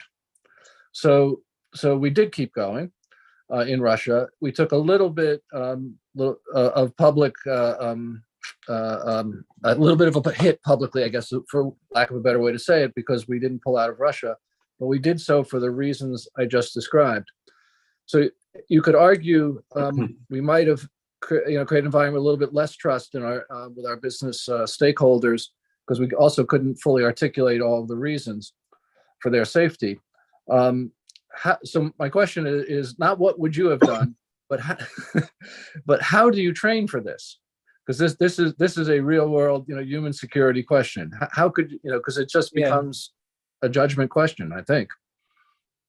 Yeah. So I heard the conversation we just had. Yeah.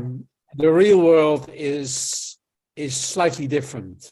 I've been able to run global companies where we have the philosophy that, we are going to be global in our thinking.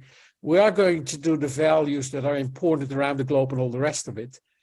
At the essence, people are very, very local. And if your headquarters is in Paris, the local paper in Paris has more impact than the Wall Street Journal. And if your headquarters is in New York, you can jump all the way you want. It may be that the China Morning Post has more subscription than 10 of your Wall Street journals. It doesn't have the impact. So let's be realistic. Everybody is as a human being, has its roots. And the roots are truly important to understand and to value. What you want to do is you give other people in your organization with their roots the opportunity also to have the power to make it domestic for them. So that's the first thing I wanted to say. Second, I talked about trust. Let me talk about credibility. So if people say something about, yeah, business doesn't understand, they're 100% right. A lot of business does not understand the challenge in front of us. But when it comes to credibility, and Edelman is the organization that every year when it is the World Economic Forum comes out, the institution people trust most is business. And the institution that people trust most is their employer. Now, I'm not a fan of that.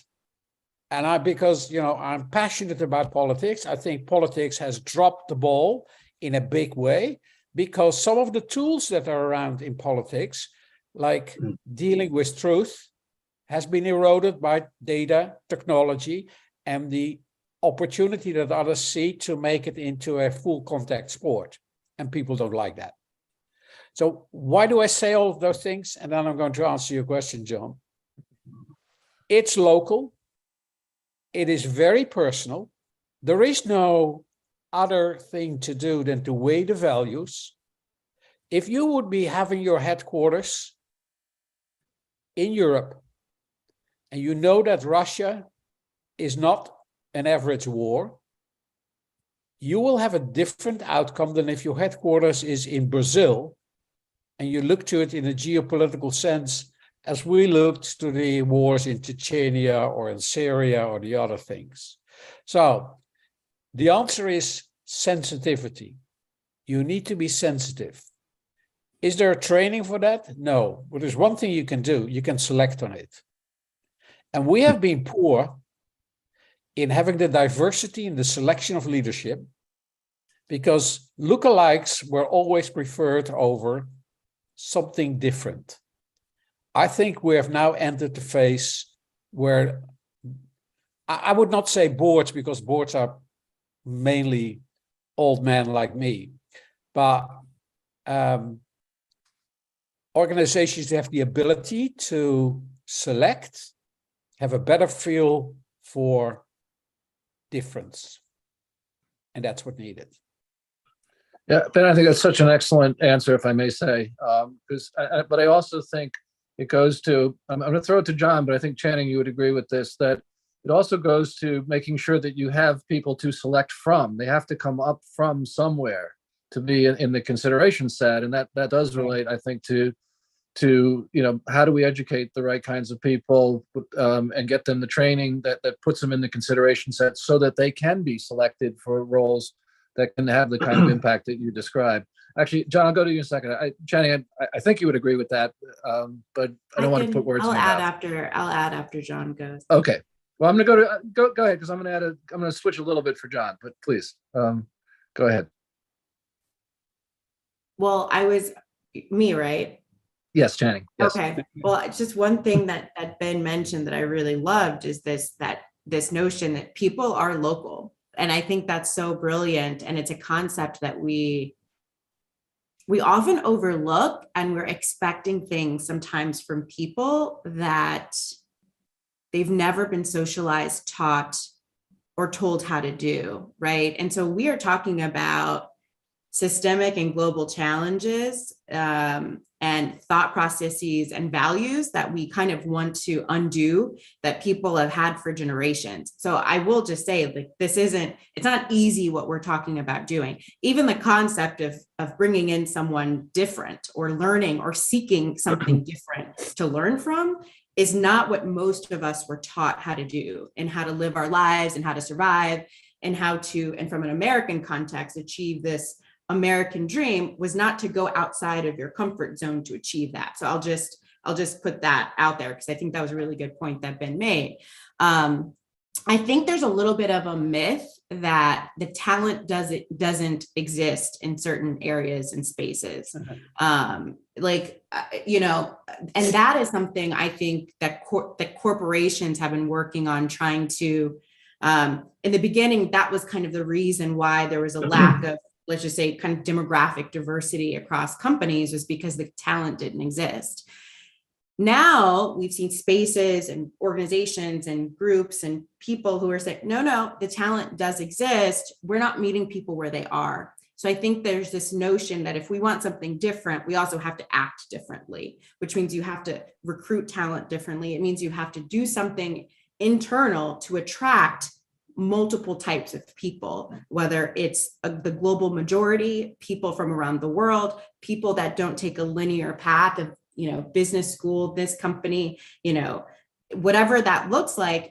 We have to do things differently if we want to embrace different. And then you have to set those people up for success when they get there, because don't say you want different and then the reward system, the recognition system, the promotion system is all based on the old. So that's my challenge with, does the talent exist? The talent does exist. And we're also talking about decades and centuries in some countries of socialization, values, and families around what profession you should be. I work in marketing and advertising. I am struggling with how little percentage of Asian male talent we have in our organizations in the industry. It's really hard pressed for me to find, a first generation, second generation American family from many countries in Asia that are telling their kids, to achieve the American dream, I want you to be a creative. My friends that are African and Asian or have African Asian parents, they're told to be engineers, doctors, and lawyers. True. That's not something that I'm going to be able to undo as a chief diversity officer, right? So I'm realistic in that. So I think these are some of the nuances around what's available talent, what isn't, but how do we need to reframe our thinking around how we create spaces that are inclusive for people. And if we really are caring about global pandemics and wars and the world, as we should be, human security is something that everyone should have access to. These are challenges that our organizations can help to solve. And as the trust in government continues to decline, I have seen where organizations and companies have been able to rise to that occasion. Yeah. So I'll pass it over to John. Yeah. Thank you. There's a lot there. I keep making notes on what I want to discuss and falling behind. We may have to ask them to have us back. But John, I'm going to ask you a question, and you can do like Ben. You can comment on some other stuff, but get around to my question eventually, which is, when you worked with the New York State government and the other states that were involved in that consortium, this to my mind goes to that trust and credibility question. You had to recommend in completely unprecedented circumstances what was effectively the shutdown of the local economy, and a very important economy for a period of time. That is not a decision to be taken lightly, and it's not a decision that, at least to my knowledge, had been taken previously in our history. So, how do you, and again, it goes to this point of how does one actually have the requisite skill training to tackle such a thing? And now that we enter in a world that has these, I'll call them discontinuous events that are occurring perhaps at a greater rate. So I'll start with your question, but I want to cycle back to attach to some of the things you mentioned earlier and some of Ben's comments. But the hard decision wasn't to shut stuff down. The hard decision was to figure out how to open stuff back up and what opening it back up meant. The shutdown was really simple. New York City was the epicenter of the pandemic, and the healthcare network was on the edge of collapsing. And so the shutdown decision that not only New York State made, but lots of people in lots of different countries made was a relatively simple decision. If the hospital systems got overwhelmed, the first responder systems would have collapsed. And there was a real view towards an anarchistic environment that was real. And by the way, China started with shutting stuff down. Everybody looked and said, okay, that sort of worked for a period. So as this moved around, the simple decision was to close. The hard decision, knowing nothing about the disease at that point in time, was how do you think about opening up?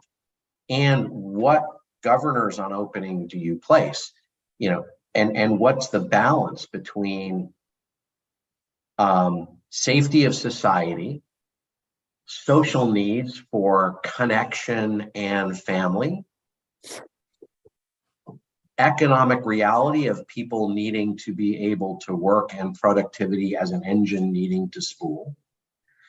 Those were the hard decisions. And some of the mechanisms that people put in place were actually almost unheard of relative to the way government operated in the past.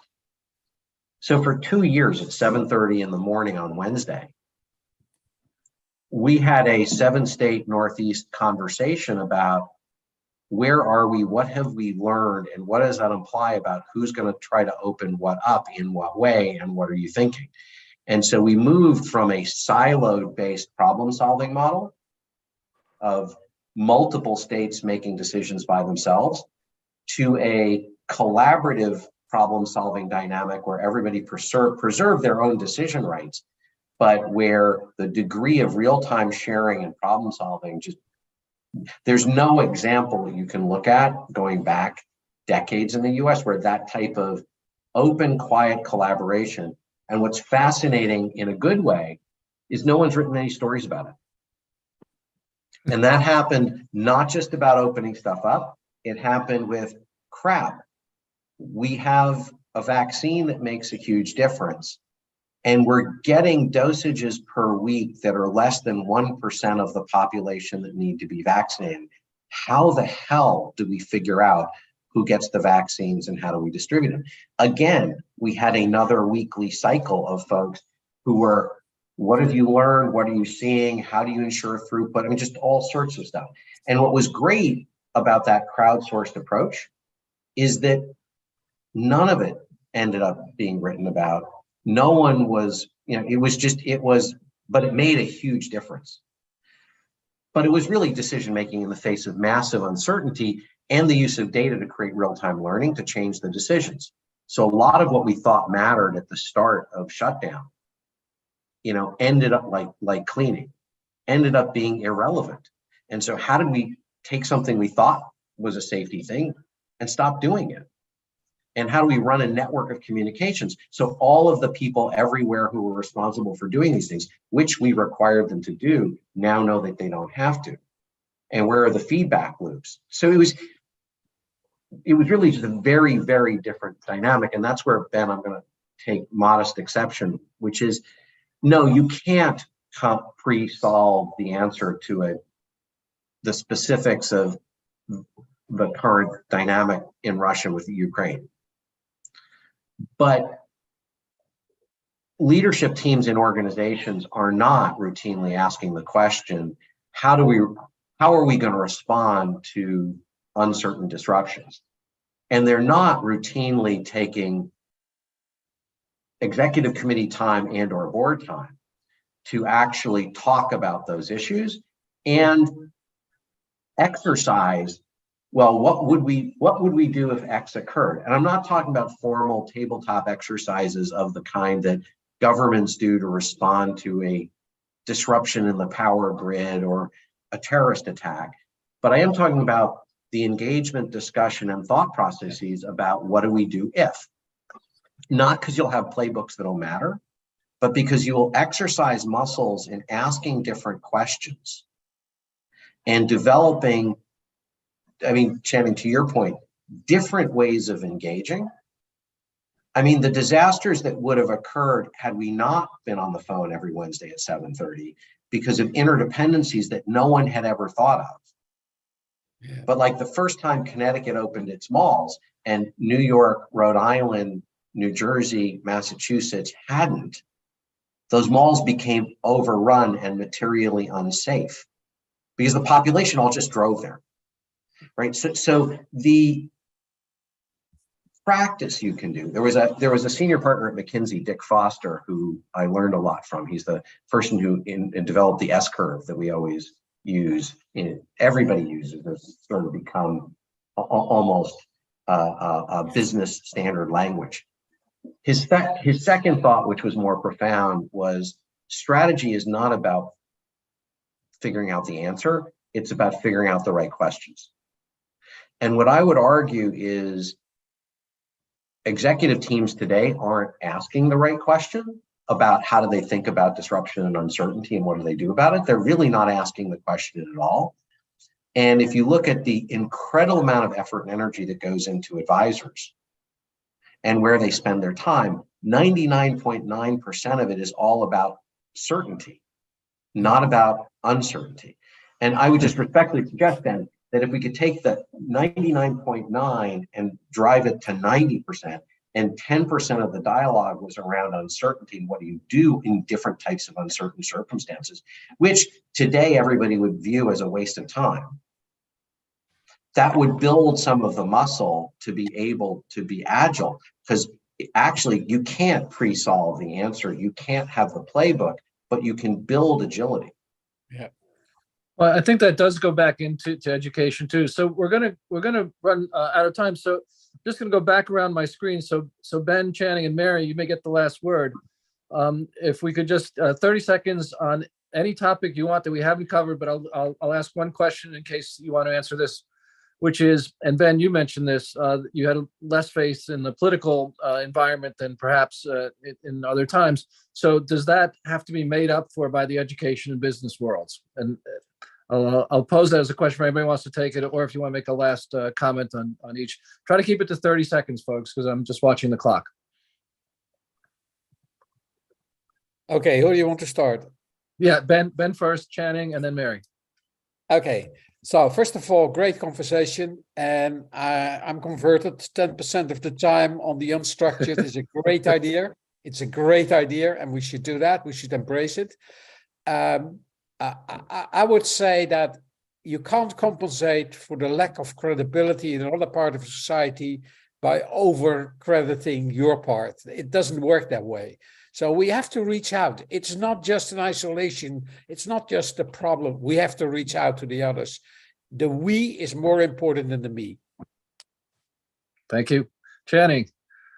That's great. It's hard to follow that. So I might just end it with a question or something to ponder for next time that I hope this group can get together is, how do we tackle or move forward when what we would probably textbook classify as a lack of safety or human security to be a norm? And I'm thinking about, whether it's the Western response to mass shootings, where when someone hears it now, you're like, oh, there was another one.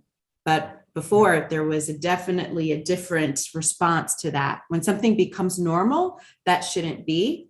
And like the pandemic, now when I talk to people, many people, if they get COVID, it's just another cold.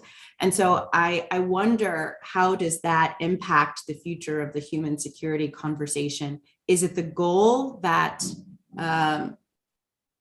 that we normalize certain things like that, which means they are less of a threat to us? Or is the goal to have hyper awareness on all of the things that impact human security? I don't have the answer, but I'd love to explore that. Wow, what a great question. And those are listening from the World Academy, I hope you heard that, because we should think about how we work that into some future discussions. Mary, any last thoughts?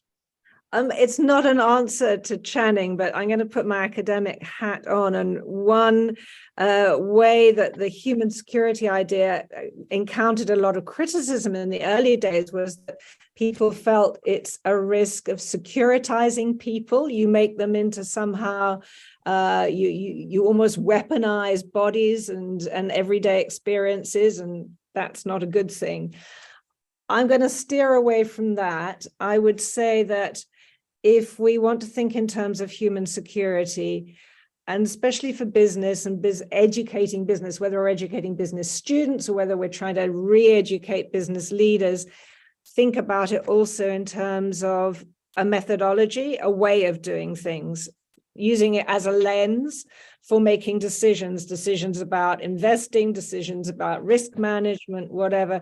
If you center it in that idea of it's about people, it's about, as Ben said, local, it's about communities, and that perspective, it's on the ground, and that we all face different threats and challenges, and they tend to be connected, as the COVID pandemic showed us, then I think that is a way to start teaching or relearning about how we do business and how we run the economies for the future. Great. Well, thank you all very much. I hope they invite us back to continue this conversation because I think we just got started. Thank you all very much. And I think we're just over time, so we should stop there. And take care. Bye-bye. Take care, everybody. It's been fun.